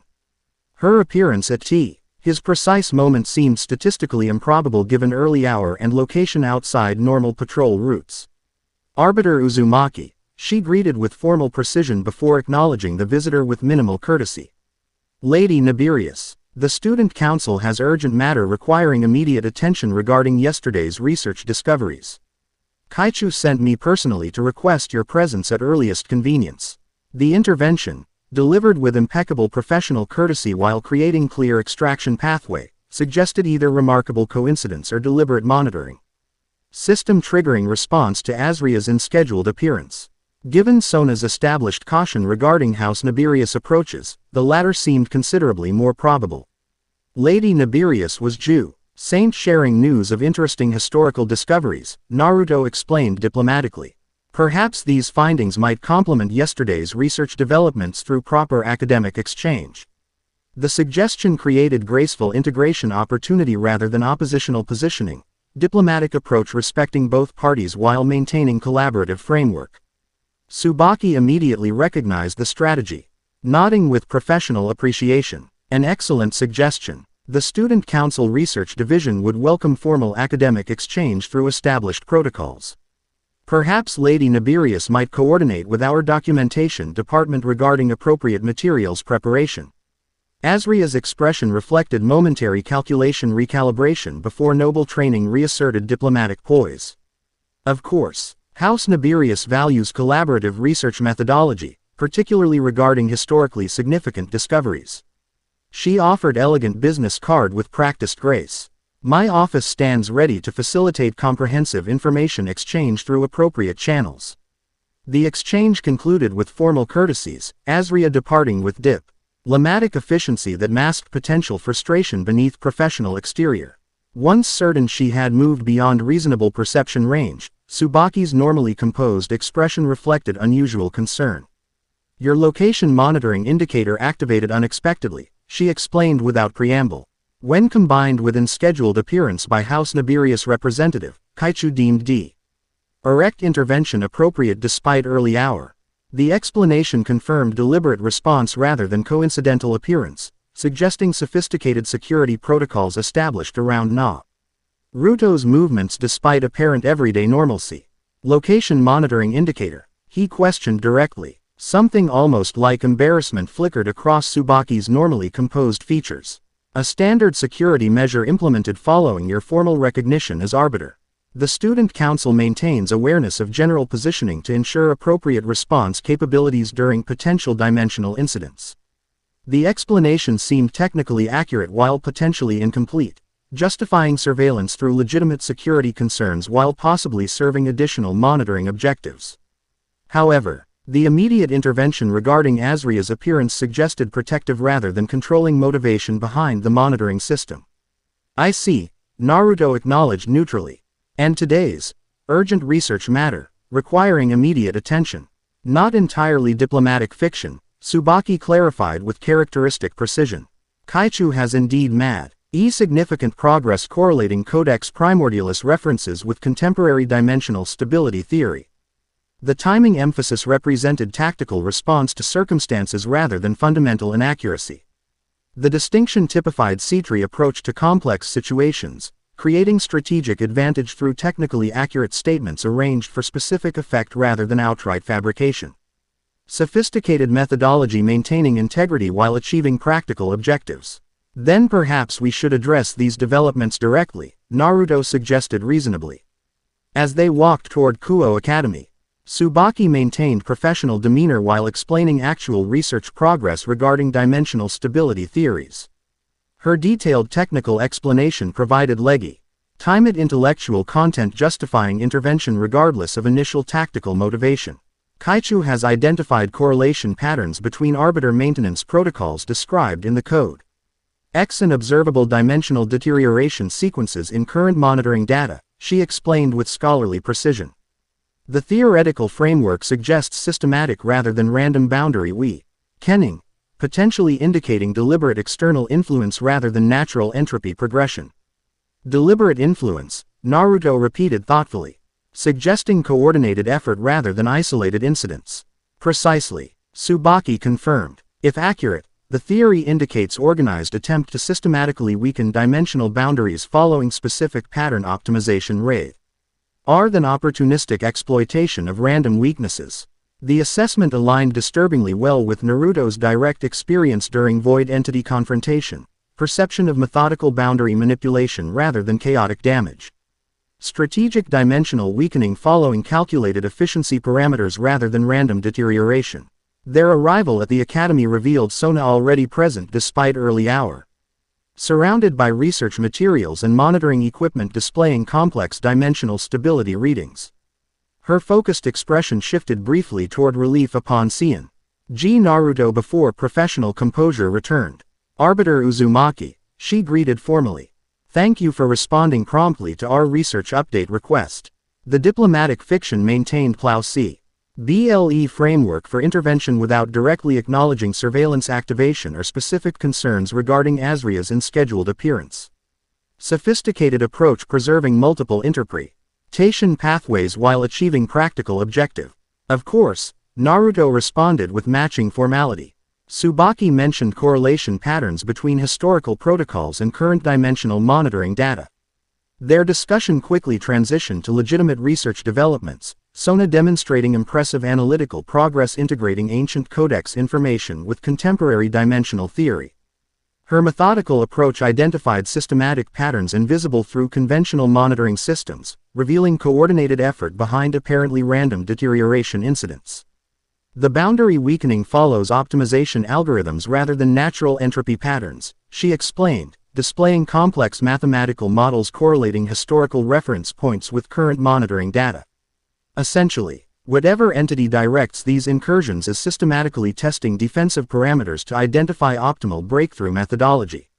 Like siege engineers probing fortress defenses before committing main assault, Naruto observed, drawing strategic parallel from his world's military operations. Precisely, Sona confirmed with evident approval of the analogy. Each incursion provides data regarding resistance patterns, allowing progressive refinement of subsequent approaches. The mathematical progression suggests deliberate intelligence directing coordinated campaign rather than random exploitation attempts. The assessment carried disturbing implications regarding both immediate tactical situation and longer-term strategic threats. If correct, recent dimensional incidents represented reconnaissance operations rather than primary assault attempts, testing response capabilities while gathering information for more significant future incursion. Their research discussion continued through early morning hours, examining correlation patterns between historical arbiter protocols and current dimensional monitoring data.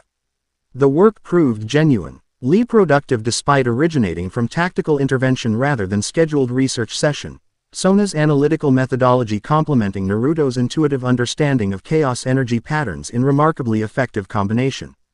As morning classes approached, their academic focus was interrupted by unexpected magical communication, elegant crimson circle materializing with distinctive Grimoire family design.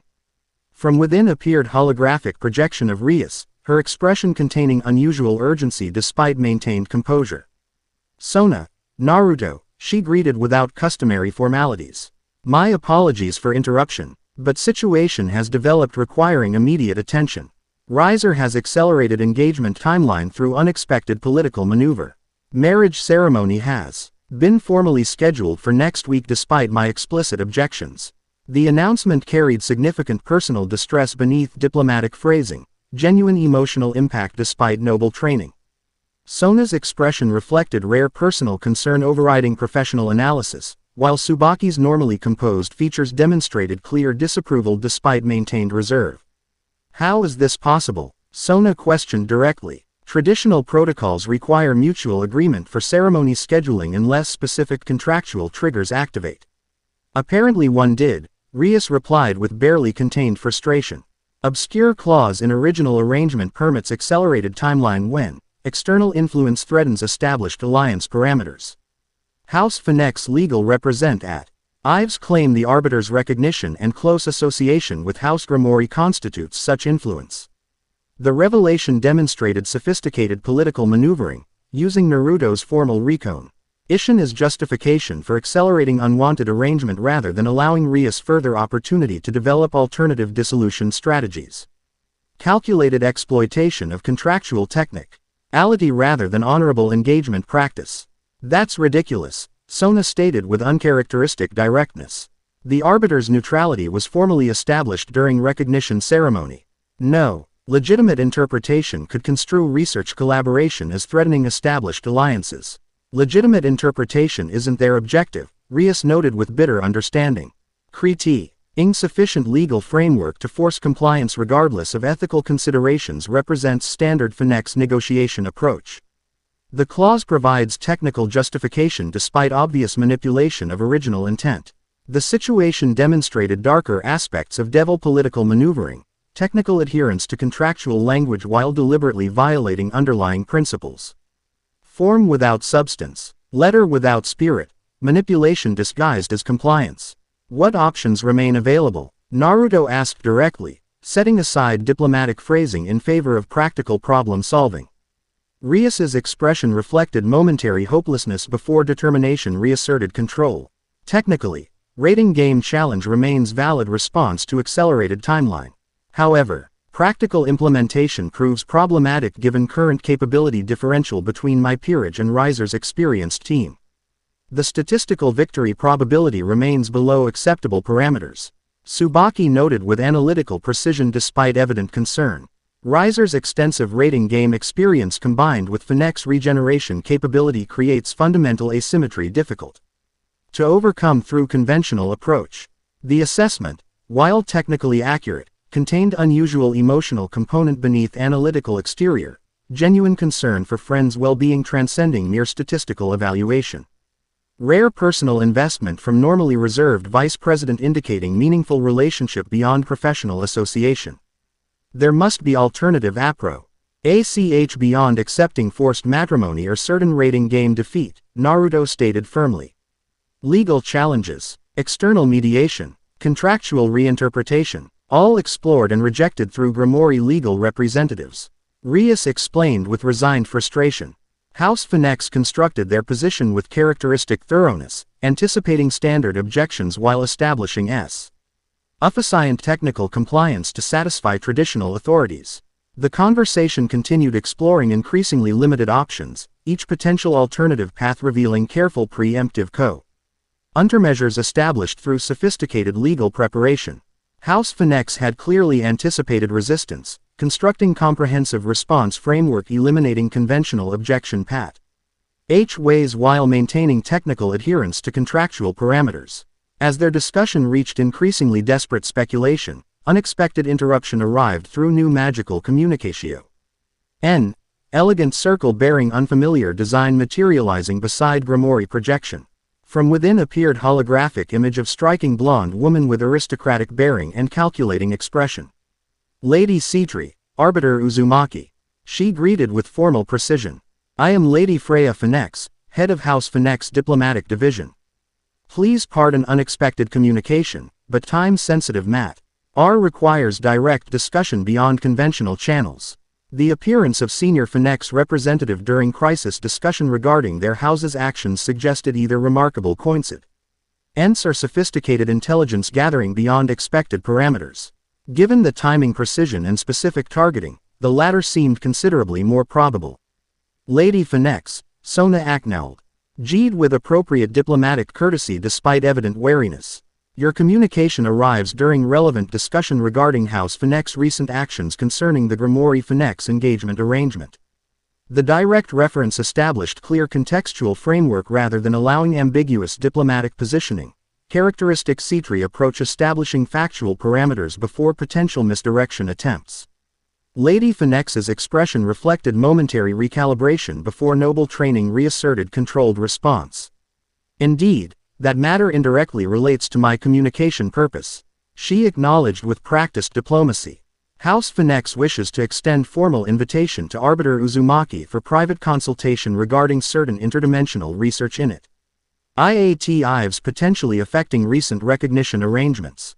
The carefully phrased invitation created deliberate connection between Naruto's position and Rias's situation without explicitly stating conditional relationship. Sophisticated approach establishing leverage implication while maintaining plausible deniability regarding improper diplomatic pressure. Interesting timing for research consultation invitation. Naruto observed neutrally, neither accepting implied connection nor rejecting potential diplomatic opening. Lady Fenech smiled with calculated appreciation for the measured response. House Fenech values efficient resource allocation across multiple strategic objectives. Separate diplomatic initiatives occasionally develop synchronous opportunity windows through fortunate circumstance alignment. The diplomatic phrasing acknowledged implied connection while maintaining formal separation between supposedly unrelated matters, sophisticated approach typical of experienced political operators. The underlying message emerged clearly despite careful verbal construction. Potential negotiation opportunity regarding both situations through properly structured engagement. Research collaboration naturally requires comprehensive understanding of all relevant factors affecting potential outcomes. Naruto responded with equally measured diplomatic construction. Perhaps expanded consultation format might address multiple intersecting areas of mutual interest more effectively than isolated discussion parameters. The counter-proposal acknowledged potential negotiation opportunity while establishing broader framework including Rias's situation within discussion parameters rather than separate diplomatic track.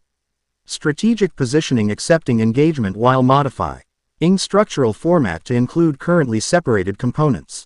Lady Fenech's expression reflected professional appreciation for sophisticated response from someone supposedly new to supernatural politics. An interesting suggestion demonstrating admirable diplomatic perspective.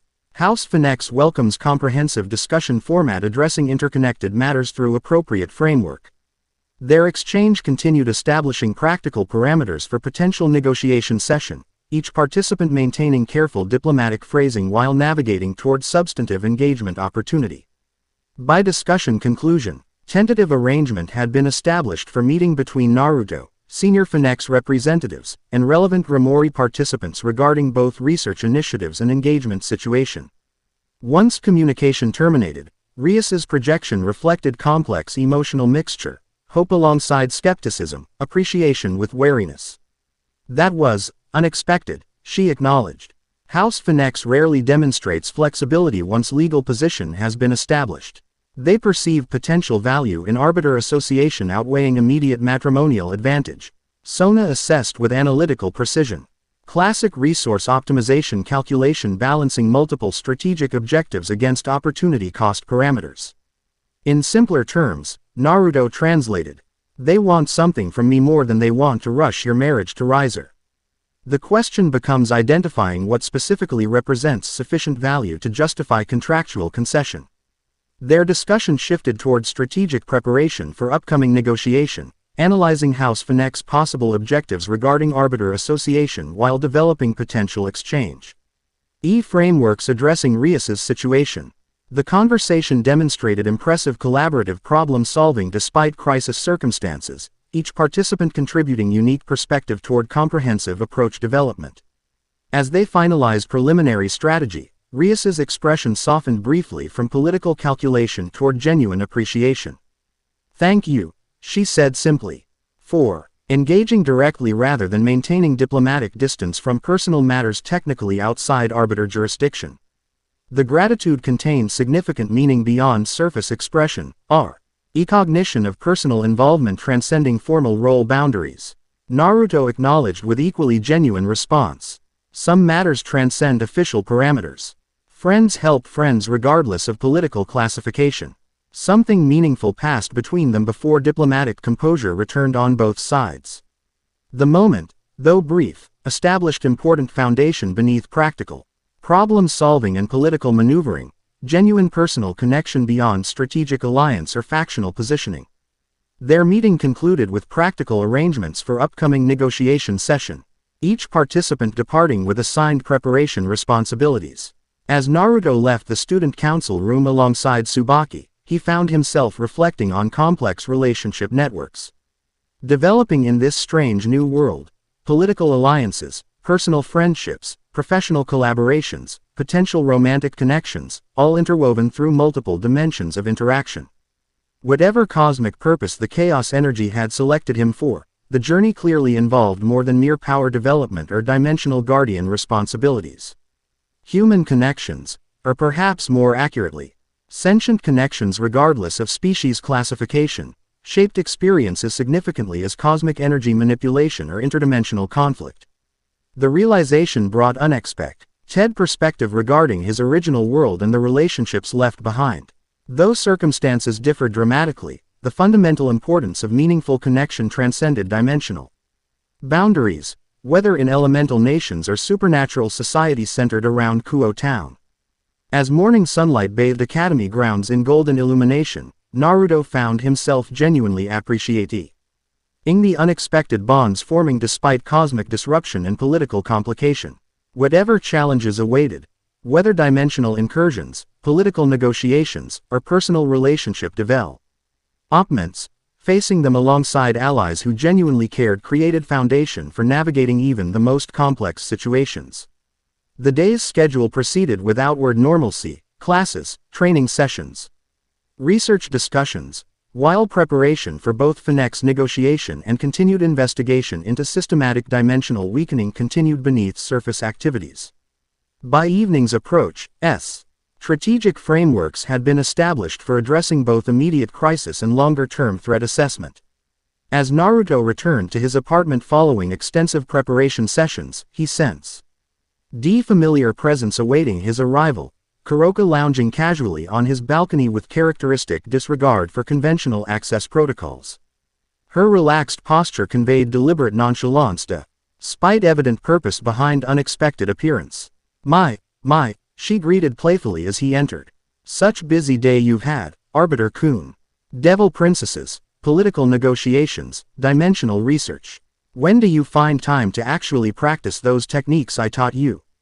The casual reference to his daily activities confirmed sophisticated surveillance beyond their morning training sessio.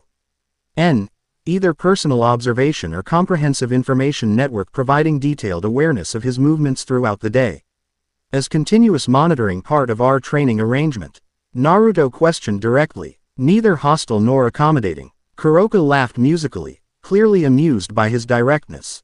Not monitoring, exactly. More like professional curiosity about interesting new ally. SS-class criminals develop certain awareness habits for survival purposes. She stretched languidly, deliberately showcasing her figure.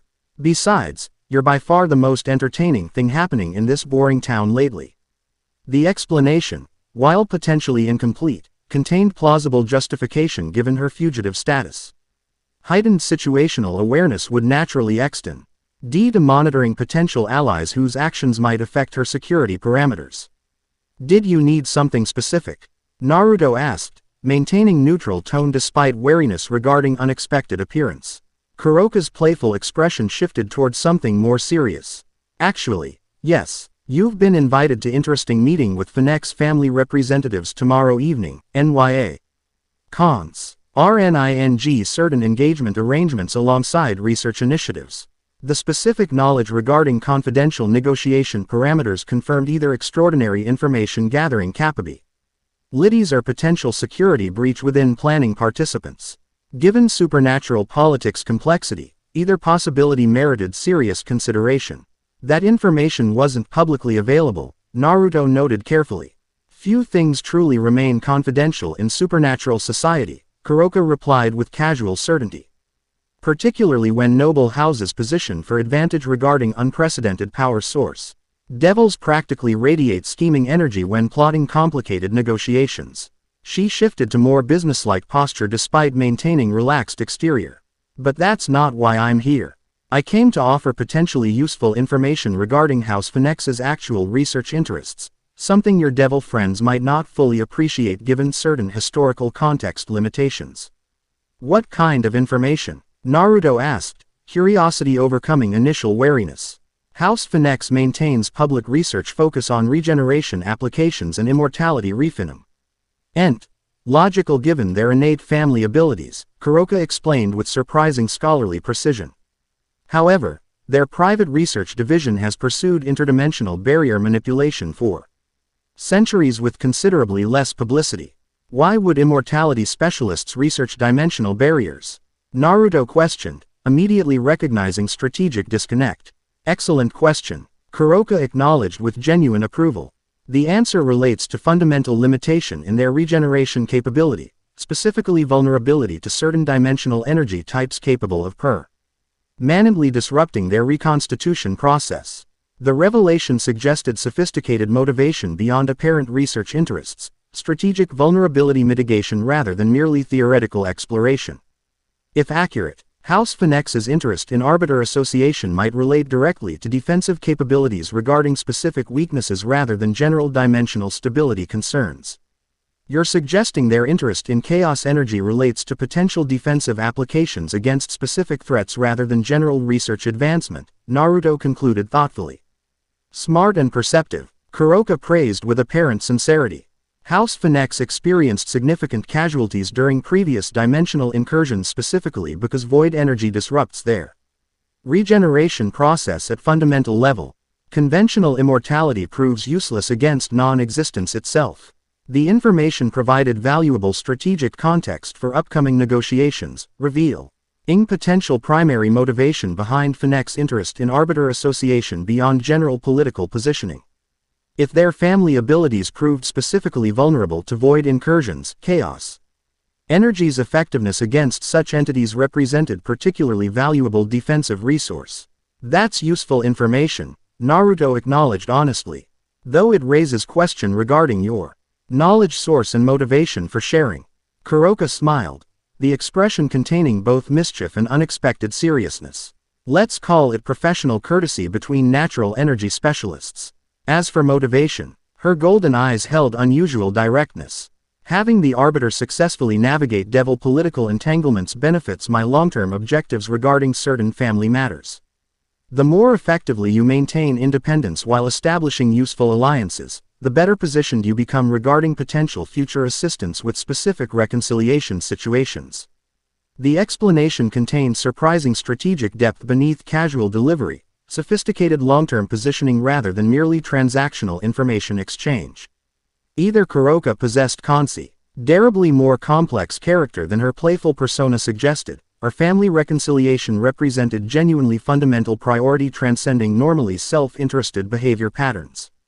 I appreciate the information, Naruto acknowledged sincerely. It provides valuable context for tomorrow's negotiation approach. Use it effectively, Kuroka advised with unexpected seriousness. House PH. Enix represents potential valuable ally regarding dimensional threats specifically because their vulnerability creates genuine motivation beyond political advantage. Self-preservation transcends factional positioning when extinction-level threats emerge. Her analysis demonstrated sophisticated strategic understanding surprising from someone typically presenting carefree personality. The apparent contradiction further complicated Naruto's assessment of her actual character beneath constructed external persona. Their conversation concluded with additional information exchange regarding IC Phoenix research initiatives and potential negotiation approaches leveraging their particular vulnerability concerns. As Kuroka prepared to depart with characteristic dramatic flair, she offered Owl observation combining playful provocation with genuine insight. One last thing, Arbiter-kun, she noted with mischievous expression. Your devil princesses are becoming rather possessive despite maintaining diplomatic exteriors. The serious one with glasses practically radiates territorial energy whenever others approach you, while the crimson-haired one watches with such obvious interest it's almost adorable. Before Naruto could formulate appropriate response to her deliberate provocation, Kuroka leapt gracefully from balcony, disappearing into evening shadows with preternatural speed. Her parting observation, while deliberately provocative, contained potential insight regarding developing relationship dynamics beyond his conscious awareness. As night settled over Kuo town, Naruto found himself contemplating the increasingly complex situation developing around his position as arbiter. Political maneuvering, dimensional threats, personal relationships, hidden agendas, each layer are interconnected through multiple influence vectors, creating sophisticated strategic environment requiring careful navigation. Yet beneath complexity lay emerging clarity regarding fundamental ties transcending factional positioning or political advantage. Genuine connections with individuals who demonstrated actual concern for his well-being beyond strategic value provided authentic foundation. Ion amidst swirling supernatural politics. Whatever challenges tomorrow's negotiation might present, facing them alongside allies who genuinely cared, whether devil heiresses with diplomatic composure masking personal connection, or surprisingly complex, criminal, with hidden depths beneath playful exterior, created confidence regarding positive outcome possibilities despite complicated circumstances. The chaos energy within him settled into harmonious patterns reflecting this fundamental balance, infinite possibility shaped by meaningful connection rather than merely cosmic power or political positioning. Whatever his role in this strange new world might ultimately become, it would develop through genuine relationship rather than merely strategic alliance or factional utilization.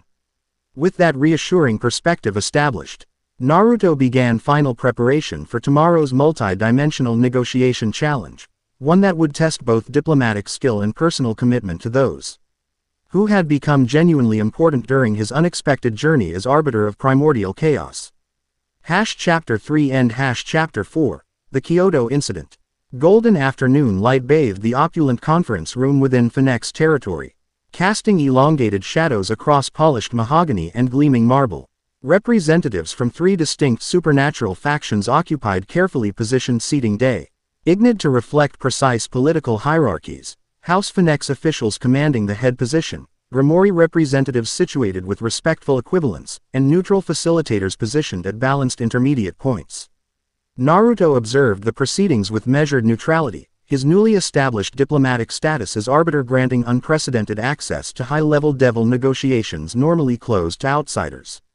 The past 4 hours had witnessed sophisticated political maneuvering disguised as cordial discussion, complex positioning masked beneath pleasant exchanges and refreshment offerings. To summarize our current understanding, Lord Zeoticus Phoenix stated with practiced diplomacy, House Phoenix recognizes certain inflexibilities in the accelerated timeline may have created unintended complications regarding proper ceremonial preparations. A masterful concession offering superficial accommodation while yielding nothing of substance, characteristic of devil negotiations where appearance of compromise often masked fundamental position maintenance. Lord Grimoire responded with equally measured diplomacy. House Grimoire naturally appreciates such recognition, and suggests modest timeline adjustments might serve mutual interests regarding comprehensive preparation standards. The exchange represented hours of careful negotiation distilled into deliberately ambiguous phrasing. Neither house directly acknowledged the fundamental issue, Rias's complete opposition to the arrangement, while both maintained positions protecting core interests. Traditional devil politics prioritizing family advantage above individual preference. Naruto maintained careful neutrality throughout the proceedings, his presence serving multiple diplomatic functions beyond mere observer status. As newly recognized arbiter, his attendance granted proceedings additional legitimacy while simultaneously creating subtle pressure toward reasonable accommodation.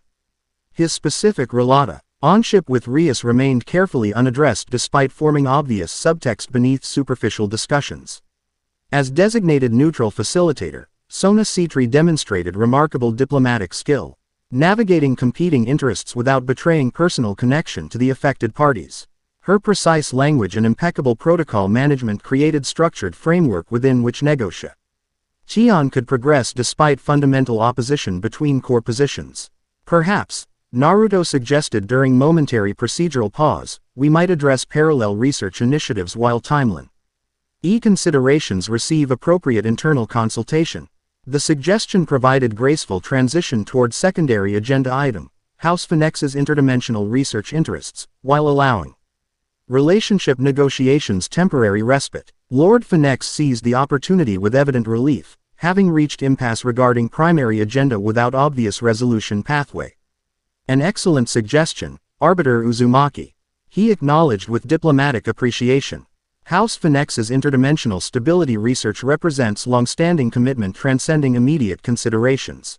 The discussion shift brought forward additional Phoenix representatives, research specialists rather than relationship negotiators. As presentations regarding their dimensional barrier studies progressed, Naruto recalled Kuroka's intelligence regarding their specific vulnerability motivations. The information provided valuable context beneath their carefully constructed academic explanations. Our particular interest, explained Lord Rufus Phoenix, Research Division Director, involves reinforcement methodologies for specific dimensional boundary categories most susceptible to extradimensional energy penetration. The diplomatically vague description perfectly aligned with Kuroka's assessment. House Phoenix sought defensive capabilities against void energy capable of disrupting their regeneration abilities. Their interest in Arbiter Association represented practical survival strategy rather than merely political positioning. Fascinating research focus, Naruto observed neutrally. Quote, particularly regarding specific boundary vulnerabilities affecting certain supernatural capabilities.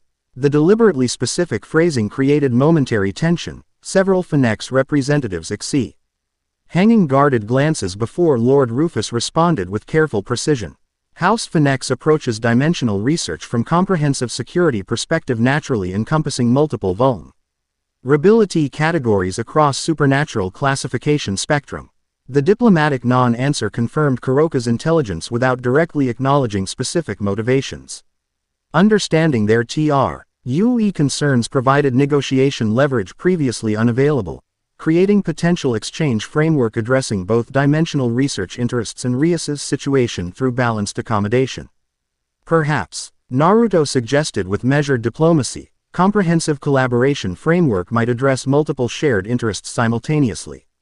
Proper dimensional stability research requires extended timeline commitment beyond immediate considerations, naturally accommodating parallel developments across various engagement categories. The deliberately constructed proposal contained multi-PLE interpretation layers, offering research collaboration regarding their specific vulnerability concerns while establishing extended timeline requirements inherently delaying marriage arrangements. Sophisticated framework allowing mutual advantage perception despite fundamentally competing objectives. Lord Zeoticus Phoenix studied Naruto with new calculation, recognizing strategic depth beneath seemingly straightforward suggestion. An intriguing framework proposal demonstrating admirable long-term perspective. Extended research collaboration naturally requires stable relationship parameters across multiple developmental phases. The cautious engagement signaled potential negotiation breakthrough, Phoenix leadership recognizing greater strategic value in long-term Arbiter Association rigor. Existential vulnerability than immediate matrimonial advantage. Practical survival concerns superseding traditional political positioning when properly contextualized. Naturally such comprehends. Framework would require appropriate formal structure reflecting commitment significance, Sona added with diplomatic precision. Perhaps ceremonial relationship acknowledgement with extended implementation timeline might satisfy traditional requirements while accommodating necessary development periods. Her suggestion brilliantly translated emerging opportunity into specific procedural framework. Formal engagement acknowledgement without immediate marriage implementation, creating extended timeline allowing alternative resolution pathways to develop organically. Technical compliance with additional requirements while providing practical postponement. The negotiation proceeded with renewed energy, both houses recognizing potential advantage framework despite competing objectives. By early evening, provisional agreement had been established. Formal engagement acknowledgement ceremony would proceed while actual marriage implementation received extensive postponement pending, comprehends. Preparation requirements, tied to parallel research collaboration initiatives. Rias, who had maintained impressive diplomatic composure throughout proceedings despite obvious personal stake, wed brief relief to surface as final framework parameters were established. The arrangement provided necessary breathing room while maintaining family honor requirements, imperfect solution but signify. Can't improvement over forced immediate matrimony. As formal session concluded with appropriate ceremonial courtesies, Lord Zeodicus Phoenix approached Naruto with measured directness unusual in devil diplomacy. Arbiter Uzumaki, he acknowledged with genuine respect beneath political calculation, your contribution today demonstrated sophisticated understanding of competing interests beyond apparent opposition. House Phoenix recognizes value in balanced accommodation addressing fundamental concerns rather than merely superficial positioning. The statement represented significant acknowledgement. NT from senior devil nobility, recognition of substantive contribution rather than merely procedural participation. Naruto responded with appropriate diplomatic reciprocation while maintaining neutral positioning. Complex situations require comprehensive frameworks addressing genuine underlying interests rather than merely positional engagement, he observed. House Phoenix's sophisticated research initiatives clearly represent substantive value transcending immediate considerations. The carefully phrased response acknowledged their legitimate dimensional concerns without directly referencing specific vulnerability motivations, maintaining their dignity while confirming understanding of actual priorities. Lord Phoenix's expression reflected professional appreciation for the balanced approach. We look forward to substantive collaboration regarding matters of mutual significance, he concluded with formal courtesy masking genuine interest. Perhaps you might visit our research facility at appropriate opportunity to establish specific coordination parameters. The invitation confirmed successful negotiation outcome, House Phoenix valuing dimensional security collaboration above forced matrimonial acceleration. While not permanently resolving Rias's situation, the arrangement created necessary space for developing alternative approaches without immediate crisis pressure. Following formal conclusion protocols, the Grimoire delegation departed Phoenix territory via dedicated transportation circle, returning to Grimoire estate for private discussion beyond political observation. Once secure within Rias's personal chambers, diplomatic facades dissolved into more genuine expression. That was, Rias began, searching for appropriate description before settling on simple honesty, unexpectedly effective. The timeline extension provides strategic maneuverability without technically violating contractual parameters. The negotiation framework brilliantly balanced competing interests while creating sustainable accommodation pathway, Sona acknowledged with characteristic analytical precision despite evident personal relief. Particularly impressive given fundamental opposition between core positions. Naruto's strategic insight regarding their dimensional research interests proved decisive, Lord Grimoire noted with thoughtful assessment. Identifying leverage beyond apparent negotiation parameters created breakthrough opportunity otherwise unavailable.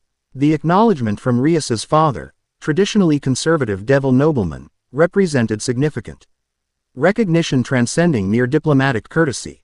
His measured approval suggested genuine appreciation for substantive contribution beyond political positioning. The information regarding their specific vulnerability concerns came from unexpected source, Naruto admitted, deciding transparency served better than obscured intelligence origins. Kuroka provided valuable context regarding their regeneration vulnerability to void energy. Quote, the revelation created momentary tension, both devil heiresses exchanging concerned glances while Lord Grimoire's expression reflected careful neutrality masking evident calculation. Searsex, who had maintained observational role throughout proceedings, broke diplomatic silence with characteristic direct engagement. Interesting intelligence source, he observed without obvious judgment. Though information accuracy appears confirmed through negotiation outcome, regardless of questionable provider classification. The measured response from Satan authority, acknowledging value while maintaining appropriate caution, provided important framework for others' reactions. Rias recovered first, pragmatic assessment overcoming initial concern.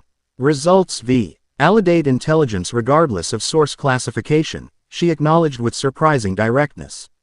Though ongoing association with SS-class criminal naturally creates potential complications requiring careful management. The balanced response, neither condemning information utilization nor dismissing legitimate concern, demonstrated impressive maturity transcending mere factional positioning.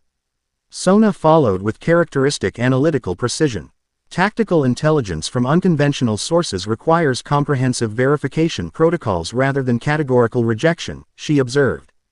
Though operational security considerations naturally apply regarding information pathway management, both heiresses had essentially reached similar conclusions despite different analytical frameworks, practical value assessment rather than reflexive classification response. Their reactions further confirmed Naruto's growing appreciation for their genuine thoughtfulness beyond supernatural political training. I maintain appropriate security protocols regarding intelligence sources while ensuring verification before operational implementation, he assured them, addressing legitimate concerns without defensive positioning. Kuroka's information receives same critical assessment as any other source despite useful accuracy in this specific instance. The measured response appeared to satisfy immediate concerns. Conversation shifting toward implementation details regarding negotiation outcomes. As discussion progressed, Naruto noticed Rias occasionally glancing his direction with expression containing something beyond mere diplomatic appreciation, personal gratitude alongside deeper emotion carefully controlled beneath noble composure. When logistical planning concluded, Lord Gremory and Searzex departed for further political consultations, leaving the younger participants momentary respite from formal proceedings. Once certain of privacy, Rias approached Naruto with uncharacteristic directness. "Thank you," she stated simply, momentarily setting aside diplomatic phrasing for genuine expression. Not just for negotiation assistance but for engaging personally rather than maintaining neutral distance regarding what others might consider merely internal devil affairs. The gratitude contained depth beyond surface appreciation, recognition of personal involvement transcending formal role boundaries. Naruto acknowledged with equal directness, recognizing moment for genuine connection rather than political positioning.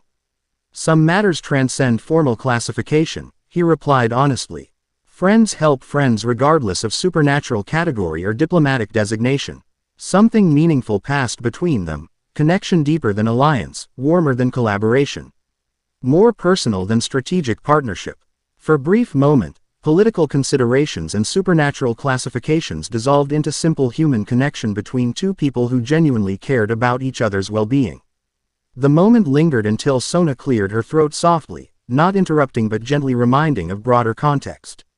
Her expression held no judgment, merely practical awareness of surrounding circumstances and appropriate boundaries within noble household.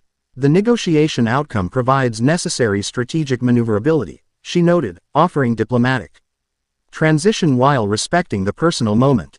Though implementation will require careful monitoring to prevent unexpected adjustments to established parameters. The conversation returned to practical considerations. Though something had fundamentally shifted beneath surface interactions. A boundary had been acknowledged if not crossed, a possibility recognized if not immediately pursued. The subtle change registered across all participants, and spoken understanding beneath continued practical discussion. Their planning session concluded with established coordination framework addressing both immediate ceremonial requirements and longer-term strategy development. As transportation arrangements were finalized for return to Kuo, unexpected communication arrived via elegant magic circle bearing unfamiliar design, neither devil, fallen angel, nor conventional supernatural faction. From within materialized holographic image of distinguished elderly man wearing traditional Japanese formal attire. His expression conveying dignified urgency beneath composed exterior. Though unfamiliar to Naruto, both devil heiresses immediately recognized the caller, exchanging surprised glances before. Rias stepped forward with formal greeting. Lord Tenshin, this is unexpected honor. How may House Gremory assist Kyoto Yukai Authority? The formal acknowledgement established caller's significant position within Japanese supernatural hierarchy, leadership role within Yukai faction controlling ancient capital city. His appearance during private devil consultation suggested urgent matter transcending normal diplomatic channels. Lady Gremory, Lady Citri, he greeted with traditional Japanese formality. Please accept humble apologies for unexpected communication. Urgent situation within Kyo. To supernatural jurisdiction necessitates direct consultation regarding specific supernatural entity recently operating within devil territory.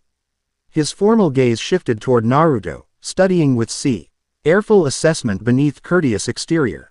We seek information regarding individual currently designated, arbiter of primordial chaos, within Devil classification parameters. Certain energy signet, yours detected within Kyoto ley line system match patterns associated with this entity according to our monitoring protocols. The request contained diplomatic peculiarity, Yukai authority requesting information from Devil representatives regarding neutral entity rather than establishing direct communication. Either traditional protocol adherence or deliberate information gathering strategy beyond apparent inquiry. Lord Tension, Naruto acknowledged directly, stepping forward to establish independent engagement rather than filtered communication.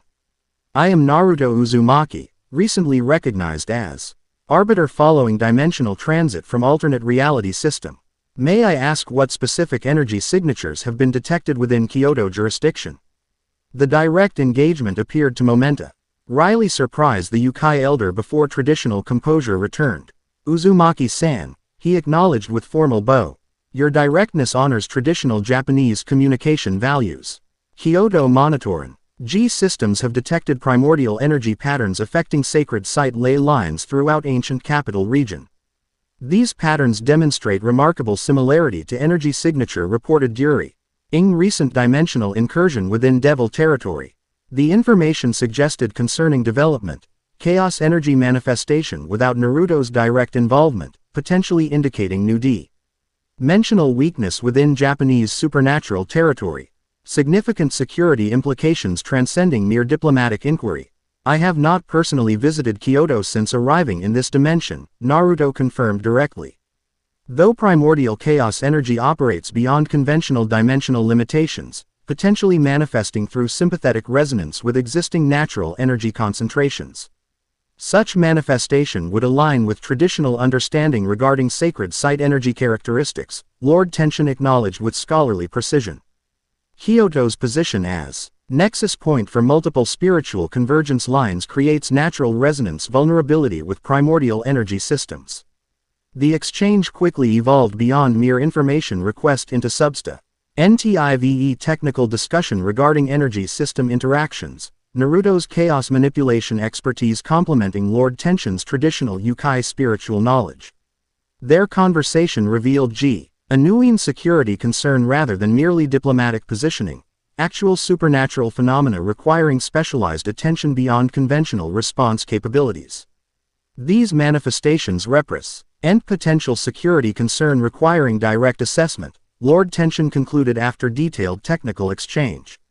The Kyoto Yukai Authority formally requests arbiter consultation regarding primordial energy interactions with traditional sacred site systems. The invitation represented significant diplomatic development. Formal request from major supernatural faction outside Devil influence sphere. Potential opportunity for establishing independent arbiter authority beyond initial recognition parameters while addressing legitimate security concern. As arbiter, I naturally prioritize dimensional stability concerns across factional boundaries, Naruto responded diplomatically.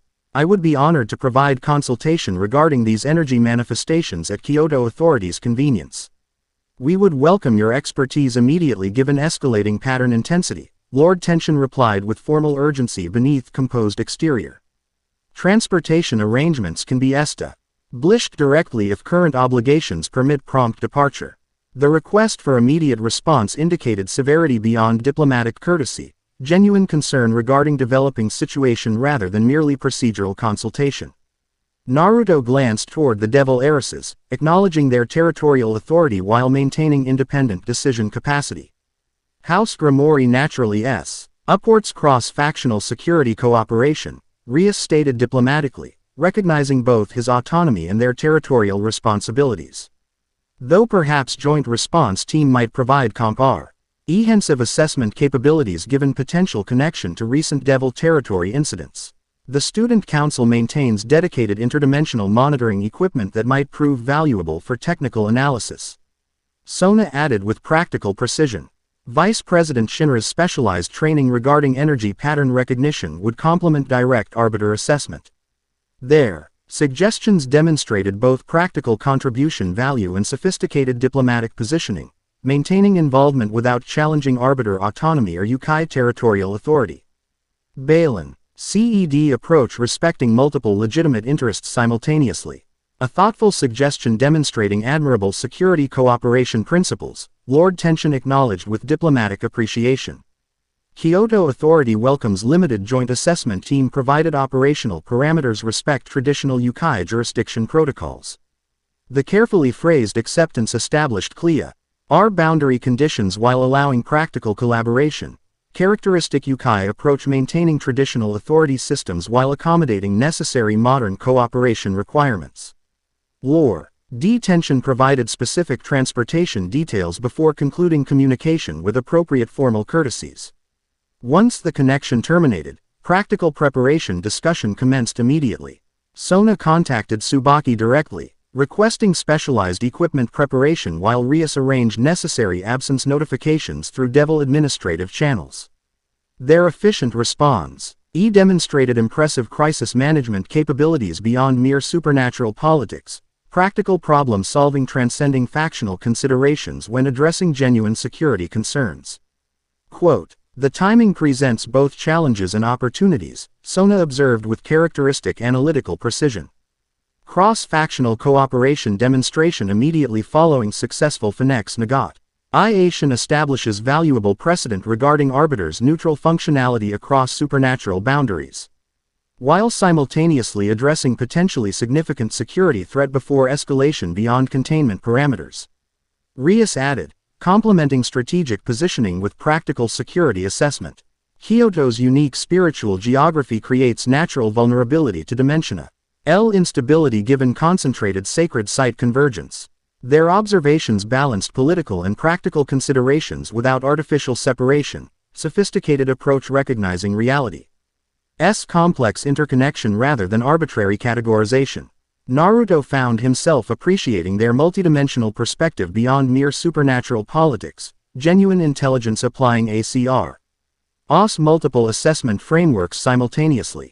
Preparation proceeded with remarkable efficiency, each participant addressing specific responsibility areas without unnecessary overlap or jurisdictional conflict. By early evening, the response team had assembled at designated transportation point.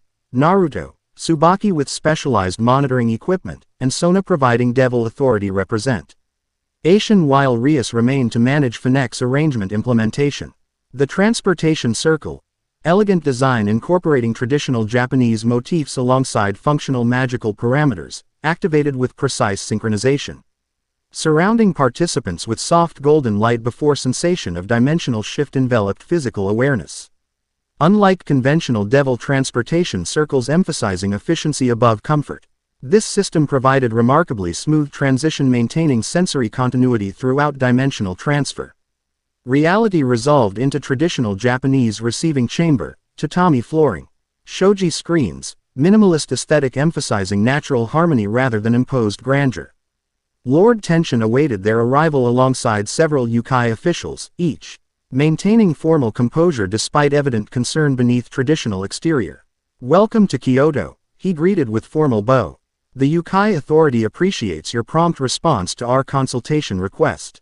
Following appropriate greeting protocols, Lord Tension led them through elegantly appointed corridors toward dedicated monitoring chamber where sophisticated equipment, blend of traditional spiritual instruments and modern technological systems, displayed complex energy pattern displays across multiple visualization formats.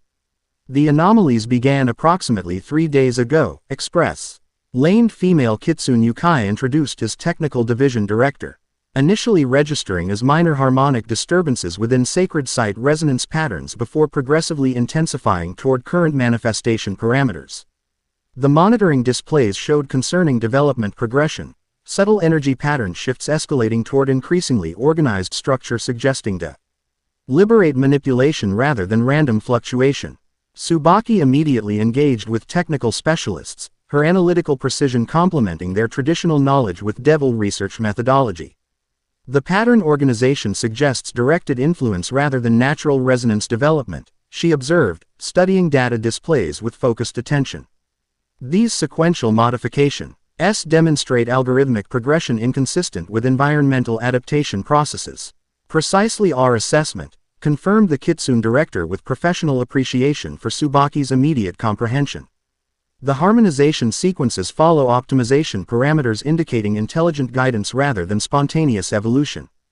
Their technical discussion quickly established reductive collaboration transcending factional differences, shared professional understanding creating natural cooperation framework without diplomatic artifice. Meanwhile, Lord Tenshin provided broad situational context for Naruto and Sona. Kyoto's spiritual geography creates natural vulnerability to interdimensional manipulation given concentrated sacred site convergence, he explained, eyeing traditional map identifying key energy nexus points throughout ancient capital region.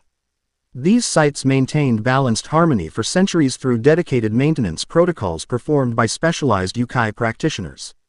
Until recent interference disrupted established patterns, Sona concluded analytically, immediately recognizing strategic implications. Creating potential exploitation opportunity for external manipulation beyond conventional detection parameters. Precisely, Lord Tenshin confirmed with grim satisfaction at her quick understanding. Traditional monitoring systems detect anomalous energy signatures but cannot identify specific manipulation methodology given primordial characteristics outside established classification frameworks. The briefing continued. With comprehensive overview regarding Kyoto's spiritual infrastructure, complex network of interconnected sacred sites channeling natural energy through traditional pathways established over centuries of careful cultivation. This system, while creating powerful supernatural resource concentration, simultaneously established potential vulnerability if deliberately manipulated by external influence. We believe your unique perception capabilities regarding primordial energy might identify manipulation methodology beyond our conventional detection parameters, Lord Tenshin explained directly to Naruto. Particularly given reported dimensional stabilization success during recent Devil Territory incident. The straightforward request acknowledged both legitimate need and specific capability. Without unnecessary diplomatic cushioning, refreshingly direct approach compared to Devil political positioning.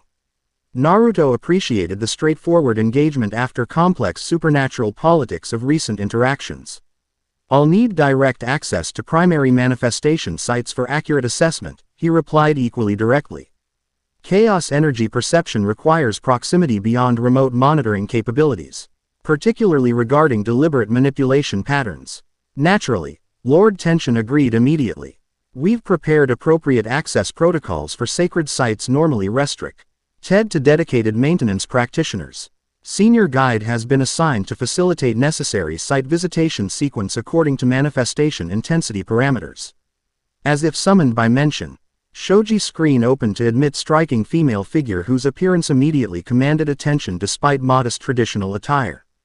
Tall and elegantly proportioned with flowing golden hair and remarkable golden eyes. She carried unmistakable authority beyond mere physical beauty. Most notably, 9 golden fox tails swayed gently behind her, marking extraordinary yokai classification typically reserved for legendary entities. Lady Yasaka, Lord Tenshin acknowledged with deeper bow than previously displayed. Thank you for personally attending this consultation.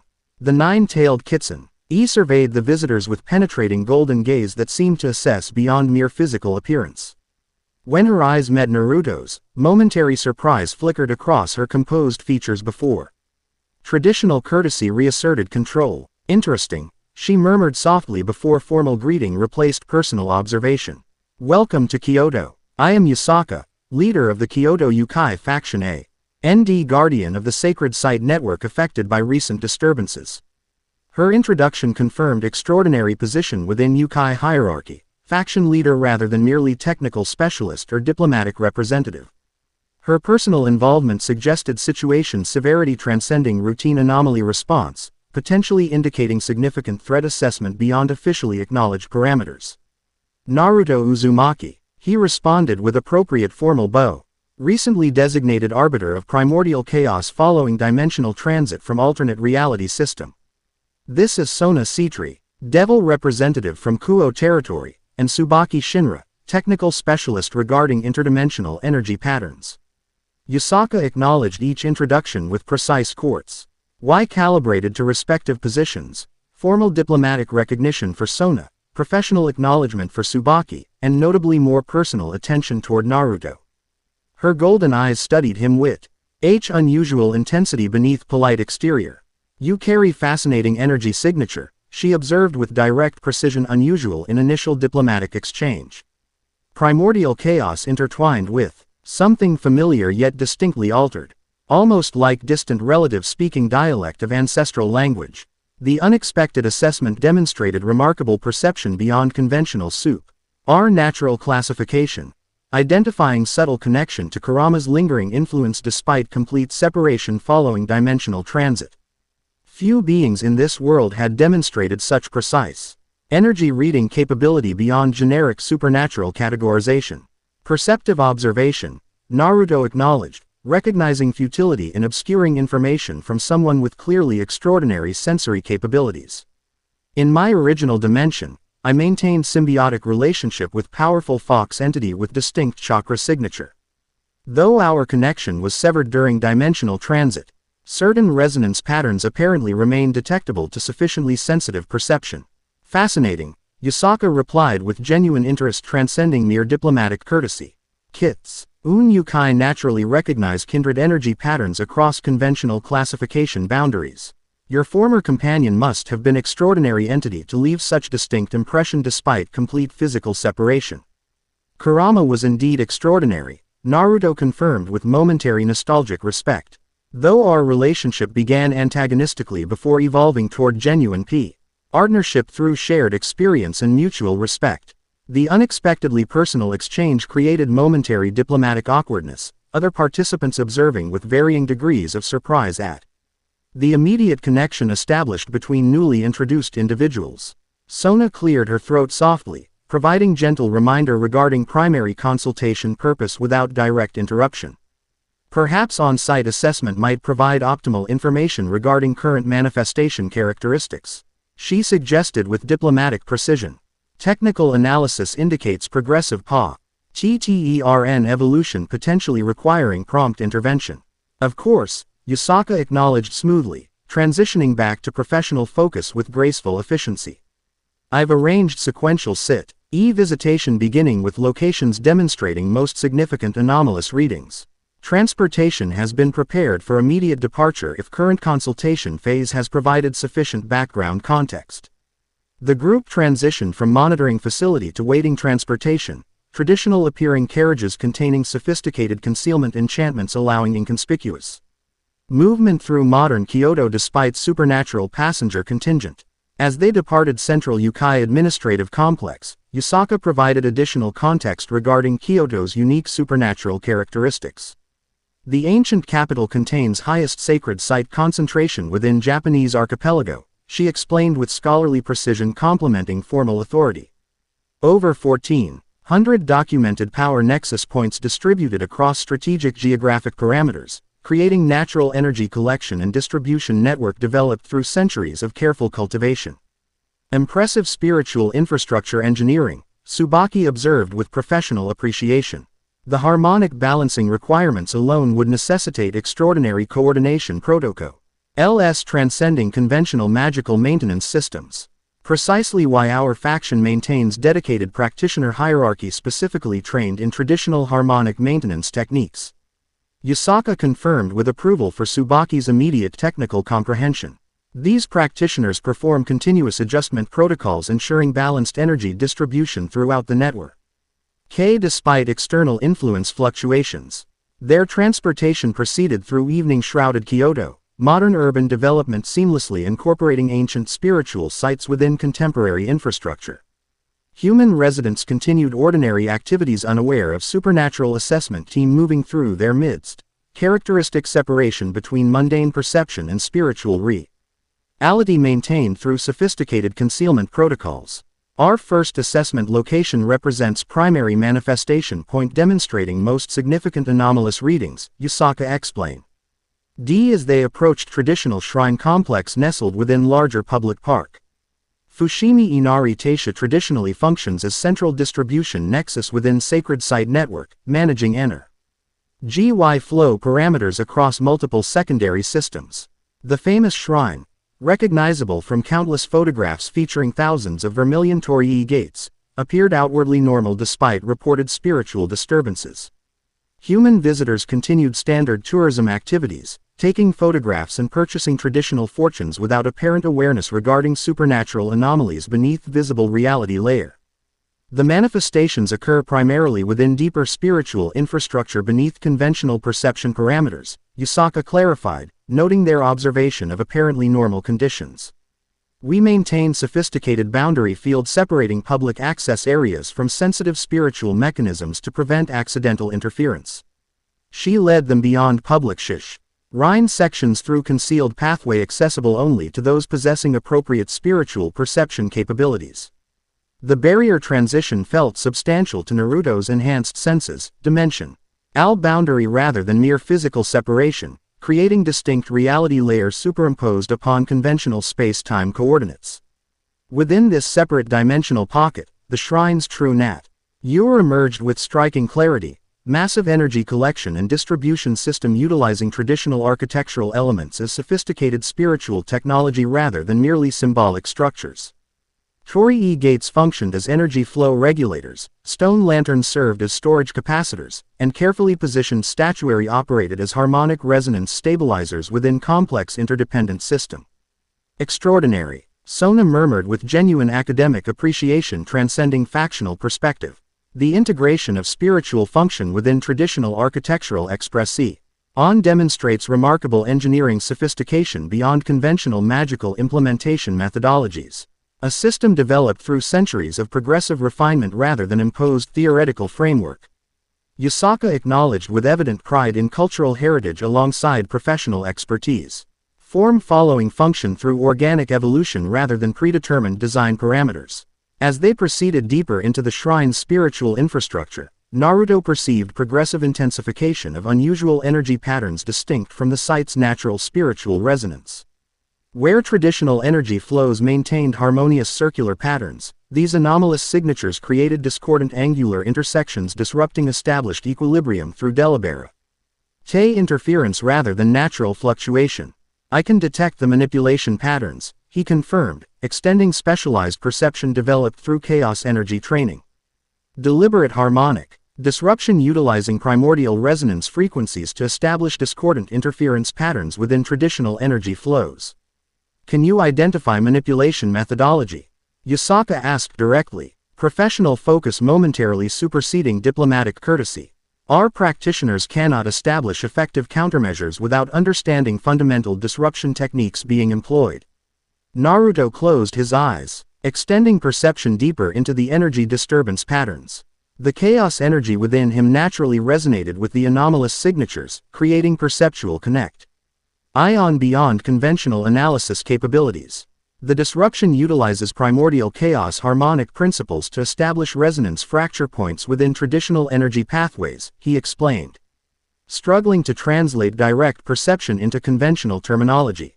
By introducing specific frequency patterns matching fundamental chaos harmonics, the manipulation creates progressive destabilization cascades throughout interconnected systems. Requiring extraordinary knowledge regarding both primordial chaos mechanics and traditional sacred site operational parameters, Tsubaki concluded with analytical precision. Suggesting highly specialized perpetrator with comprehensive understanding transcending conventional supernatural classification boundaries. Precisely, Naruto confirmed grimly. This isn't random interference or opportunistic exploitation. The manipulation demonstrates sophisticated strategic methodology specifically targeting vulnerable harmonic intersection points within the spiritual infrastructure. Quote, the assessment created concerned expressions across all participants, implications extending beyond mere anomalous readings into potentially significant security threat territory. Yusaka's composed features reflected momentary severity before traditional leadership composure returned. Can you establish effective countermeasures? She asked directly, prioritizing practical solution above continued analysis. For this specific location, yes, Naruto confirmed after brief consideration. By introducing compensatory harmonic patterns utilizing stabilized chaos energy, I can neutralize the discordant interference and restore natural energy flow parameters. Please proceed at your discretion, Yusaka authorized immediately. My practitioners will provide whatever support your methodology requires. Without further diplomatic discussion, Naruto began implementing counter-harmonic techniques developed during recent chaos energy training. Drawing upon stabilized primordial energy, he carefully constructed interference cancellation patterns specifically calibrated to neutralize the disruptive frequencies without affecting natural spiritual flows. The process required delicate manipulation beyond conventional magical application, not merely opposing destructive energy but establishing perfectly calibrated harmonic resonance patterns integrating with existing spiritual infrastructure rather than imposing external correction. Throughout the procedure, Tsubaki maintained comprehensive monitoring while Yukai practitioners observed with professional fascination transcending factional differences. Remarkable methodology, observed senior Yukai practitioner with scholarly appreciation. The integration approach demonstrates sophisticated understanding regarding harmonic reinforcement principles beyond conventional opposition techniques. Working with existing patterns rather than against them, Tsubaki noted analytically, recording detailed procedural parameters through specialized monitoring equipment, reinforcing natural stability mechanisms through selective harmonic enhancement rather than imposing artificial correction framework. The stabilization process concluded successfully, disrupted energy flows gradually returning toward natural circulation patterns as compensatory harmonics neutralized malicious interference signatures. Monitoring equipment confirmed progressive normalization across interconnected systems, affected spiritual infrastructure components resuming standard operational parameters. Excellent work, Yusaka acknowledged with genuine appreciation beyond diplomatic courtesy.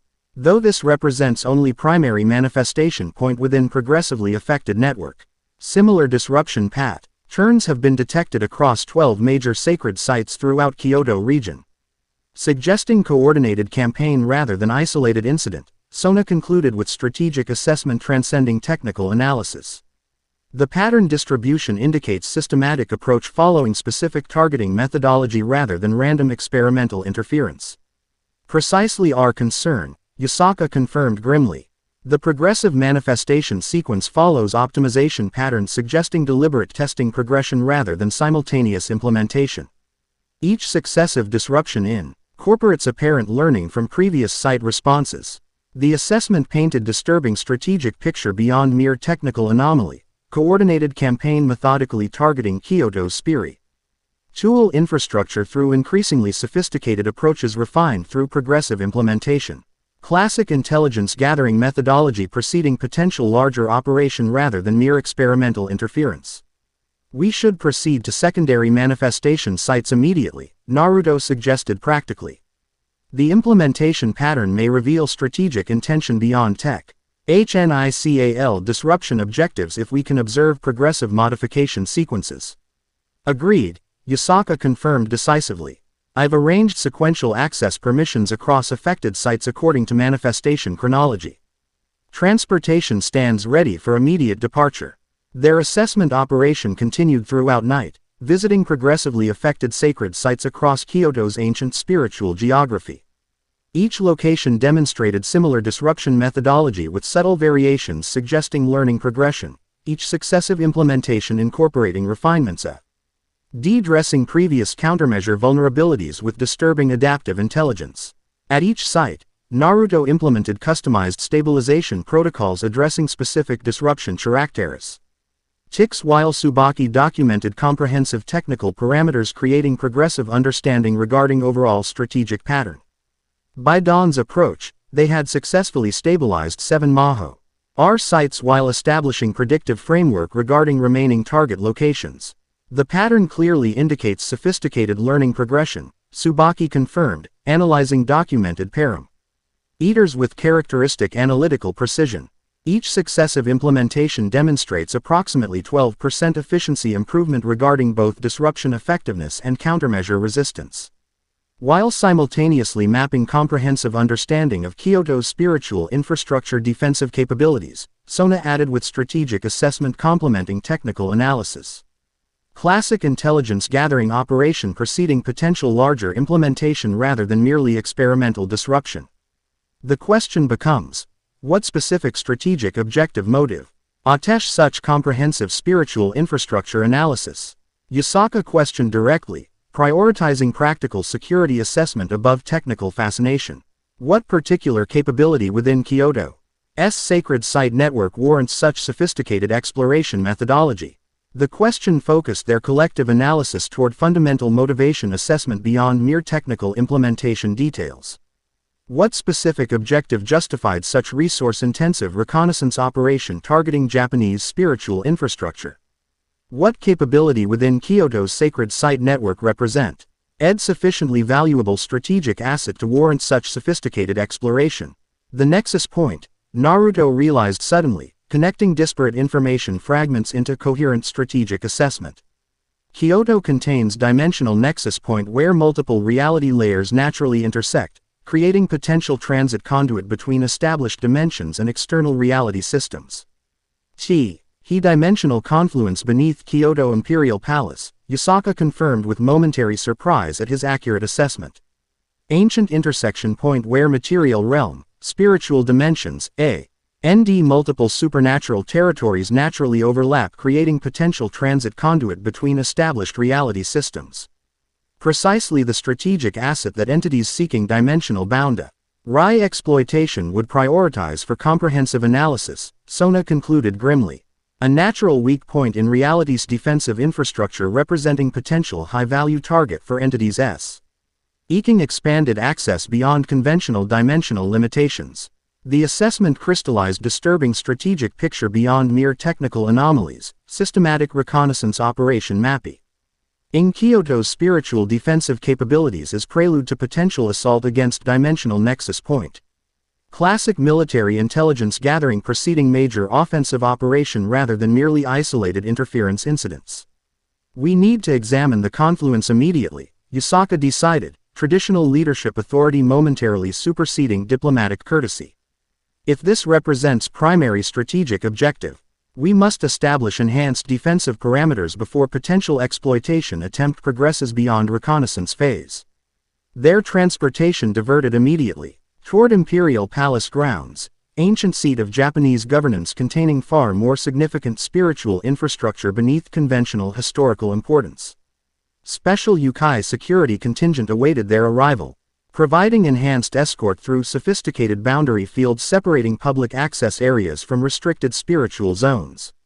Within these protected dimensions, the palace grounds revealed their true significance. Massive spiritual fortification system protecting dimensional convergence point beneath apparent historical structures.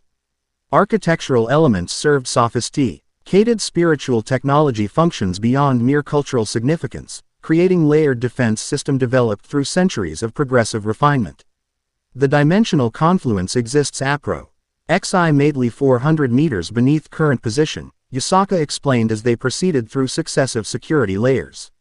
Natural reality intersection point where material realm overlaps with multiple supernatural territories creating permeable boundary region normally regulated through sophisticated containment protocols. Maintained by dedicated practitioner lineages predating conventional historical documentation. Added elderly Yukai official introduced as Confluence Guardian. Our order has protected the intersection point through 73 generations of continuous service predating Imperial Palace construction. They descended through progressive spiritual infrastructure layers, each demonstrating increasing sophistication regarding dimensional stability maintenance functions.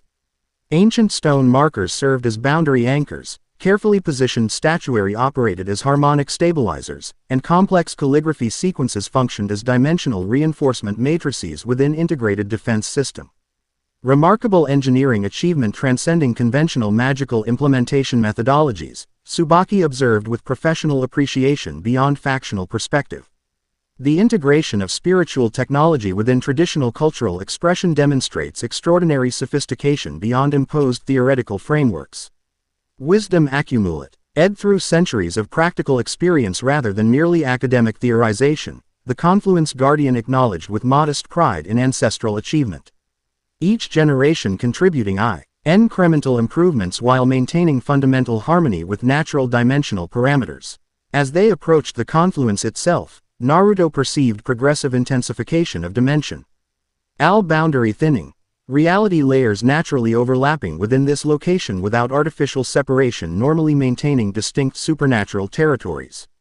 The sensation reminded him of his original arrival in this world, though representing natural dimensional permeability rather than violent transit breach. The confluence chamber itself defied conventional architectural description, vast T-space existing simultaneously within multiple reality layers, its appearance shifting depending on specific perceptual framework employed by individual observers. From certain perspectives it resembled traditional Japanese sacred chamber. From others, primordial cavern predating human civilization. From yet others, sophisticated energy manipulation facility transcending conventional technological understanding. The dimensional confluence naturally exists across multiple reality expressions simultaneously, Yusaka explained, noting their varied perceptual experiences. Each observer perceives manifestation aligned with their personal dimensional resonance parameters rather than single objective appearance. Within this extraordinary space, Naruto immediately detected subtle disruption. Patterns similar to those affecting surface sacred sites though considerably more sophisticated in implementation methodology. Where surface disruptions created relatively straightforward interference patterns. These manipulations demonstrated extraordinary complexity specifically targeting fundamental dimensional stability parameters rather than merely energy flow characteristics. It's here too, he confirmed grimly.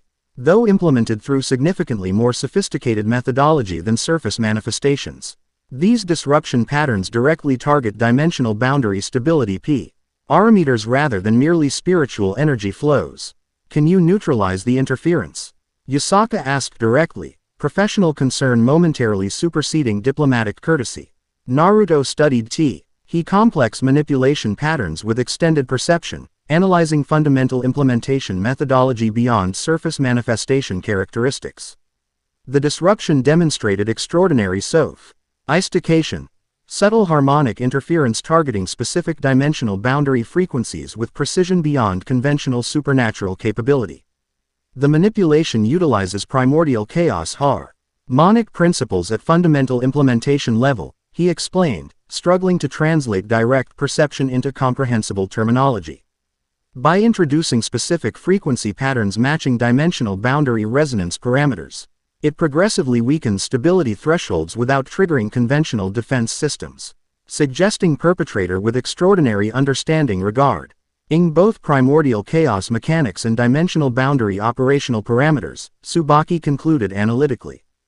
Beyond conventional supernatural classification capabilities regardless of factional alignment, I can establish temporary countermeasures, Naruto determined after comprehensive analysis.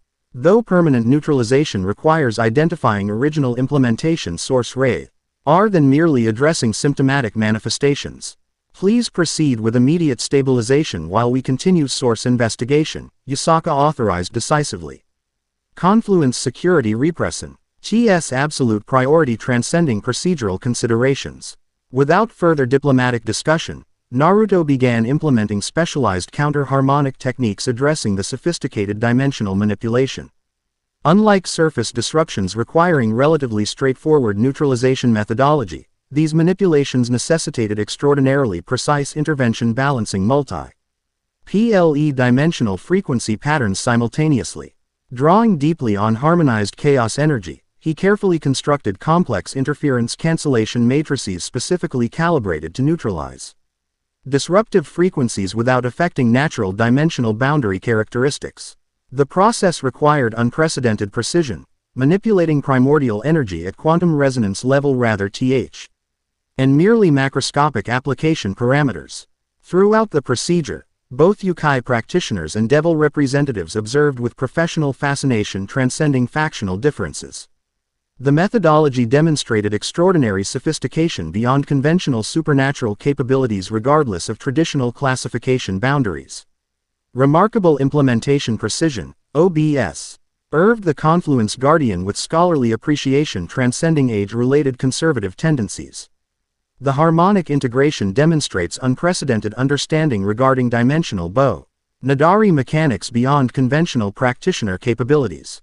Working simultaneously across multiple dimensional frequency spectrums, Tsubaki noted analytically, recording detailed procedural parameters through specialized monitoring equipment. Establishing coherent countermeasure matrix addressing fundamental disruption principles rather than merely symptomatic manifestations. The stabilization process concluded successfully. Disrupted dimensional boundaries gradually returning toward natural stability parameters as compensatory harmonics neutralized malicious interference signatures. Monitoring equipment confirmed progressive normalization across interconnected systems, affected dimensional infrastructure resuming standard operational characteristics. Excellent work, Yusaka AC. Acknowledged with genuine appreciation beyond diplomatic courtesy. Though this represents temporary stabilization rather than permanent resolution without identifying original implementation source. The manipulation demonstrates characteristics suggesting external dimensional origin rather than conventional supernatural implementation, Naruto observed, analyzing residual signature patterns within neutralized disruption matrix. The harmonic structure contains frequency components inconsistent with established reality parameters within this dimensional system, suggesting extradimensional entity utilizing primordial chaos principles to establish progressive boundary weakening beyond conventional detection capabilities, Sona concluded with strategic assessment transcending technical analysis. Potentially related to previous incursion attempts within Devil territory given methodological similarities despite implementation variations. The assessment painted disturbing strategic picture beyond isolated anomalies. Coordinated campaign targeting dimensional boundaries across multiple supernatural territories through increasingly sophisticated approaches refined through progressive implementation. Systematic weakening preparation potentially preceding major incursion attempt rather than merely experimental interference. We should establish comprehensive monitoring network grading both Kyoto sacred site systems and Devil territory dimensional stability parameters, Yusaka suggested practically. Cross-referencing disruption methodologies across different supernatural territories might identify implementation patterns invisible through isolated analysis frameworks. The Student Council maintains specialized monitoring equipment specifically calibrated for dimensional stability assessment. Sona offered immediately. We could establish data sharing protocols allowing integrated analysis while respecting territorial jurisdiction parameters. While Kyoto practitioners could provide traditional perspective regarding natural energy manipulation principles potentially invisible through conventional technological monitoring systems, Yusaka added, complementing Devil technological approach with traditional Yukai methodology. Their collaborative planning demonstrated impressive cross-factional cooperation transcending traditional supernatural politics, practical problem-solving prioritized above territorial positioning when addressing genuine security threats. The emerging framework established effective response system integrating diverse methodologica approaches within comprehensive security architecture.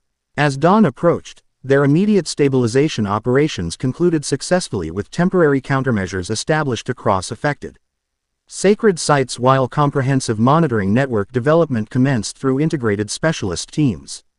Though source identification remained incomplete, immediate dimensional stability had been restored through effective collaborative intervention.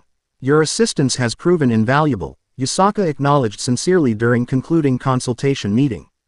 The Kyoto Yukai Faction NDS formal gratitude for prompt response transcending traditional factional boundaries during genuine security crisis. The Arbiter naturally prioritizes dimensional stability concerns across supernatural territories regardless of conventional jurisdiction parameters, Naruto responded diplomatically. While Devil representatives demonstrate admirable security cooperation principles transcending traditional political considerations. The formal exchange maintained appropriate diplomatic protocol while containing genuine appreciation beneath ceremonial phrasing, actual cooperation experience. Creating authentic respect beyond mere political positioning. Their shared crisis response had established meaningful relationship foundation transcending initial consultation parameters. Perhaps ongoing collaboration regarding dimensional stability monitoring might prove mutually beneficial beyond immediate crisis response, Yusaka suggested with calculated diplomatic precision. The Kyoto Yukai faction would welcome regular consultation exchange regarding primordial energy interactions with traditional sacred site systems. The carefully phrased invitation created formal framework for co-continued association without excessive commitment parameters, sophisticated diplomatic approach establishing potential relationship development pathway while maintaining appropriate independence boundaries. Strategic positioning disguised as technical collaboration suggestion. Such collaboration would indeed provide valuable cross-factional perspective regarding dimensional stability maintenance, Naruto acknowledged, recognizing both technical value and diplomatic positioning beneath the suggestion. Regular consultation exchange could enhance comprehensive understanding while respecting traditional jurisdiction parameters. Their diplomatic exchange concluded with formal arrangement establishing regular communication protocols and technical collaboration framework addressing dimensional stability monitoring across respective territories. Though technically focused on security cooperation, the agreement contained obvious relationship development potential beneath practical implementation parameters. As official consultation concluded and farewell protocols commenced, Yusaka approached Naruto with unexpected personal directness beyond formal leadership positioning. "Your former companion," she began with careful precision despite evident curiosity. "The fox entity whose energy signature remains detectable within your spiritual matrix. Might I ask his name and nature within your original dimensional system?" The question contained genuine interest beyond mere diplomatic conversation, personal curiosity regarding kindred entity from different reality system. Naruto perceived no harmful intent beneath the inquiry, merely authentic desire for understanding regarding potential spiritual connection. "Kurama," he answered honestly. "Though originally called Nine-Tailed Fox, within our world's classification system, immensely powerful chakra entity initially feared for destructive capacity before eventually establishing cooperative partnership through mutual respect development." Nine-Tailed Fox, Yusaka repeated with thoughtful consideration. Fascinating parallel with my own classification within Japanese yokai hierarchy. Though implementation methodologies CLIA, RLY differ significantly between our respective reality systems given fundamental energy principle variations. The convergent evolution suggests certain spiritual archetypes transcend specific dimensional implementation parameters. Naruto observed, finding genuine interest in the philosophical implications beyond mere coincidence. Fundamental patterns repeating across different reality systems despite varied manifestation methodologies. Indeed, Yusaka agreed with scholarly appreciation alongside personal interest. Perhaps future discussions might explore these parallels beyond immediate security considerations. "I would value deeper understanding regarding your former companion's nature and your relationship development progression." The suggestion contained both intellectual curiosity and personal interest beneath formal phrasing, sophisticated invitation establishing potential relationship development pathway beyond mere technical collaboration. Strategic positioning discuss as scholarly exchange proposal while containing genuine connection possibility. "I would welcome such discussion," Naruto acknowledged sincerely, recognizing both intellectual value and personal connection potential. Comparative analysis regarding parallel spiritual manifestations across different dimensional systems could prove fascinating beyond mere technical categorization. Their exchange concluded with appropriately formal farewell protocols, though containing meaningful subtext beneath ceremonial phrasing. Something beyond mere diplomatic positioning had been established: potential personal connection alongside professional collaboration, shared spiritual understanding transcending conventional supernatural classification boundaries. The Devil contingent departed Kyoto through formal transportation circle provided by yokai authorities, returning directly to Kuo Academy where extensive debriefing awaited regarding mission outcomes and strategic implications. Rias Particule Arlie demonstrated intense interest concerning both technical findings and diplomatic developments resulting from cross-factional consultation. The manipulation methodology demonstrates disturbing sophistication regarding both primordial chaos principles and traditional sacred site operational parameters, Tsubaki reported with characteristic analytical precision. Suggesting perpetrator with ordinary knowledge transcending conventional supernatural classification capabilities. While targeting pattern indicates systematic reconnaissance operation mapping defensive capabilities across multiple supernatural territories. Sona added with strategic assessment complementing technical analysis. Classic intelligence gathering preceding potential major incursion rather than merely isolated interference incidents. Their comprehensive briefing continued detailing both technical findings and diplomatic developments, creating integrated assessment framework addressing multiple strategic consideration levels simultaneously. Throughout the presentation, Naruto noticed Rias occasionally glancing his direction with expression containing something beyond mere professional interest, momentary concern alongside deeper emotion carefully controlled beneath composed exterior. When technical briefing concluded and strategic discussion commenced regarding appropriate response development, Rias approached Naruto with uncharacteristic directness despite maintaining appropriate public composure. "You established effective working relationship with Yasaka rather quickly," she observed with carefully neutral tone belying evident interest beneath diplomatic phrasing. The nine-tailed fox leader rarely demonstrates such immediate cooperative engagement with unfamiliar entities regardless of official classification. The observation contained question beneath statement, inquiry regarding relationship development beyond mere professional collaboration, personal interest disguised as diplomatic assessment. Naruto recognized both legitimate security consideration and something more personal beneath the careful phrasing. Shared spiritual connection created natural understanding foundation, he explained honestly, respecting both legitimate inquiry and unspoken concern beneath diplomatic positioning. Her Yukai nature naturally recognized Kurama's lingering influence within my energy signature, establishing immediate comprehension beyond conventional introduction parameters. Of course, Rias acknowledged with momentary relief beneath maintained composure. Kitsune Yukai naturally demonstrate enhanced perception regarding spiritual connections transcending physical manifestation limitations, particularly nine-tailed classification representing pinnacle development within traditional Yukai hierarchy. Something unspoken passed between them, acknowledgement of personal interest beneath professional assessment, genuine emotional connection despite maintained diplomatic positioning. Neither directly addressed the underlying current, yet both recognized its existence beyond mere supernatural politics or security considerations.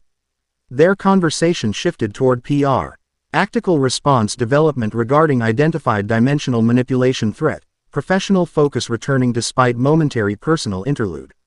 The strategic discussion continued with impressive, collaborative problem-solving transcending factional considerations when addressing genuine security concerns. As evening approached and formal debriefing concluded, participants dispersed toward respective responsibilities with established coordination protocols addressing ongoing monitoring development. Naruto found himself momentarily alone with Tsubaki as they organized technical documentation resulting from Kyoto assessment mission.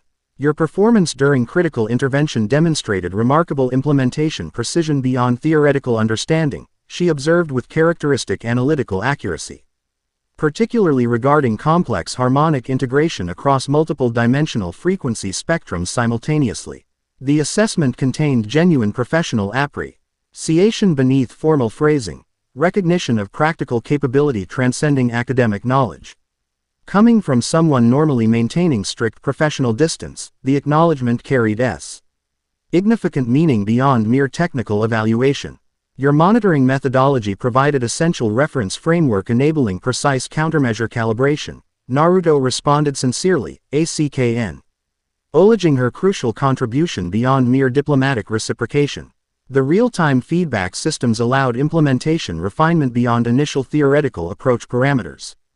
Their exchange continued with detailed technical discussion regarding intervention methodology and monitoring system development, professional collaboration creating natural connection beyond mere diplomatic positioning. Throughout their interaction, Naruto noticed subtle shift in Tsubaki's normally rigid professional demeanor, slight relaxation allowing genuine intellectual engagement beyond formal vice presidential positioning.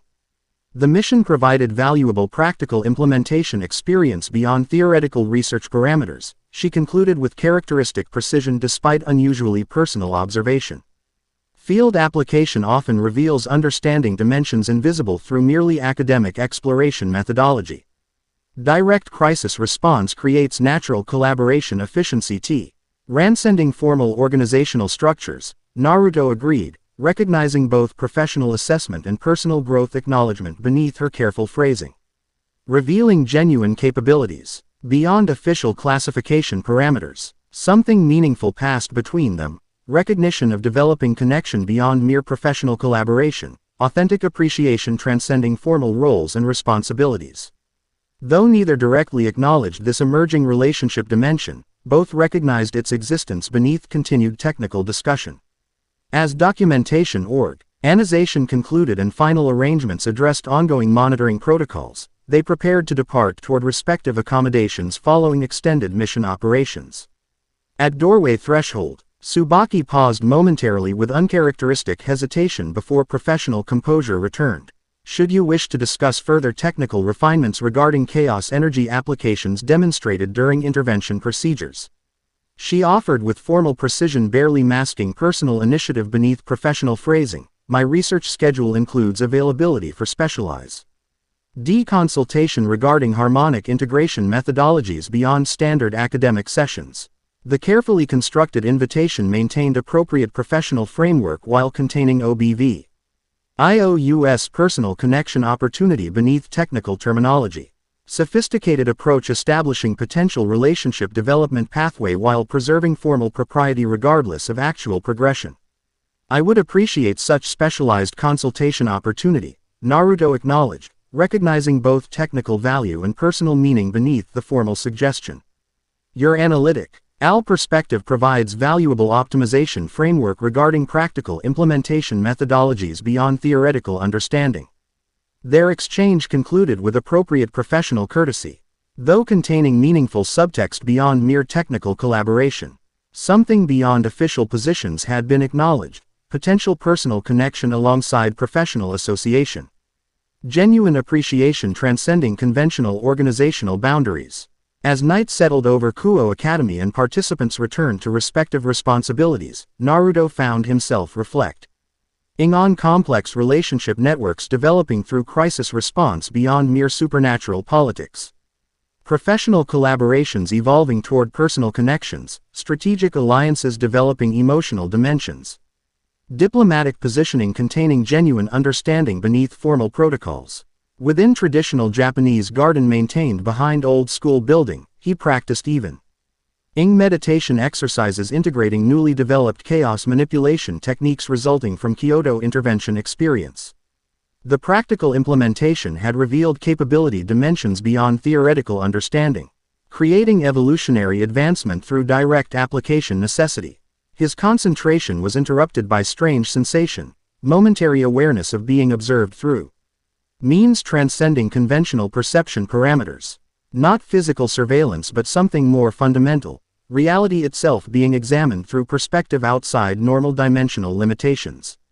Extending specialized perception developed through chaos energy training, Naruto detected subtle disturbance within dimensional boundary fabric surrounding academy grounds. Not physical presence perceptual intrusion. Someone observing from beyond conventional reality parameters through sophisticated dimensional viewing methodology. Without obvious reaction alerting the observer to detection, he carefully extended counter-perception techniques establishing reciprocal awareness channel through the same dimensional boundary disturbance.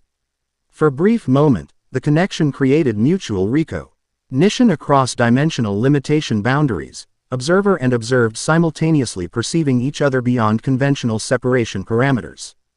Through this momentary connection, Naruto glimpsed being of extraordinary malevolence despite superficially pleasant appearance, silver-haired individual whose casual demeanor masked fundamental emptiness beneath constructed personality facade. Not merely evil intention but existential opposition to reality itself, embodied negation disguised within seemingly ordinary physical form. The connection terminated instantly upon mutual recognition, dimensional disturbance disappearing without trace beyond residual energy signature indicating sophisticated implementation methodology beyond conventional supernatural capabilities. Brief glimpse yet containing profound implication regarding potential opposition identity beyond mere random interference. As night deepened around Kuo Academy and stars emerged across velvet darkness, Naruto contemplated disturbing implications from both Kyoto mission findings and this unexpected observation incident. Systematic dimensional boundary manipulation across multiple supernatural territories, sophisticated primordial chaos application beyond conventional capability parameters, and now direct observation from entity demonstrating extraordinary implementation methodology. Connected incidents rather than isolated anomalies, coordinated campaign progressing through methodical development sequence rather than random manifestations. Strategic pattern suggesting comprehensive approach transcending conventional supernatural politics toward something more fundamental, existential threat beyond mere factional conflict or territorial positioning. Whatever entity directed these operations possessed extraordinary capability and fundamental opposition toward existing reality structure itself. Not merely seeking advantage within established supernatural hierarchy but potentially pursuing fundamental reality transformation transcending conventional political objectives or territorial ambitions. The chaos energy within Naruto responded to this recognition with strange resonance, not random fluctuation but almost conscious acknowledgement regarding identified opposition. As if primordial energy itself recognized fundamental challenger beyond mere supernatural entity classification, existential adversary rather than merely powerful opponent. The realization brought both clarity and concern regarding developing situation across multiple supernatural territories. Beyond political positioning or factional competition, beyond territorial authority or organizational hierarchy, fundamental reality maintenance itself faced coordinated challenge from entity possessing both extraordinary capability and existential opposition motivation. Whatever his role as arbiter might ultimately require, the fundamental challenge transcended conventional supernatural politics toward cosmic significance. Beyond traditional classification boundaries, not merely maintaining balance between competing factions but potentially defending reality's fundamental integrity against deliberate dissolution attempt. From entity seeking existence termination rather than merely power acquisition. As midnight approached and Kuo Academy slept beneath starlit darkness, Naruto renewed determination regarding both capability development and relationship cultivation across artificial factional boundaries. Whatever challenges awaited, facing them alongside allies who genuinely cared, whether devil heiresses with diplomatic composure masking personal connection, Yukai leader recognizing spiritual kinship beyond conventional classification, or vice president whose professional precision contained developing personal appreciation, created foundation for addressing even fundamental existential threats beyond mere supernatural politics. The chaos energy within him settled into harmonious patterns reflecting this balanced perspective, infinite possibility shaped by meaningful connection rather than merely cosmic power or political positioning. Whatever his ultimate role in this strange new world might become, it would develop through genuine relationship rather than merely strategic alliance or factional utilization. With that reassuring recognition established, Naruto continued specialized training exercises integrating newly developed techniques resulting from Kyoto intervention experience. Whatever entity watched from dimensional shadows, whatever strategic campaign progressed across supernatural territories. Preparation through both capability enhancement and relationship development created optimal response foundation transcending mere power acquisition or political positioning. Balance through a connection rather than merely power through isolation. Fundamental principle applicable whether addressing dimensional manipulation incidents, navigating complex supernatural politics, or developing meaningful personal relationships beyond conventional classification boundaries. The path forward lay through integration rather than separation, cooperation rather than competition, understanding rather than merely power. As stars wheeled overhead marking night's progression, Naruto embraced this fundamental recognition regarding both cosmic responsibility and personal development.